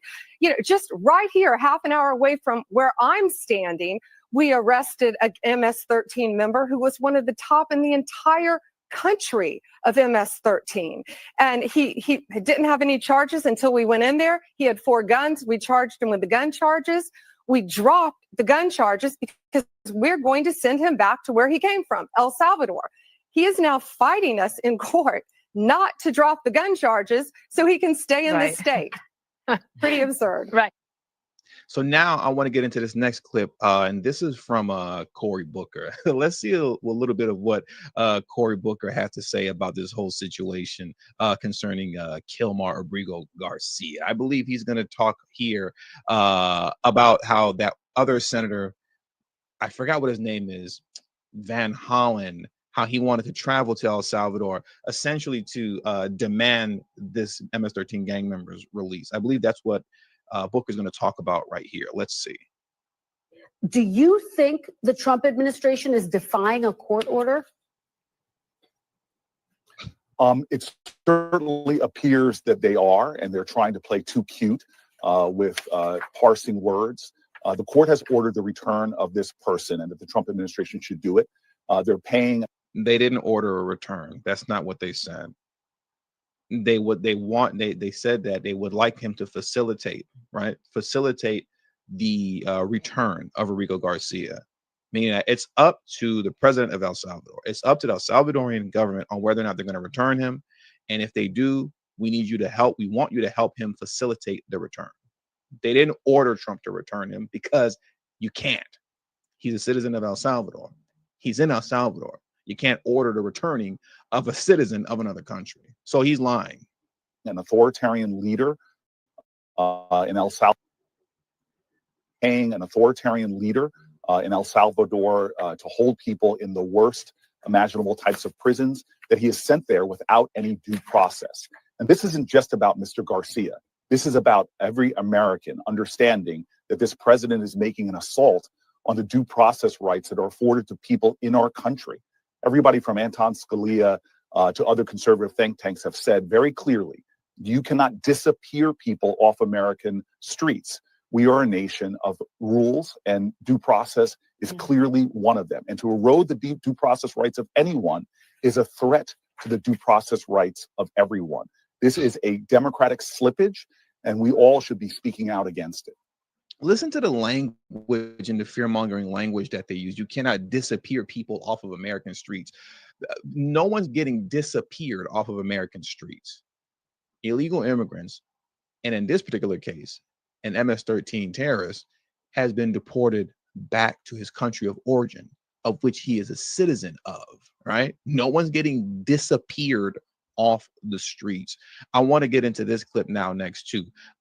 Let's get into Scott Jennings discussing this matter on CNN. He's always good for ripping a new one into DNC lunatics on CNN. More than happy to hear the congressman say they're all going to El Salvador. I think for Republicans, this just confirms what we have believed about the Democratic Party and why it currently has a 21% approval rating in Congress. Look where the energy in the Democratic Party is. It's around retrieving illegal aliens from El Salvador. It's around fighting for these college campuses that have been rife with anti-Semitism. It's around biological males who want to play in girls' sports. This is why they are losing to Donald Trump every day, because the energy that Democrats feel comes on all these issues that are fundamentally not where the American people are. More than happy to hear the congressman say they're all going to El Salvador. I think So now what I want to do next, as far as video clips are concerned, I want to round it out with this one, and then we're going to get into the actual documentation, right? We're going to get into the police reports. We're going to get into the DHS paperwork. We're going to get into all of it so that we can get a good, solid understanding of who this man is and all the evidence that weighs against him concerning him being an MS-13 gang member that everybody said was a lie up until, like I said, the Trump administration dropped all the paperwork and declassified the files. Let's take a look at this video here. Lastly, like I said, this is the goofy Senator Van Hollen. As you all may remember, when he penned the letter to the president of El Salvador, in which he was demanding a meeting with the president of El Salvador and stating that if he couldn't get a meeting with the president of El Salvador, he was going to fly down to El Salvador, go to CCOT prison, and demand that the MS-13 gang member be released. That's, like I said, that was grandstanding at its finest. This guy is an idiot because none of that stuff was happening or was going to happen. And I believe he's going to address that right here in this clip right now. So let me play this next. Is just a gross violation of basic human rights and human decency. And, you know, I asked the vice president if I came back next week, whether or not I could go visit Kilmar. And the answer was no, he couldn't guarantee that. I said, look, I may be the first member of Congress here, the first senator, but I can assure you more will be coming. And you cannot continue to keep this man locked up in this worst prison in El Salvador. I can assure you more senators are not coming. Nobody else is coming, because now that all of the paperwork has been released and the evidence and the proof is very evident, right, that this man is an MS-13 gang member. And not only that, but he, you know, was putting hands on his wife as well, so much so to the point that, you know, she filled out a statement and requested a restraining order on him. Yeah, this topic here is pretty much a moot topic at this point. You know, there isn't really much to talk about now that all the paperwork has been released. And I want to finally get into that right now. So let's get into the paperwork. Give me a moment while I bring this down. And as I'm pulling the paperwork up, please hit the like button if you haven't already. Subscribe to the channel if you're new to the channel. And make sure that you share this video on your social media platforms and follow me on Telegram at TD Media Group. But please smash that like button and let me get the paperwork up on the screen right now in this moment.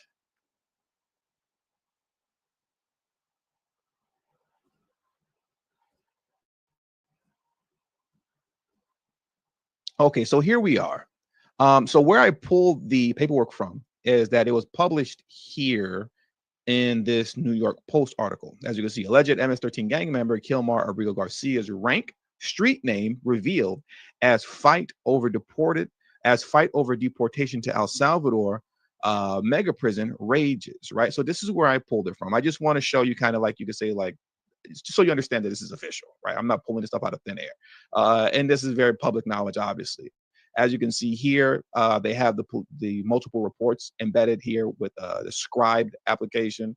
I have it pulled up here. And from there, I was able to create an account with scribed, I believe it's called, and download the report for myself. And now here we are. Prince George's County Police Department gang field interview sheet. Let's get into this man's paperwork, ladies and gentlemen. Paperwork that DNC lunatics claimed did not exist. This was all made up. Well, here it is. And like I said, some of them are still living in delusion. So what I want to do right now is, let's look at this. Prince George's County Police Department gang field interview sheet, right? We scroll down some more. As you can see here, I want you to look at this right here, gang criteria. So our man marked, what's that, 1, 2, 3, 4, 5. So 5 out of the, what's that, 1, 2, 3, 4, 5, 6, 7, 8, 9, 10, 11, 12. So out of 12 gang criteria check mark boxes, he filled out 5 of the criteria, right?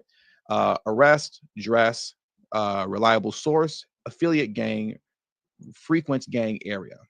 So now what I want to do is I want to take a moment to read all of this here because it's very important for context. What DNC lunatics are trying to say is that they didn't have a reliable source when their informant, right? Because clearly it's an MS-13 informant that they have who pointed out Kilmar. They're trying to claim that for whatever reason being, he's not reliable, right? And what reading this whole thing in context does is just makes everything make sense as to why the idea that the informant, the snitch, is not reliable is completely foolish. So let's jump into this right here. Look at this here, man. On March 28, 2019, at approximately 14:27 hours, Detective Redacted with the Hyattsville City Police observed 4 individuals loitering in the parking lot of the Home Depot at 3301 East West Highway in Hyattsville, Maryland, 20782. As Detective Redacted approached the individuals, 2 of the individuals reached into their waistband and discarded several unknown items under a parked vehicle. All 4 individuals were stopped by Hyattsville officers. Detective Redacted immediately recognized Christian Hernandez Romero, aka Bimbo, as a member of the MS-13 Sailors Clique. 2 small plastic bottles containing marijuana was located on scene. All 4 individuals were transported back to District I for interviews. Now let's get into the actual members. Member of the Prince George's County Gang Unit, MS-13 Intelligence Squad, have encountered Christian Hernandez Romero on multiple occasions. He has an extensive criminal history for multiple assaults, concealing dangerous weapons, burglary, and many other criminal offenses. He has also been found guilty of gang participation in the Circuit Court of Prince George's County in December of 2018. Officers know Hernandez Romero to be an active MS-13 gang member with the Sailors Clique, with the rank of observation and moniker of Bimbo. Officers also interviewed Jose Guillermo Dominguez. During the interview, officers observed tattoos of skulls covering their eyes, ears, and mouth. Officers know these kind of tattoos are indicative of the Hispanic gang culture. The tattoos is meant to represent see no evil, hear no evil, say no evil. Remember that. He also had a tattoo of a devil on his leg. He also had a tattoo of a devil on his leg, which officers know only higher ranking MS-13 gang members are allowed to get the tattoo with horns. This represents power within MS-13. Officers made contact with a past proven and reliable source of information who advised Jose Guillermo Dominguez is an active MS-13 gang member with the Sailors Clique, the rank of Chiquillo, and the moniker of Monaco. Officers then interviewed Kilmar Armando Abrego Garcia, the man of the hour. During the interview, officers observed he was wearing a Chicago Bulls hat and a hoodie with rolls of money covering the eyes, ears, and mouth of the presidents on the separate denominations. Officers know such clothing to be indicative of the Hispanic gang culture. The meaning of the clothing represents, once again, see no evil, hear no evil, say no evil. Wearing the Chicago Bulls hat represents they are a member in good standing with the MS-13. Officers contacted a past proven and reliable source of information who advised Kilmar Armando Abrego Garcia is an active member of MS-13 with the Western Clique. The confidential source further advised that he is the rank of Chiquillo with the moniker of, I believe his nickname is Chile, is his nickname, right? Now, I'm going to blow this whole idea that this source is unreliable out the water right now when I read this last portion here. But just based off of what they understand of MS-13 within, who was his Prince George County's police department in the gang field right there, he already checks all the boxes concerning the people that he hangs out with, his clothing that he's wearing with the hear no evil, see no evil, speak no evil. They are the other members who have the tattoos representing that same symbol that he has on the clothing, the Bulls hat. Everything is in alignment. And he's with these guys loitering in the Home Depot parking lot where they threw some marijuana on the ground. And we're also going to see here that Abrego Garcia, he also at the time when they got busted over there had like $1,200 in his pocket, right? So we got all this. But check this out, right? Officers interviewed Jason Ramirez Herrera. During the interview, officers were unable to determine his gang affiliation. Officers know MS-13 gang members are only allowed to hang around other members or prospects of the gang. Officers will continue to monitor Jason Ramirez Herrera for further gang activity. He was sent on his way without further incident. If this gang unit here was just simply hell bent on erroneously labeling Hispanics MS-13 just for the sake of labeling them that, and using the snitch informant, right, who obviously they're not going to name who he is because he's an informant. If they were just confident in throwing the unnamed informant on anybody just to round people up, then they wouldn't have let Jason Ramirez Herrera go. They've already confirmed the fact that over there, MS-13 gang members, they only hang around with each other or young prospects. So you would think that the fact that Jason Ramirez Herrera was with them would automatically make him a gang member, and they would put the label of MS-13 on him. But they didn't do that. Why? Because they didn't have enough evidence on him to put that on him. And the informant that they have, the snitch, didn't verify whether or not he was a gang member. Clearly, the snitch didn't know who this guy was. So they didn't erroneously put that label on him. Within the police report that we see here alone, you see the fairness and judgment when it comes to the determination on whether or not someone's an MS-13 gang member. So DNC lunatics that are reading this and trying to toss this out as if it isn't true, they're just being delusional. If you were watching what's it called, like the First 48 right now, or if you were watching one of your favorite true crime YouTube channels and they were going through this police report and you weren't emotionally attached to this because you want to believe in fairy tales because you're a DNC lunatic, you would accept this on face value for what it is, especially after reading the whole thing. But once again, because you want to believe in fairy tales and you want to believe that this MS-13 gang member is a Maryland father who was a devout Christian that baked cookies on the weekend and used to pass them out to the homeless, you're denying the facts that's right in front of your face. So now let's keep going. I want to carry on because there's a lot more to go through, but we're going to mainly hit a couple of bullet points, right? But before we do that, once again, please, if you haven't already, make sure you smash the subscribe button. If you're new to the channel, please hit the like button, share this video out on your social media platforms, and also do not forget to follow me on Telegram at TD Media Group. It is extremely important that you do that. Telegram. I cannot stress that enough. Now, let's get into the U.S. Department of Homeland Security, because like I said, they dropped all the paperwork. That was the police report. Now let's get into the DHS report right now. So as you can see here, give me just a moment. Let me just take a sip of water, sorry.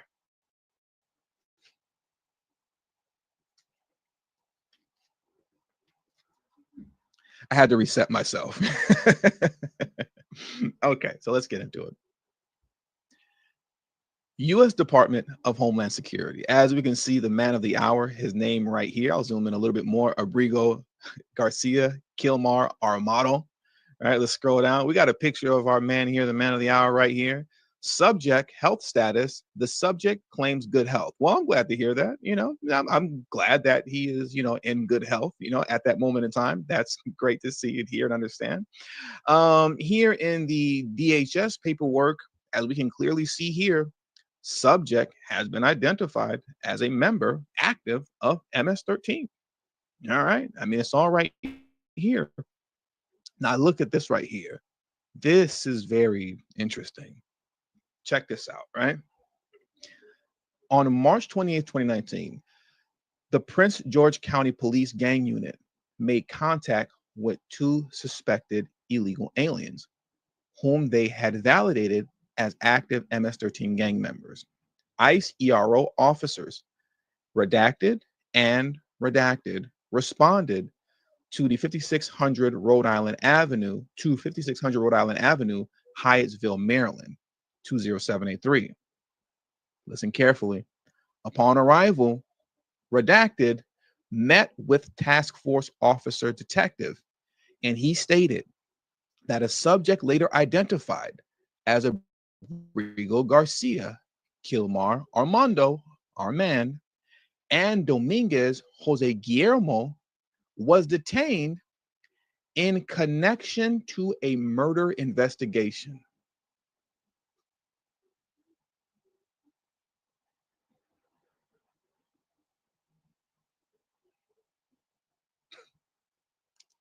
I had to pause for a moment. Let's read that one more time.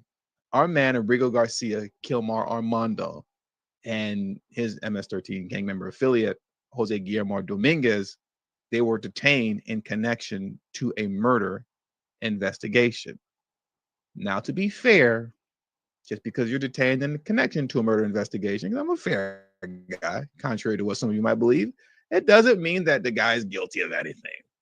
But I'm just saying, when you're wearing the MS-13 attire and you got busted with other known MS-13 gang members, and the snitch, the informant within MS-13, already pointed you out as being a gang member, and now, they're questioning you in connection to a murder investigation. I don't know, man. Says a lot about you. It says a lot about you, right? But let's carry on. Redacted and W. Allen then questioned the subject as to their citizenship. The subjects freely admitted being citizens and national, what? Oh, I'm sorry. The subjects freely admitted being citizens and nationals of El Salvador by birth, that they were present in the United States illegally. They just admitted it. The subjects were not in possession of any immigration documents that would allow them to be in or remain in the United States legally. 100% illegal, no paperwork at all whatsoever on them that said that they had the right to be here. Okay. What does it say here? At approximately 1930, the subjects were arrested and transported to the Howard County Detention Center for overnight placement. On March 29, 2019, the subject was transported to the Baltimore field office for processing without incident. So let's continue on here. Look at this here, right? We're still going through the DHS paperwork, right? U.S. Department of Homeland Security, his paperwork here.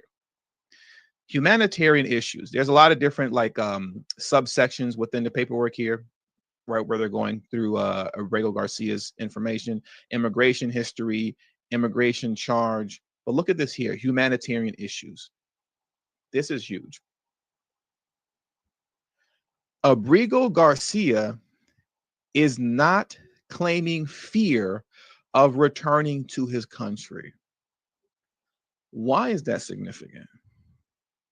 That's significant because he did claim fear after the fact.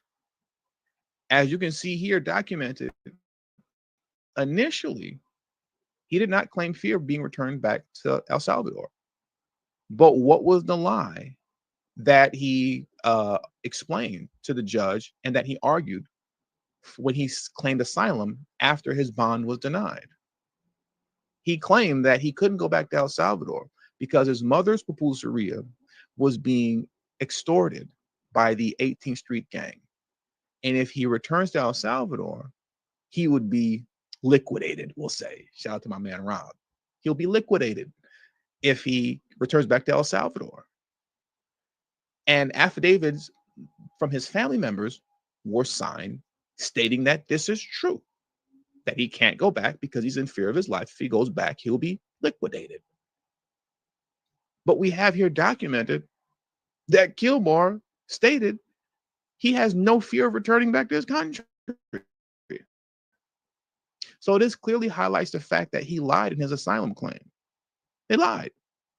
And the affidavits of his two family members, I believe he has two brothers that are here, they have green cards.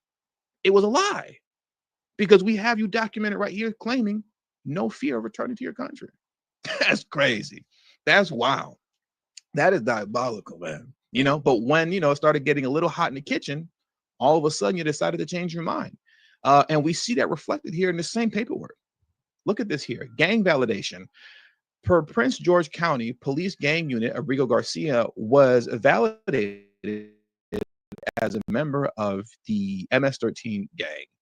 The information was provided by Redacted, who has provided truthful, accurate information in the past. So the informant slash snitch that they have embedded within the MS-13 gang over there in Maryland, he's very reliable.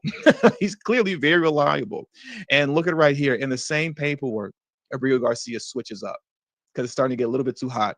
And he knows he's going to get deported. He knows the jig is up.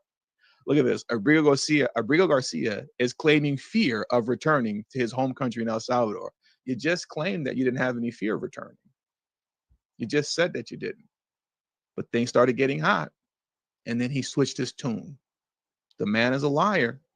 And it's looking like, you know, the family members that he does have here that filled out and signed affidavits on his behalf, stating that his claims are true, that he will be liquidated if he returns back to El Salvador. It's looking like that was a lie. And they should probably be investigated. And something should probably be done about those green cards. I don't know, man. I mean, you shouldn't be lying about stuff like that. Shouldn't be lying about stuff like that. But now what I want to do next, I think that does it for what I'm going to read here from, you know, the paperwork here, right? We have other stuff here concerning his bond hearing and whatnot from the Department of Justice. But there isn't much that I want to get into here. Because what I'd rather do, well, I want to read this because I think this is funny from Will Chamberlain, right? Let me read this first. Because Will Chamberlain, he's really good for posting the receipts concerning this kind of stuff. I've gone through his tweets and threads before concerning this information, which is always very valid. And I like what he said here. Look at this. Because like I said, some of these DNC lunatics, they're just in grave denial, right?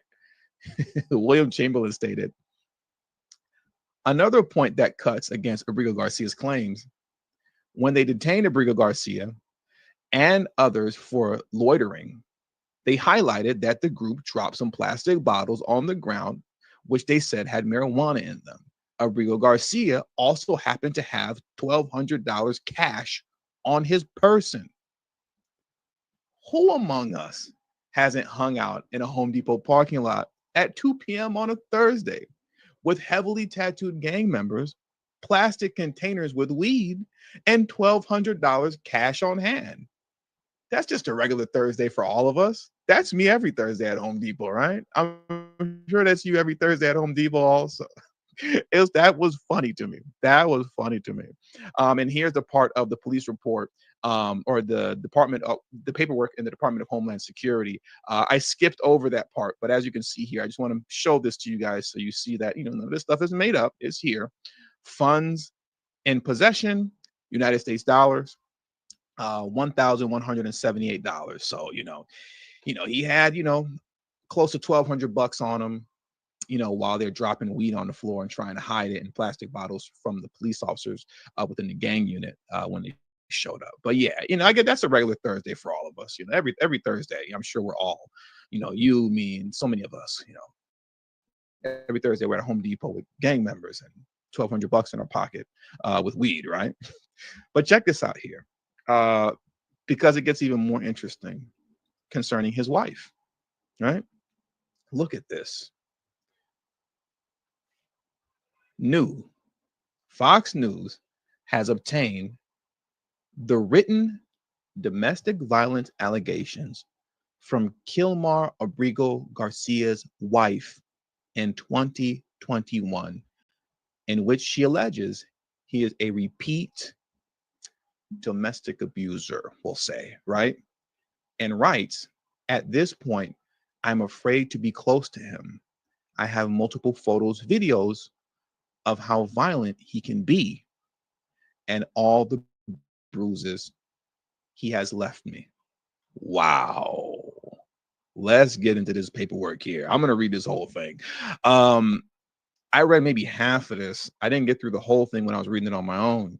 But we're going to go through this whole thing right now. But this is the paperwork from this man's wife saying that, yeah, he is a repeat abuser and she wants a restraining order on him because she's scared of him. As you can see here, District Court of Maryland, Prince George's County. Upper Marlboro, right? Kilmar, Abrego, Garcia. Petition for protection / peace order continuation sheet.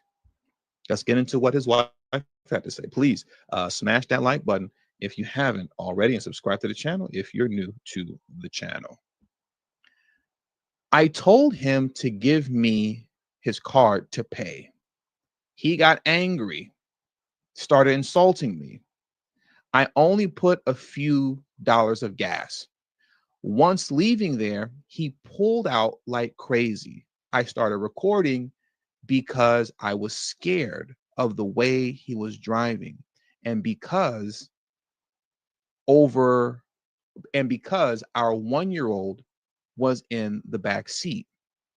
In the recording, you can hear him yelling, insulting me, driving extremely fast on the 5/04/2021 on the, okay, well, it breaks off there. Driving extremely fast. Pause. On 5/4/2021, right? I was watching on my laptop and he yelled, "Turn it off." I told him I wasn't sleepy. He got angry, reached over, shut and threw the laptop on the floor, and the baby started to cry because he was putting pressure on him. What? My immediate reaction was to push him off of us. And then he punched me, scratched me on my left eye, leaving me bleeding. Wow. That same day at 2 p.m., he came home, and to say he was going out with a friend. I told him that I needed to go out to pick up some orders at BJ's. He got angry, started yelling again, to the point that he ripped my shorts and shirt off, and I ran to the bedroom. This guy is insane. He remained behind me, grabbing me on my arm. I have marks on my left arm as well. He then left, came home at 12 p.m., left my car parked in the neighborhood, and in the morning, I asked him for the key, and he said he wasn't going to give it to me because he has things to do. I ordered Uber to leave with my kids because I was scared of him. Minutes later, he called that our car wasn't there anymore. At this point, I am afraid to be close to him. I have multiple photos, videos of how violent he can be, and all the bruises he has left on me. This is from this guy's wife, okay? The Democrats want to bring this guy back into the country. And here's some more information. This is just his wife, Jennifer Vasquez. This is just his signature signing off on her statement, right? Jennifer Vasquez versus Kilmar Abrego Garcia. This guy's a lunatic, okay? But now in the midst of everything that's going on, now she's, for some reason, kind of changing her tune, right? Look at this here. So now that all this has come out, let's zoom in. Look at this. This is crazy. Wife of deported Maryland man speaks out, slams DHS claim. Look at this here. Jennifer Vasquez Sarah clarified a 2021 protective order filing against her husband, Kilmar Abrego Garcia, that DHS publicized today after his controversial deportation to El Salvador. Sarah, right? So that's her last name, I guess, or maiden name, or whatever, surname, I mean. I acted out of caution after disagreement with Kilmar. Things did not escalate, and I decided not to follow through. So, were you just lying? You made that whole thing up? I'm not really sure. This is, I acted out of caution after a disagreement with Kilmar. Things did not escalate, and I decided not to follow through. So she's not denying the report. She's just saying that she decided not to follow through. But as it pertains to most situations like this, unfortunately, as we all know, that's typically the case. For those of us who know, or those of us, maybe women who have been in relationships like this is pretty typical behavior, unfortunately, where an animal puts his hands on you, does it repeatedly, you're scared, file the police report, put a restraining order on them, but then will back out and back down and will not follow through all the way and commit in some sort of hope that things will change. And most times it doesn't go that way, right? They don't change. Things get worse and they end up liquidated, if you know what I mean. So we have this here, but in closing, check this out, man. I want you guys to see what's going on. We have her statement. This guy used to put hands on her like crazy. She was terrified of her life from this guy. All right. She's now not backtracking, but stating, hey, I didn't want to escalate things further. I didn't follow through. But look at this here. Aid for Kilmar, Armando, Abrego Garcia's family. They are getting money. Wow. Look at this. Look at this. I'll go straight to the GoFundMe account. $218,000 raised and counting. Wow. Yeah, I mean, I think it's time to milk this situation. You know, that's what it's kind of looking like now. No, everything's good. Everything's cool. No problems. You know, disregard all the paperwork. She slammed the paperwork. You know, she slammed it. Didn't deny anything. And still, let's fight to bring him back and let's kind of keep this whole thing going, right? The goal is to raise $260,000. They're already at $218,000. Good grift. Good grift. That's all you can say. GG's, good grift. For the love of money. And with all that being said, man, that's gonna do it for today's stream. We're gonna shut this one down here. Good grief, good grift. That's all I can say. GG's, good grift. I need to start my own GoFundMe now. I mean, everybody's got GoFundMes these days. I don't know. What do you guys suggest I start a GoFundMe for? I got to start a GoFundMe for something. I think I'll be modest though. I'll cap my GoFundMe at 100,000. Right? That's just a little over 1 Bitcoin. You know what I'm saying? I just need approximately about 1 Bitcoin. You know, I get 1 Bitcoin. I think Bitcoin now is like 85,000. So yeah, I'll say let me get 100,000 on my GoFundMe, so I can get 1 Bitcoin. And that way, I'll pretty much be set for life at that point. So I'm going to get that set up. Definitely got to get that set up. And with all that being said, man, that's going to do it for today's stream. So I want to thank you guys for joining me today. Please hit that like button if you haven't already. That's extremely important. Subscribe to the channel if you're new to the channel. And follow me on Telegram. For those of you who are watching me on... All right, thank you for that, TD Media Group. So yeah, you can see that dude is bad news, and these damn demoraces jumping out the window for him. It's shameful. Yes, twin. It is a damn shame. All right, so what's happening here at the local level here in Denver and Aurora? What are unhoused neighbors, my term, and the illegals. So Denver, opposed to Aurora, is a sanctuary city. So we still have 50,000 illegal immigrants running around this piece. So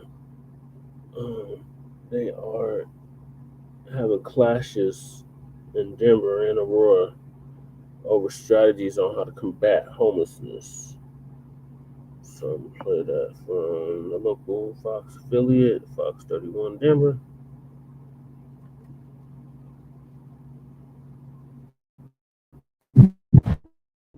Also new here at 9 o'clock, we are learning more about differing plans that leaders across the metro area have made to try to combat the homelessness epidemic. Yeah, this after a new report showing just how dire it's become. Fox 31's Hannah Powers spoke with leaders in both Aurora and in Denver about their very different approaches. Hannah?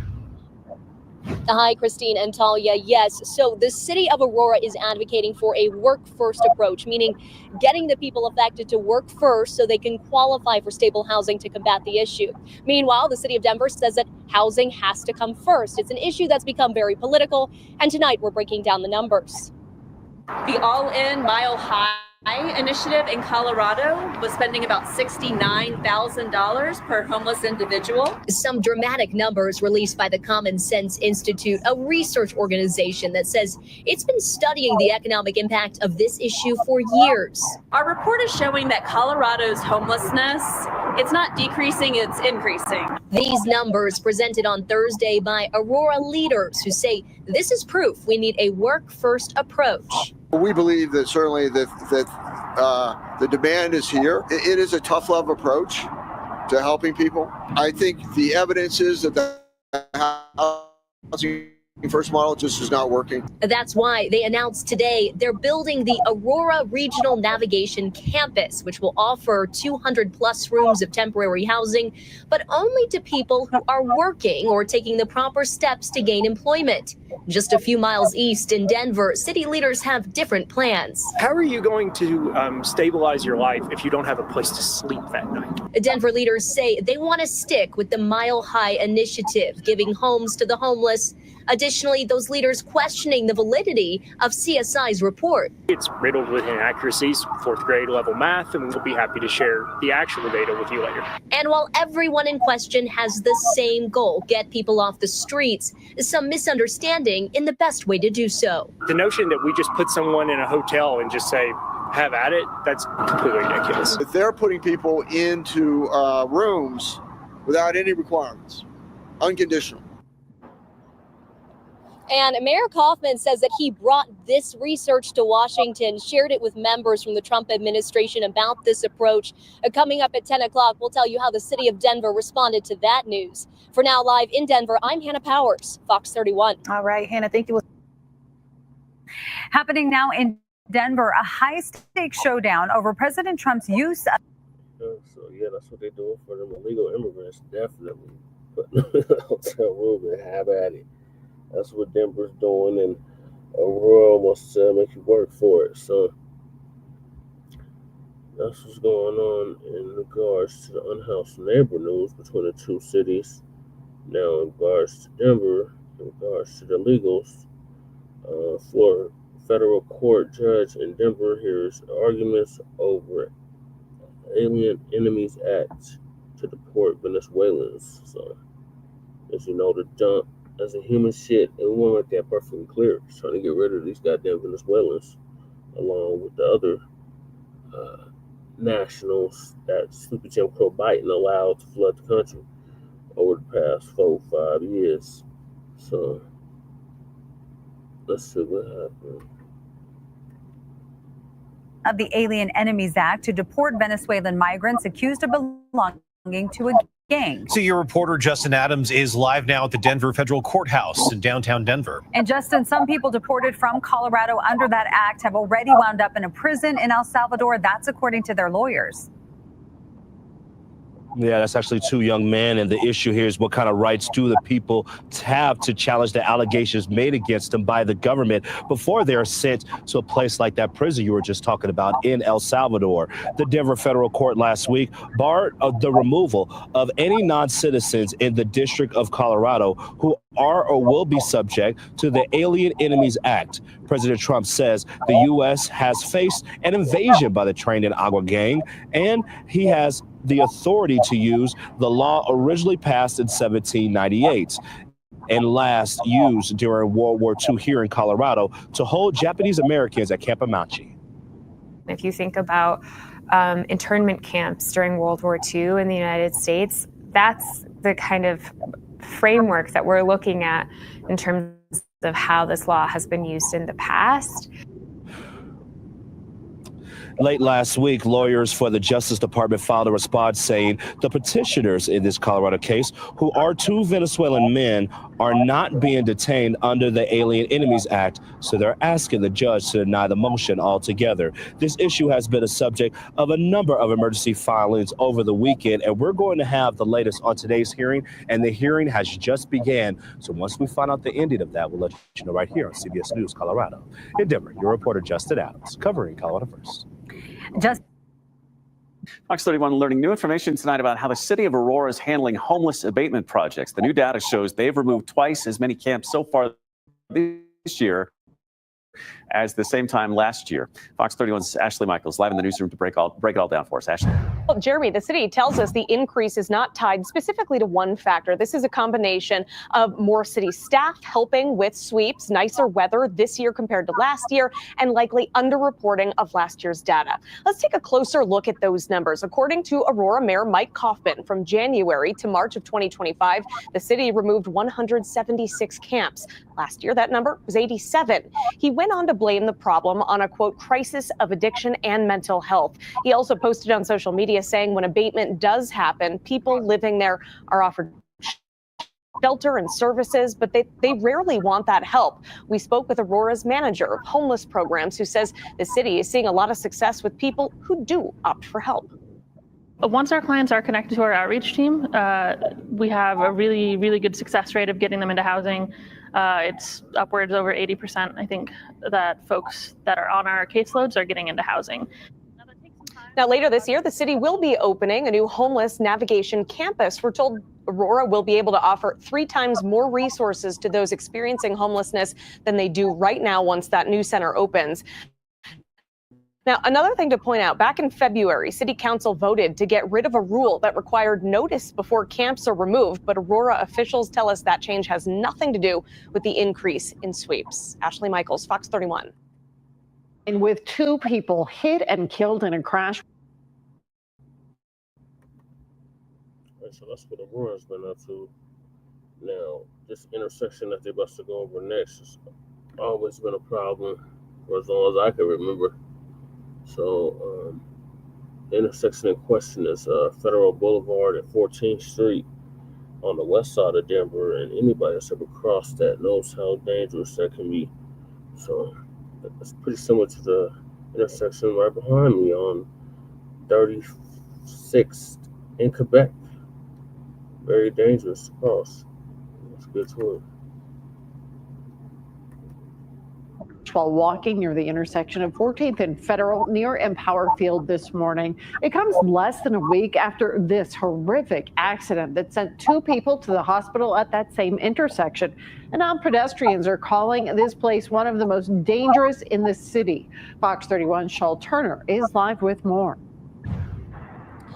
Well, Denver police telling us they have not yet released the names of the victims in this crash, but I've been talking to pedestrians who say, yes, they're afraid every time they have to cross the street. And let me give you a look at the area right now. As you can see, people come off I-25 to get onto Federal here and travel south. There's a lot of traffic at the intersection below. You just crossed the street. What was that like? It's kind of scary, to be honest. Cars, scooters, buses, all headed through the same intersection with people who have disabilities and others who need to get to 4 bus stops located within 50 feet of Federal and 14th. Fox 31 spotted several drivers speeding past this sign clearly marked 35 miles per hour, something other drivers say they've had enough. It needs some structure going on around here. Police say 2 people were killed at the intersection Saturday night at approximately 10:30. Fox 31 reported that a pedestrian was hit and killed at the same intersection in March of 2023. So we need to figure out what's going on here. Pedestrians we spoke with say they fear for their safety because they have no choice but to cross there. It depends if you're going with the light on or not. Voters approved funding for additional safety construction completed last fall. That included more curb extensions, pedestrian signals, and ramps in other areas. Where you can go under or over the intersection, they should spend money building something like that here. Many are calling for more of a police presence, especially during the summer months. You should slow down, obey the laws. Yellow doesn't mean speed up. And Denver police tell Fox 31 that the driver in the accident on Saturday night did remain at the scene. Shawl Turner reporting live in Denver tonight, Fox 31. On the scene. Over the weekend, the Supreme Court issued a ruling regarding the deportation of immigrants under an 18th century wartime law. This was in response to a case involving a group of Venezuelan immigrants in Texas. And to help us understand the situation just a little bit better, 9 News legal expert Whitney Traylor is joining us now in studio. Whitney, good morning. Good morning. What exactly did the Supreme Court rule and why? Yeah, so the Supreme Court this weekend on Saturday night essentially ruled that there could be no more deportations until further order of this court. And I think the court's concern was based on its previous order related to when migrants could be deported under the Aliens Enemies Act of 1789, which is really interesting. I mean, this is a wartime act that's only been implemented 3 times at the War of 1812, World War I, and World War II. And we know World War II, it was essentially unconstitutional. So this is an act that's only supposed to come into place when we are at war, when Congress declares a war, or when there's an invasion. And that's really what the Trump administration is saying, is that, hey, these Venezuelans are creating an invasion, so we're implementing this rarely used law. So something that's really under scrutiny right now is the timing of all of this. Is it unusual for the court to issue an order over the weekend? Yes, it is unusual. It's not unusual for an emergency order, but here it was quite extreme. And the court really issued this ruling because on Friday, they had apparently loaded up some folks and they were ready to deport them. And that's when the ACLU filed this emergency order. So an emergency order can be implemented, but over the weekend it was surprising. Okay, refresh my memory, because I thought the Supreme Court had already ruled on this issue. That's a great point, and they had ruled on the issue earlier in April. I believe it was April 9th, where they actually gave President Trump a victory when they said, yes, he can deport, but they have to, it had to be in their language because they were getting these deportation papers in English, and a lot of the folks didn't understand it. And they had to have advance notice and an opportunity to present their case, which makes sense because a citizen or not a citizen, you still have due process rights. And so here what was happening was they weren't getting a hearing, they weren't getting a day in court, they weren't even understanding what was being alleged against them because it wasn't in their language. So that was what the court issued, was that those two things had to take place. Well, cut to this Friday, those things didn't take place. There was no hearing, and these folks, I think over 100 folks were ready to be deported. So that for clarification, just because those things didn't happen, is that issue still standing, that the court ruled on? Yes, that issue is still standing, where they have to give notice. And the ACLU is saying, hey, in World War II, we gave people 30 days advance notice, so they should get at least 30 days advance notice. But here, because that order was in place and it looked like the administration was putting these people, deporting them without that process, the Supreme Court in very brief order said, no more deportations until you get an order from this court. Now, another headline that came out of this, of course, was Justice Alito's dissent. What exactly stood out to you about this? Justice Alito's dissent got a lot of attention, and it was actually it was fairly eloquent, and he essentially highlighted the way in which the Supreme Court went about this. And he said, literally in the middle, and I'm quoting, in the middle of the night, the court issued unprecedented and legally questionable relief without giving lower courts a chance to rule, without hearing from the opposing party, and within 8 hours of receiving the application. So he's saying, look, we didn't get an opportunity to fully flush this out. But that's not always unusual when you have these sort of emergency proceedings. So now both sides are going to be able to brief it and fully adjudicate. Real fast, because we are well out of time. Yes. But what happens if the Trump administration chooses to ignore court orders here? That's the million-dollar question. That's the constitutional crisis that we're talking about, because we do have 3 co-equal branches of government. And the check and balance is that the court can determine if certain action is constitutional or not.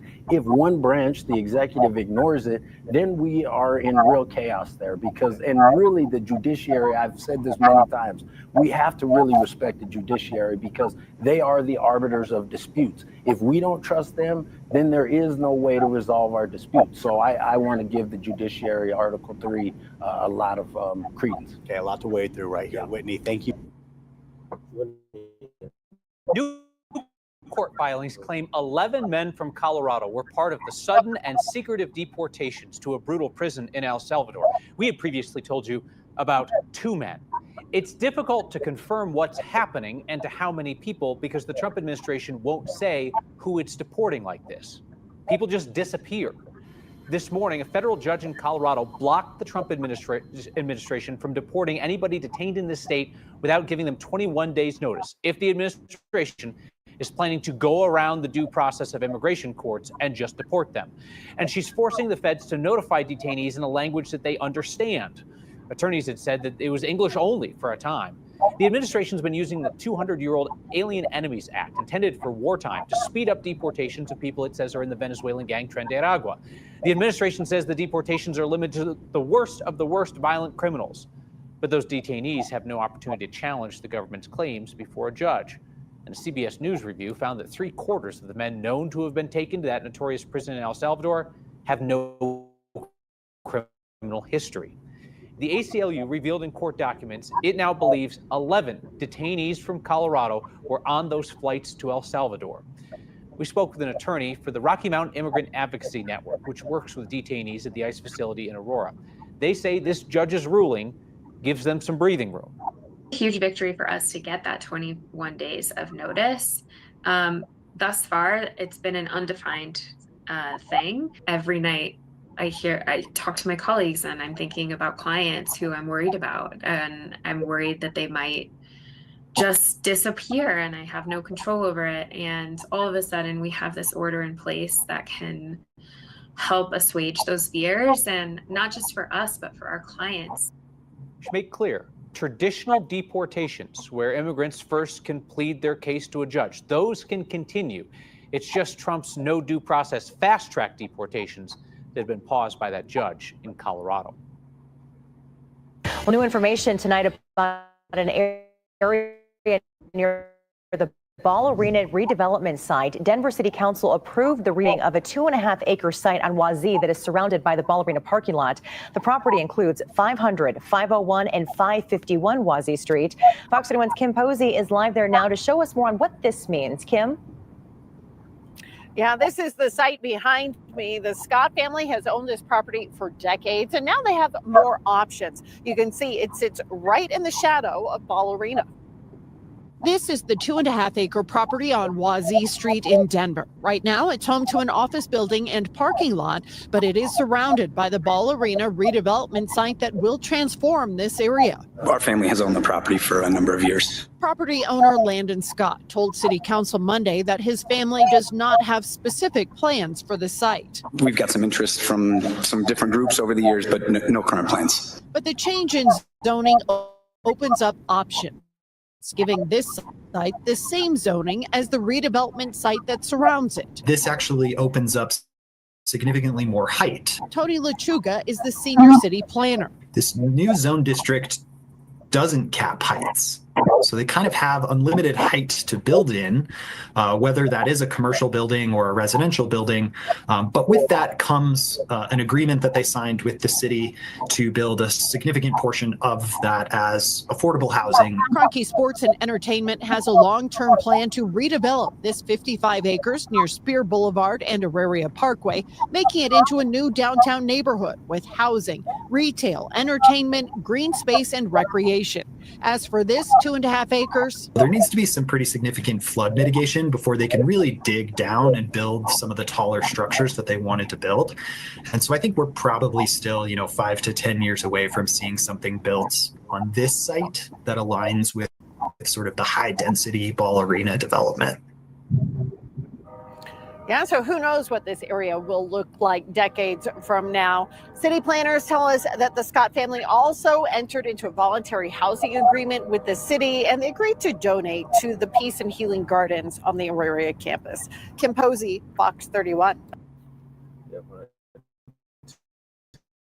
Here at 9:30, we are learning more about Crockett Sports and Entertainment's initial plans for a development around Ball Arena. It was submitted to the city of Denver yesterday. Yeah, here's a look at some of those plans. It shows a hotel, 2 residential buildings, and a concert venue on a 4-acre site next to Spear Boulevard.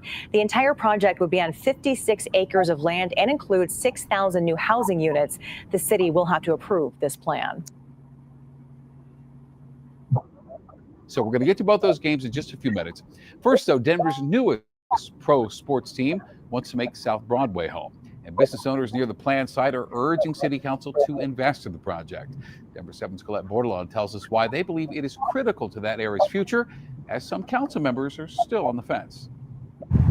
South Broadway is where Joe Willie's was meant to be. We always came back to this neighborhood. All over the walls are what they bring to the area. Denver is a sports city on the way up. And there's a new addition strung up with anticipation. I'm a firm believer a rising tide lifts everybody. Plans for a National Women's Soccer League permanent stadium have owner Ryan Fleming excited about the new neighbor. An economic study from the city estimates the stadium could create more than 1,000 jobs and generate $82 million every year. What a great opportunity to get behind something new. He's taking his opinion What an amazing time it is on South Broadway. straight to City Council. To put an anchor investment such as this stadium in the neighborhood on top of the enormous amount of institutional capital that has already been outlaid. Fleming is one of a number of Broadway business owners at council on Monday evening. Big part of what makes South Broadway such a unique and vibrant part of Denver is that the vast majority of the businesses are locally owned. So if we do not pursue this stadium, what is the alternative? A vacant lot that will continue to be a blight on our community for decades more to come? What's proposed is an intergovernmental agreement between the city, Broadway Station Metropolitan District, and the National Women's Soccer League ownership. There's a lot of discussion on the details of the deal and, whether or not, as they say, it pencils in the city's best interest. The team owners are paying for the actual stadium, but they're asking for a $70 million investment from the city. 20 of that would be going to improvements around the stadium. Especially in a time of limited budget, is that the best use of $70 million? On Wednesday, a committee will decide whether they pass the proposal on to the full council to consider it. It could be the crown jewel of this city, this neighborhood. But Fleming feels like he's already won. I finally feel like I got lucky. And like South Broadway, scored. Colette Bordelon, Denver 7. Now, as Colette there said, that $70 million would not fund the stadium directly. 20, as you heard there, would go toward infrastructure upgrades in that surrounding areas. The other $50 million would help purchase the land for the stadium. The cost of the stadium itself estimated to be between $150 and $200 million. And the city's latest economic analysis predicts the entire development could bring in more than $2 billion over 30 years.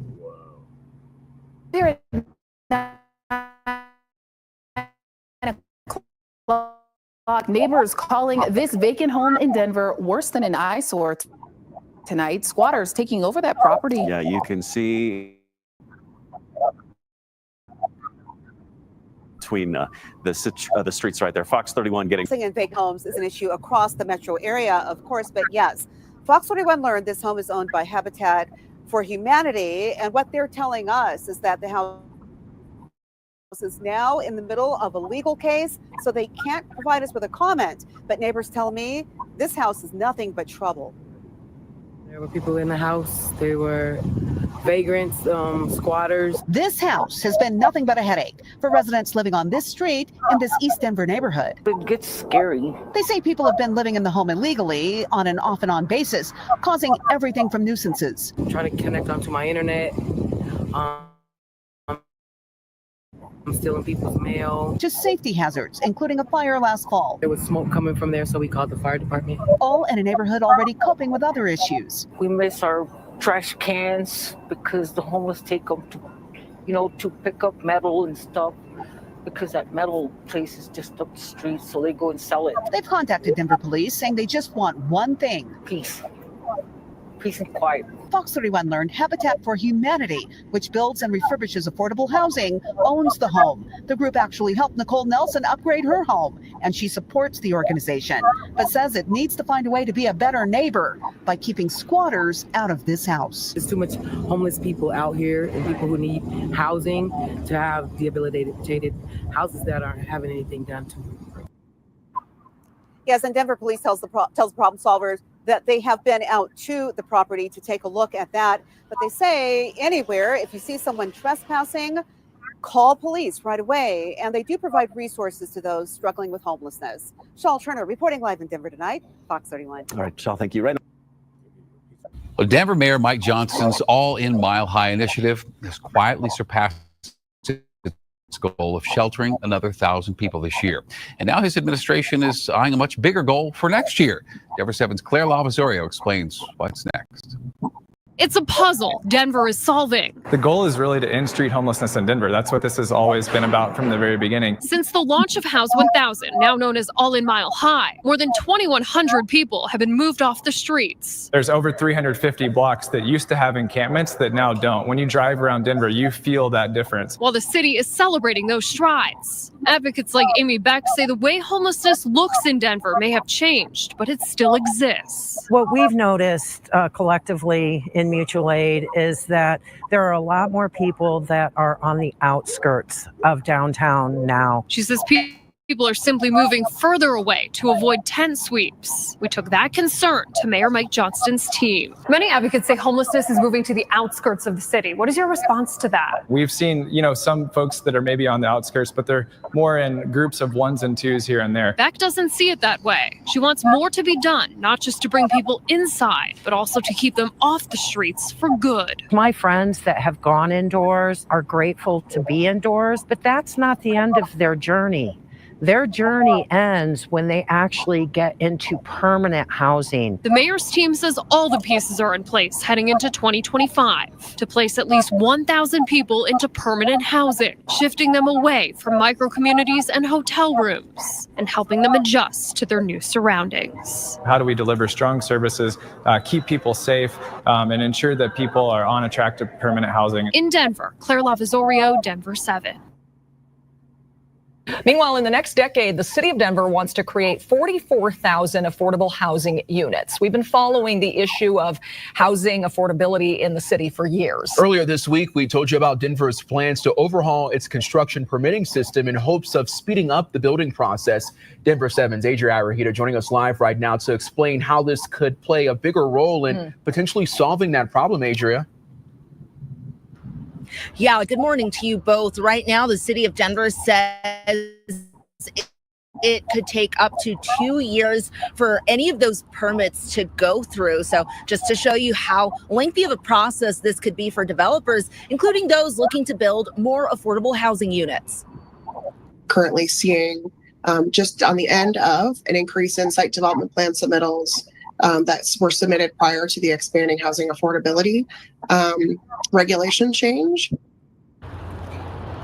I got a chance to speak with the Denver Permitting Office Executive Director. The office, which launches next month, will consolidate reviews from 7 city departments and assign each applicant a project champion to guide them through the process. City leaders tell me the changes will help streamline this process overall.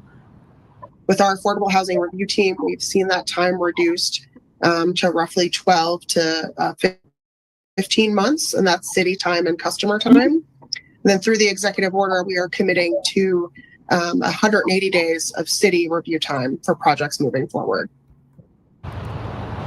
Denver Mayor Mike Johnston is pledging to refund up to $10,000 in fees if the city doesn't meet that 180-day deadline. Reporting live in Denver, Adria Arahita, Denver 7. Denver mayor faces backlash over Signal app use amid transparency concerns. In the spotlight of a growing national conversation about the private messaging app Signal, the office of Denver Mayor Mike Johnston is facing scrutiny over the recent use of this platform by the mayor and his advisors. This app, known for its ability to auto-delete messages, was utilized to discuss actions taken by the Trump administration, raising eyebrows and questions about transparency. On January 15th, just days before President Donald Trump took office, a group chat named Strike Force was established on Signal, involving the mayor and 14 of his advisors. This was first reported by CBS Colorado, and it was confirmed by Jordan Fuja, a spokesperson for the mayor's office, that the chat was created to keep track of federal actions. Since then, Denver has been under significant federal scrutiny regarding its immigration policies and response to migrants. Initially, the chat was set to auto-delete messages, but this feature was disabled on January 29, according to FBAs. The awareness of Signal has surged recently, especially after a report from The Atlantic revealed that the app was used in a group chat involving top U.S. military officials discussing military strategies. This revelation has sparked a broader debate about the appropriateness of government officials using such platforms for official discussions.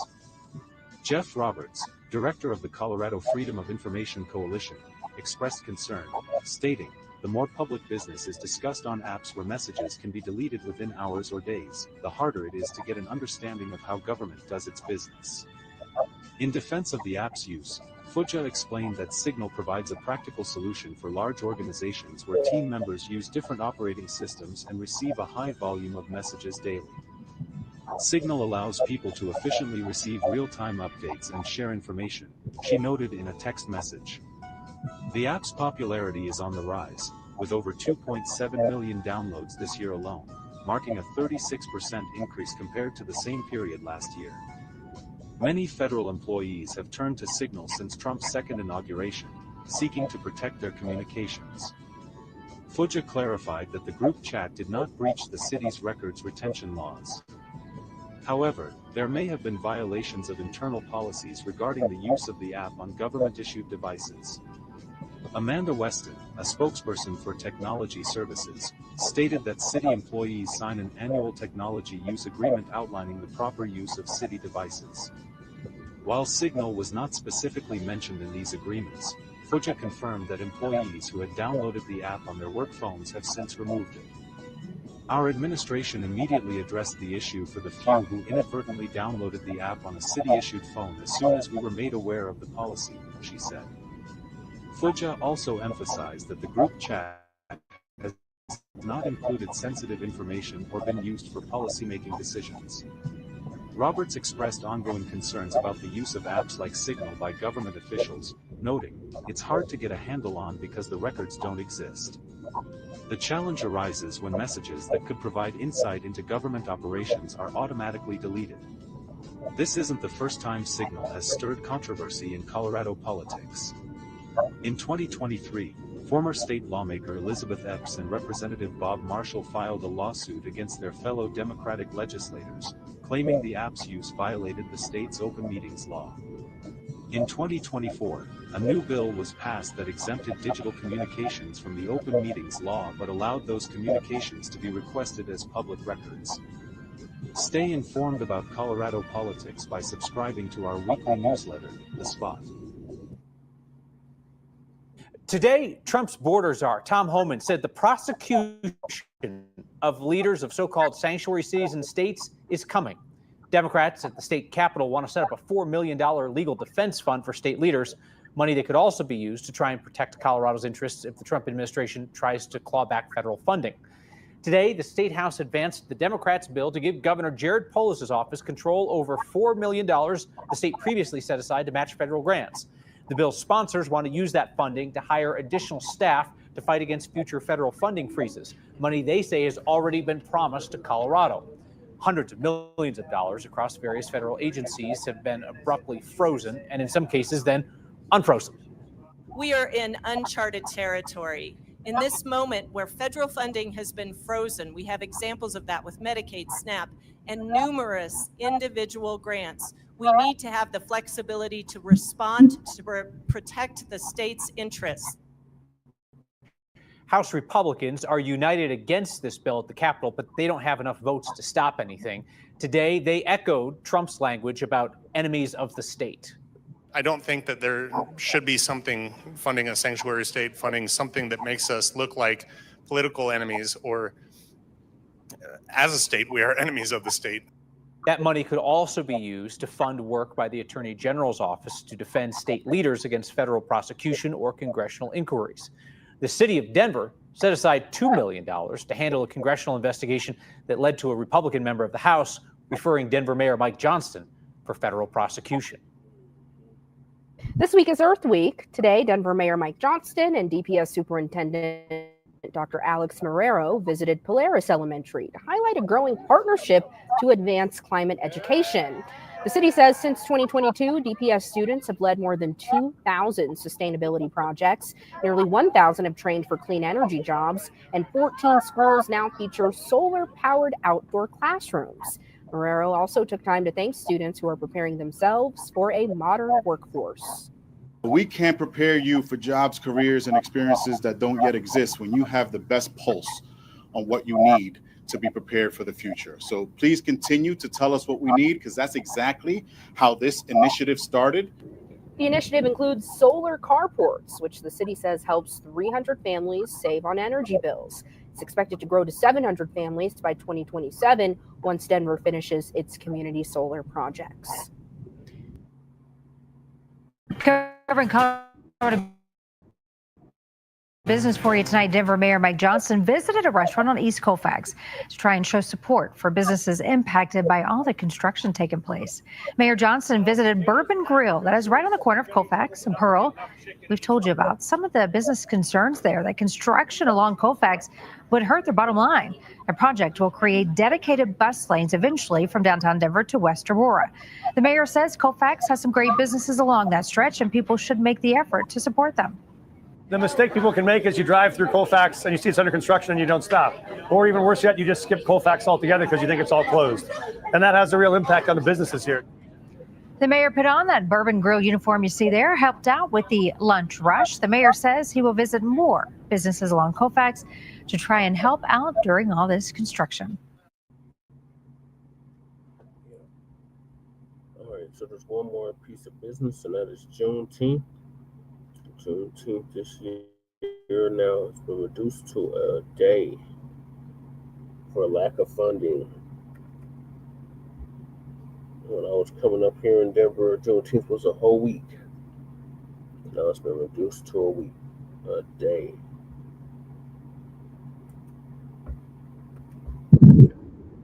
It's traditionally a two-day event in the streets of Denver's 5 Points, celebrating the end of slavery in the United States. I mean, definitely it's disappointing. Now Denver's Juneteenth Music Festival may not even be a one-day event. We've had a pullback in some of our corporate sponsorships and partnerships. Norman Harris runs the nonprofit behind the Free Festival. He says he's not 100% sure why sponsors aren't coming back, but he has an idea. I definitely have felt better about where we are socially and politically. One sponsor that's not returning from last year is Chevron. We reached out to ask why.